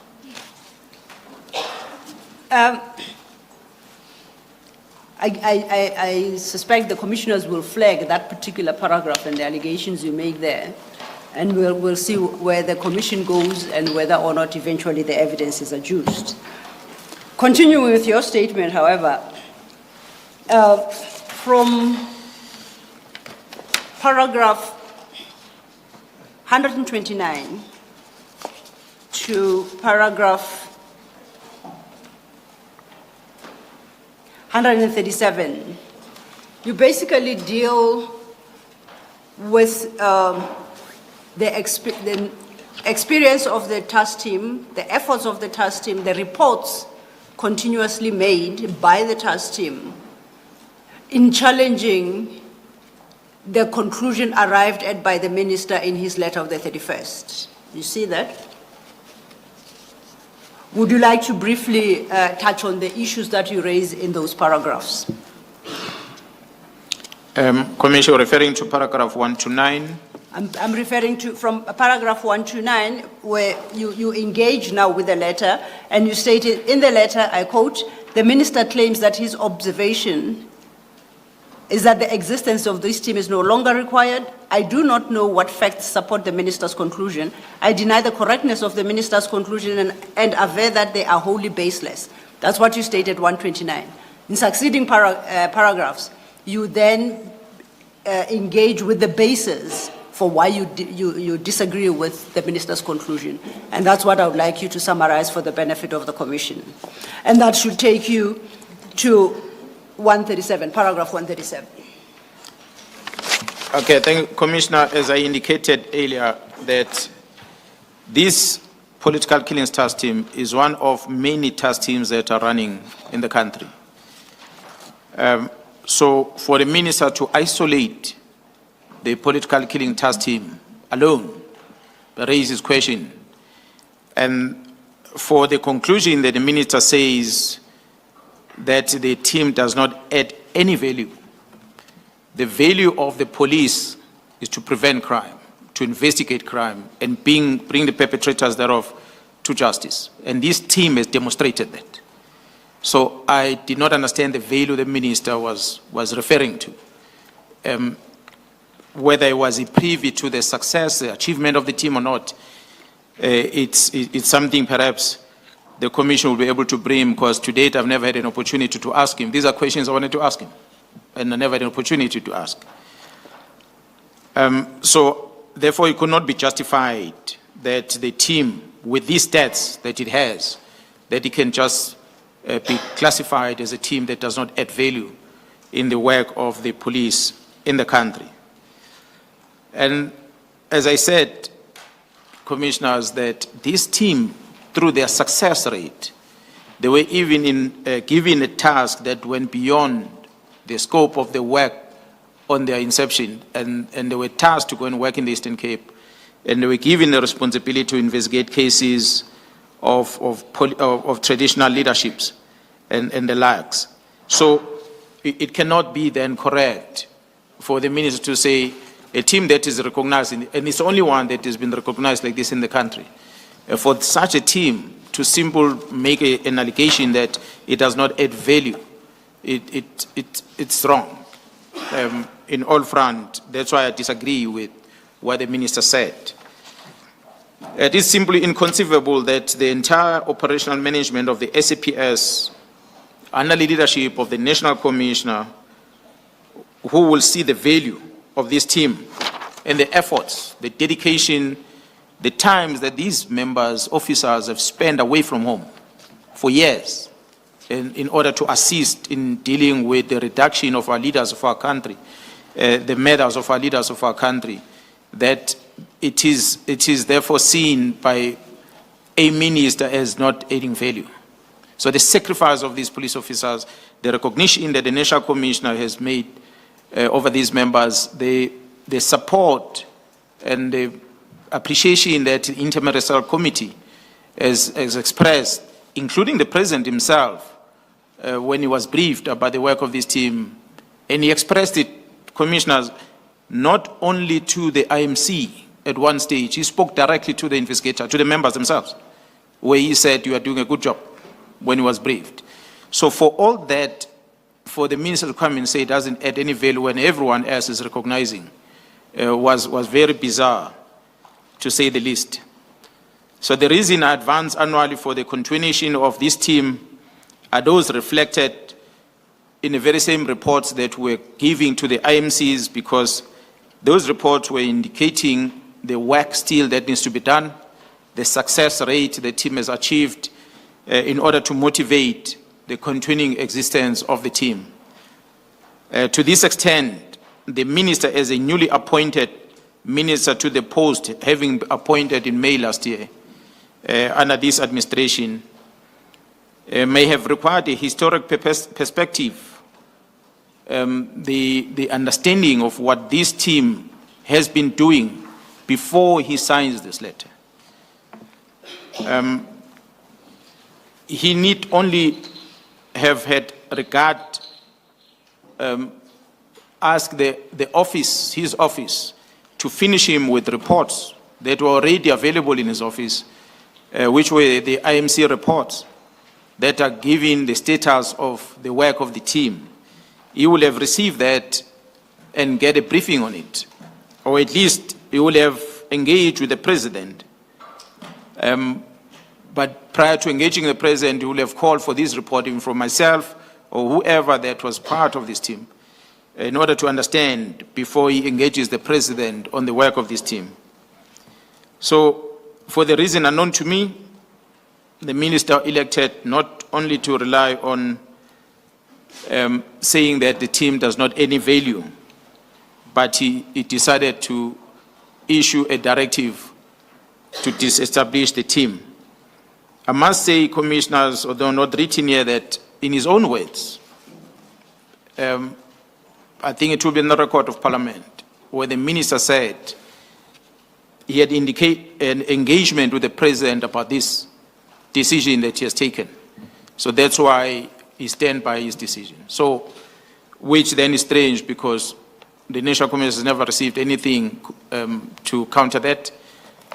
So it remains his utterances that we do not know whether he can justify on why he reached that conclusion. So my concern, Can I, if I may, yes. and I do so with the eye on the clock now, because the chair had, I think, had put a cut-off hour of 4. I just want to, continuing on what you have in your statement in the order as it appears, you raise a second different specific concern regarding the minister's decision, and this you deal with at paragraph 134. I would like you to highlight that particular concern to the Commission, please. As I said, Commissioners, that the work of the team was not as a result of the Minister of Police, but was a result of the Interministerial Committee. So my own concern in the main was the seeming undermining of the Interministerial Committee by the Minister of Police, because the letter does not suggest that the IMC had approved this dissolution of the team, nor that the mandate was given by the IMC to dissolve this team. The Minister has to date not advised of any IMC's decision with regard to the work of the team to date. Okay.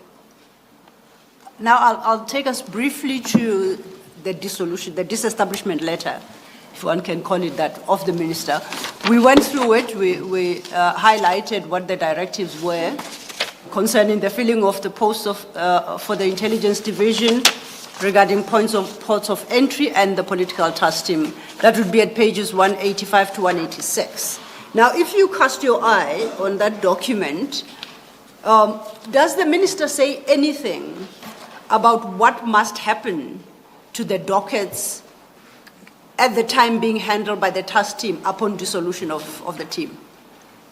Does he instruct or give guidance on what should happen in that letter? The minister's letter does not say anything about the case dockets specific.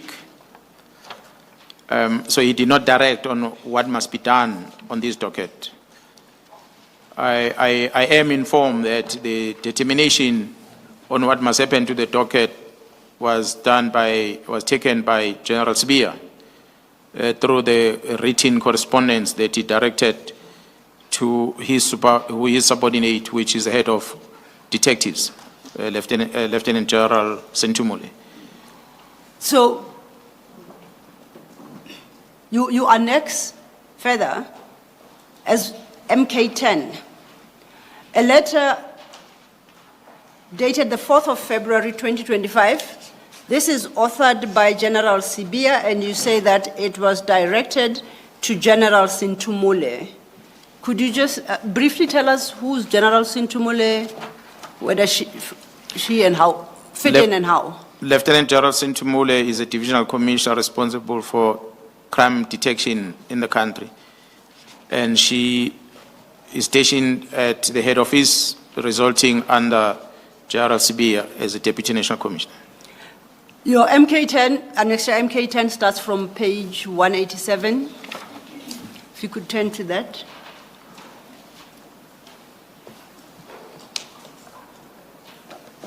And you say it is this document that contained the determination as regards the fate of the dockets, the task team dockets. Is That is correct. And what is the fate as determined by General Sibia in this letter?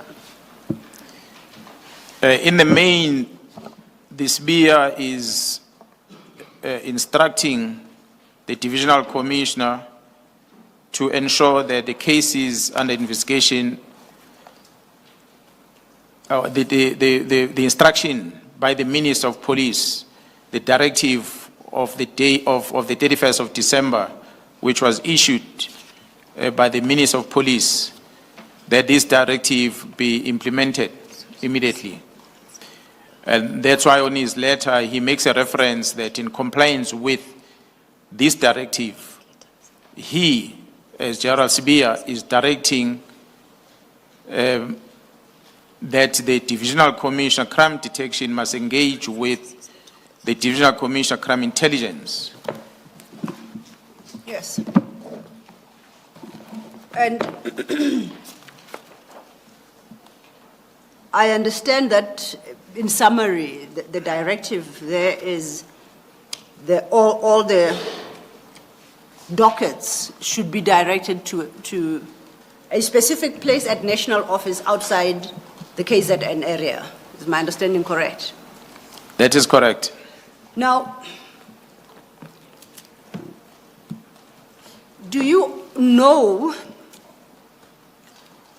if you, I'll put it differently, if you, and that's assuming you had the authority, if you were, as a provincial commissioner, were to decide to disband a task team operating in KwaZulu-Natal with dockets on matters relating to on dockets relating to issues and crimes arising in KZN, what would automatically happen to those dockets? If a task team in KwaZulu-Natal is disbanded, and I will assume for purposes of this question that it correctly disbanded, what automatically happens to those dockets that the task team handled? A case dockets, commissioners, belong to a police station. The cases open at police station get registered is going to have a case number of a particular police station. The docket might be investigated by a specialized unit, a task team, or whatever that is established. But on conclusion thereof, it goes back to the police station where it was registered. So if there was a decision to stop the work of this task team on dockets that are already finalized, will need to be returned back to the stations, and dockets that are still under investigation will also need to be returned back to the very same stations, so that those dockets have been allocated to different investigators at the station so that the work or investigation work can continue. So what would be the basis to treat these particular 121 dockets differently, and that instead of going back to their respective police stations, that they are directed to come to national office? Would you know the basis for that? I just did not know what could be the reason, although later I discovered what could be the motive. Perhaps we'll discuss that later. We'll discuss that later, particularly what could be, but let's try and stick to fact for the moment. Commissioner Baloyi? Thank you. Ms. Silo, before you step off the letter, and let me direct this so that you can formulate it your way to the general. In this letter, and maybe it's because I'm not familiar with police speak, where in this letter do you say that there's an instruction to deliver the dockets to head office? I think I can assist that by referring to the next annexure. Okay. Which is annexure, it's the same annexure, it's a series of letters. It starts at page 190. And the annexure, the letter at page 190 is dated the 22nd of 2025. And that also is issued by General Sibia. At item 2 of that letter, at item 1, General Sibia cross-references the letter under discussion together with another one of a previous date, 17th of January. At item 2, he states that in compliance with the Minister's Directive of the 31st of December 2024 and subsequent directives on the matter, you advise that this process should be finalized by Thursday, 24th April 2025. And it says this includes the transfer of all dockets, closed, currently under investigation, and in court to the Division Detective and Forensic Services. This says, once again, directed to the Divisional Commissioner, Crime Intelligence, and Detective and Forensic Services, same as the previous letter. Thank you. Thank you. Clarified. You followed my explanation to the Commissioner General? Yes, Commissioner, I could just confirm that the annexure, the marked 190, Paragraph 2 is specific to that. Thank you, General. Thank you, General. So then it's clarified that at least in those two letters, the decision or the directive instruction is that the dockets be dealt with in the manner articulated at page 190, which is transfer of the dockets, whether closed, currently under investigation and in court, to the Division Detective and Forensic Services. Earlier, when we put up the organogram, and I checked my understanding with you, I'd understood that division to be a national division and to be one of the divisions that are under the auspices of General Sibia's division as Deputy Commissioner. Deputy National Commissioner, yes. Am I correct in my understanding? That is correct, Commissioner, as I put out in the structure that there are 3 deputies under the National Commissioner at the head office. Each of the deputies is overseeing specific functions. So in this regard, this division, detective service, detective and forensic service, it's a division that is headed by Lieutenant General Sintumule, and it results under the responsibility of the Deputy National Commissioner Crime Detection, which is Lieutenant General Sibia. So technically my apologies. I say, so effectively, they leave the control of the task team and or the provincial commissioner, and they now will resort under General Sibia through the Division Detective and Forensic Services, which is a national function. Yeah, that is correct, Commissioner. They will have these dockets moved from one province and go over another province to a third province, from KZN past Free State and landed in Gauteng. Did you, upon learning, now let me put it differently, when did you learn of the intention to transfer those dockets and under what circumstances? We, as a standard practice that I'll do from time to time in the province, commissioners will be to conduct an oversight on different functions that are performed in a province. And it so happened from time to time that we do what we refer to in the province as a case flow management session. And this is where we receive presentation, I receive presentation together with my deputies on different investigations that are running in the province in order to see performance of the investigation team, assess challenges that the team has, so you can support in areas where we need to support. During the session that was held in May, I came to learn that these 121 case dockets had been moved to Pretoria.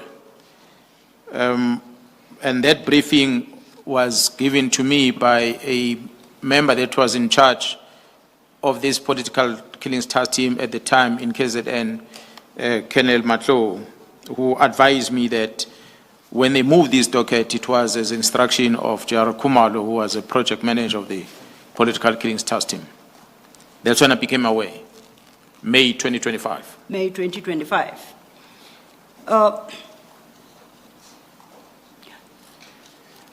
What did you do, if anything, upon learning? It would have been easier, Commissioner, for me to pick up a phone and call J.R. Kumalo because I'm in constant communication with him. But since, in my eyes, this was violating the law, I felt it's important to start putting things formally. So I wrote to J.R. Kumalo, inquiring about these directives that he has issued. I was asking him about the status of these dockets because the team had presented to me that through his instruction, the dockets were taken to the head office. And the letter you reference is at MK11, you refer to it, paragraph 138 of your affidavit, of your statement rather, my apologies. That is correct. And that annexure, MK11, appears from pages 192, Commissioners. If you could turn to the letter, General. Is that the letter? That is correct. That is the letter that I wrote to General Khumalo, inquiring about these dockets. Now, it is clear from a reading of that letter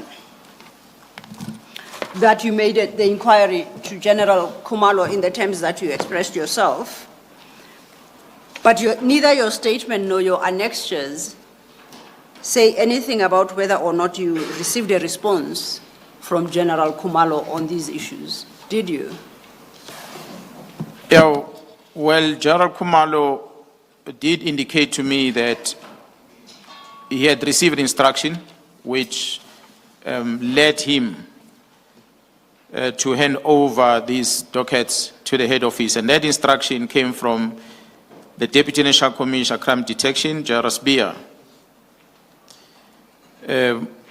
whom, according to the correspondence that was sent to Khumalo, it was not written to me, it was written to Khumalo, instructing Khumalo to bring the dockets, that the General Spear was acting under instruction of the minister on a letter of 31st that was disbanding the team. Now, do you know whether or not the demand of the transfer of the dockets to Pretoria was with the knowledge, concurrence, and support of the National Commissioner? Do you know that as a fact at all? Before that, how did Lieutenant General Khumalo convey what you've just said to you? Was it orally? He spoke to me on the phone about what has happened. Oh, thank you. If I may just point out, for clarity, Chair, at 139, the witness states what General Khumalo informed him, and then he says, I was verbally informed that General Sibia acted in a I particular. missed that. Thank you. So I take it in the course of that conversation. I missed that. Thank you, Chair. So now we turn to National Commissioner. Are you aware of whether or not he knew about this demand for the transfer of the 121 dockets? And anything that you know, please indicate how you became aware thereof. Commissioners, I report to the National Commissioner as appointed by him. Therefore, I must account to him. On a telephone conversation that I had with him, which I did not reflect on the statement, was exactly that I'm told that the dockets have been taken to Pretoria. Whether did he authorize such? And he said, no, he never authorized such transfer or movement of case dockets. And the National Commissioner, in supporting what he said to me,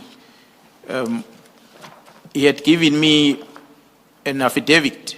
I've seen an affidavit that he wrote under oath where he indicated that he never authorized General Spear to take these dockets. And that was in June. I beg your pardon, in July. The affidavit was dated in July.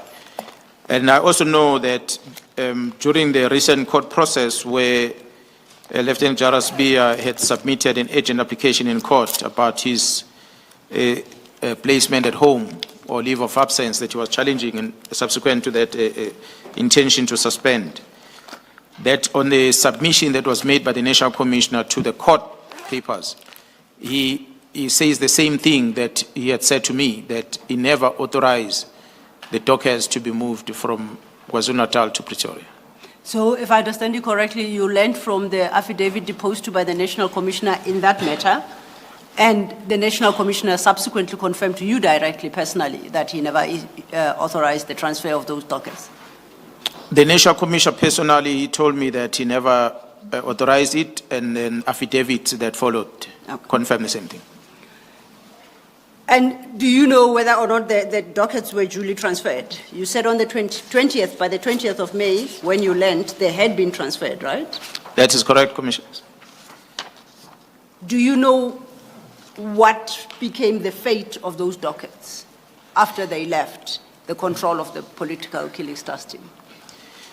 Well, the political killings task team members were complaining to me that they are receiving unindicted complaints from the members of, the family members of the victims of crime that they were in constant contact with as they were investigating these cases in order to seek update on the work that the team is doing. And the team could not give them update on the work that has been done, and their families are not receiving any update on the work that is done. So that made me conclude that nobody is making contact with the families, there's no investigation that has been done, and really the whereabouts exactly of these dockets was also in question. So it was my conclusion that from the time they were taken until the time when they were transferred back, nothing was done in those documents in terms of the investigation of crime. Chair.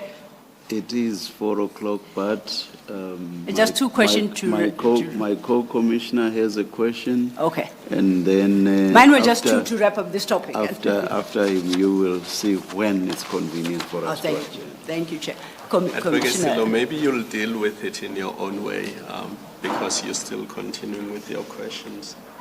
I just want clarity on whether the directive was implemented. That is the directive to disband the task team.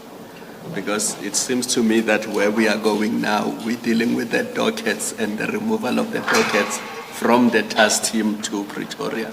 But what became of the task team itself following the directive? You can deal with it in your own way. I guess the reference is to the warm bodies. Yes. People from the or other groups. What became of them? I think it is going to be, the answer to that question will be perhaps slightly lengthy and complicated and might perhaps take you beyond, way beyond 4 o'clock than more than you intend. So may I suggest that we flag it and we come back to it? That's the fine. questions that I wanted to pose to the witness are just closing the issue of dockets. That's fine. And we open with your question tomorrow morning. Thank you. Thank you, Commissioner. General, so just to close up on the issue of dockets, at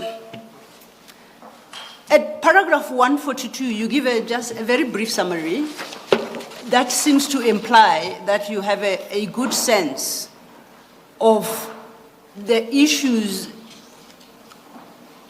that were being investigated and reflected in those dockets. Am I correct in my suggestion? That's correct. Okay. Now, if I am correct, my question to you then is, to your knowledge, did any of the 121 dockets contain any detail regarding investigations or generally the work of the Gauteng counterintelligence in the Gauteng counterintelligence operations? Did any of those dockets refer, could be parallel to, based on the description, the explanation you gave us earlier, to any of the work of the Gauteng counterintelligence operations? Commissioners, the directive from Jarasibia was talking about the deactivation of the political killings task team. The case docket of the political killings task team was situated in KwaZulu-Natal, and they were not part of the Gauteng counterintelligence ops. So the GCI ops dockets were kept separately from those that were brought from KZN. Okay. So I don't think there was any mixture whatsoever. Now, in last question then, and perhaps very briefly, your paragraph 141 and 142, you speak of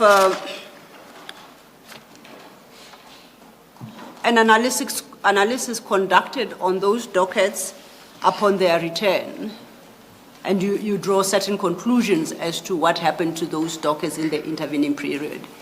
Would like to summarize that, and that will be the last question for the day. Commissioners, although this matter came to the public through the media briefing the National Commissioner had, again, thanking the media for bring this matter to the attention of the entire citizens. that when the media made an inquiry to the National Commissioner, the National Commissioner already directed a week prior to that for the dockets to be taken back to KZN. And we had since convened with the Acting Divisional Commissioner of Detective Service at the time, and we agreed together with Jaro Kumalo of how we're going to deal with these dockets that are sitting in Pretoria before they come to KZN, be mindful of a possibility that the Commission might want to have a look at those dockets. So our agreement was that we are going to have these dockets audit conducted, page by page in each docket, to confirm that which was handed over at the head office, whether it is still intact as it's coming back. As the directive of the National Commissioner, it was explicit that the copies of those dockets must be made and kept at the head office. So the team had to then make photocopies, scan those dockets, and sign off on each and every document that is inside the docket, and conduct inspection on the docket to see whether has there been any investigation conducted, meaning the very same team, political clearance task team, that came to hand over the dockets after driving from KZN and bringing them here, they came here to come and conduct an inspection on this docket to see the status, whether there is any entry that is made on these dockets from the time they were handed over. They did find few of them. Maybe a small percentage, I will not give the exact percentage now, but few of them, there were some entries that were made in those dockets. From the investigation team, from the head office, they said they were instructed to conduct inspection on the docket. As they were conducting those inspections, they had made some entries that they had confirmed, some of them, that the investigation is complete. They're supposed to be arrested, but because they're not empowered to do that, they are not investigating officers, they didn't do anything about it. They just confirmed that on paper, and they left it there on the docket. I think only one of the dockets of the Eastern Cape where a contact was made with the victims in that case, but that was just about only thing that was ever done, contact made with the victim to tell them that we are having this case, we're investigating this case, together with the officials in the Eastern Cape who were part of the initial investigation. They were also contacted by this head office team, and the entry was made on that case docket.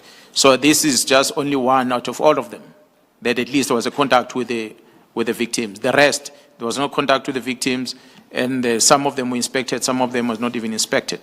And that was the status of this team. That's why I'm saying, commissioners, that when the media asked the National Commissioner about the status of the docket, and when the National Commissioner said he has given instruction for the dockets to go to KZN, it was all story to us, because we already received the instruction a week before. So we were already doing the heading over at the time when the media brought this thing to the eyes of the public. So it came out as if it's something that was done on the day, but it's something that we were already doing the counting of the dockets. And it was a Thursday, if I'm not mistaken, when the media asked the question, and the team was already in Pretoria doing the calculation of those dockets. And on Friday, they drove down to KZN with the docket. That's why we're even reflecting there that some of them, they were on an advanced stage where suspect needed to be arrested. And I can safely say that suspect has been arrested as a result of the state of readiness of those dockets. When they arrived back in KZN within a week, there were people charged.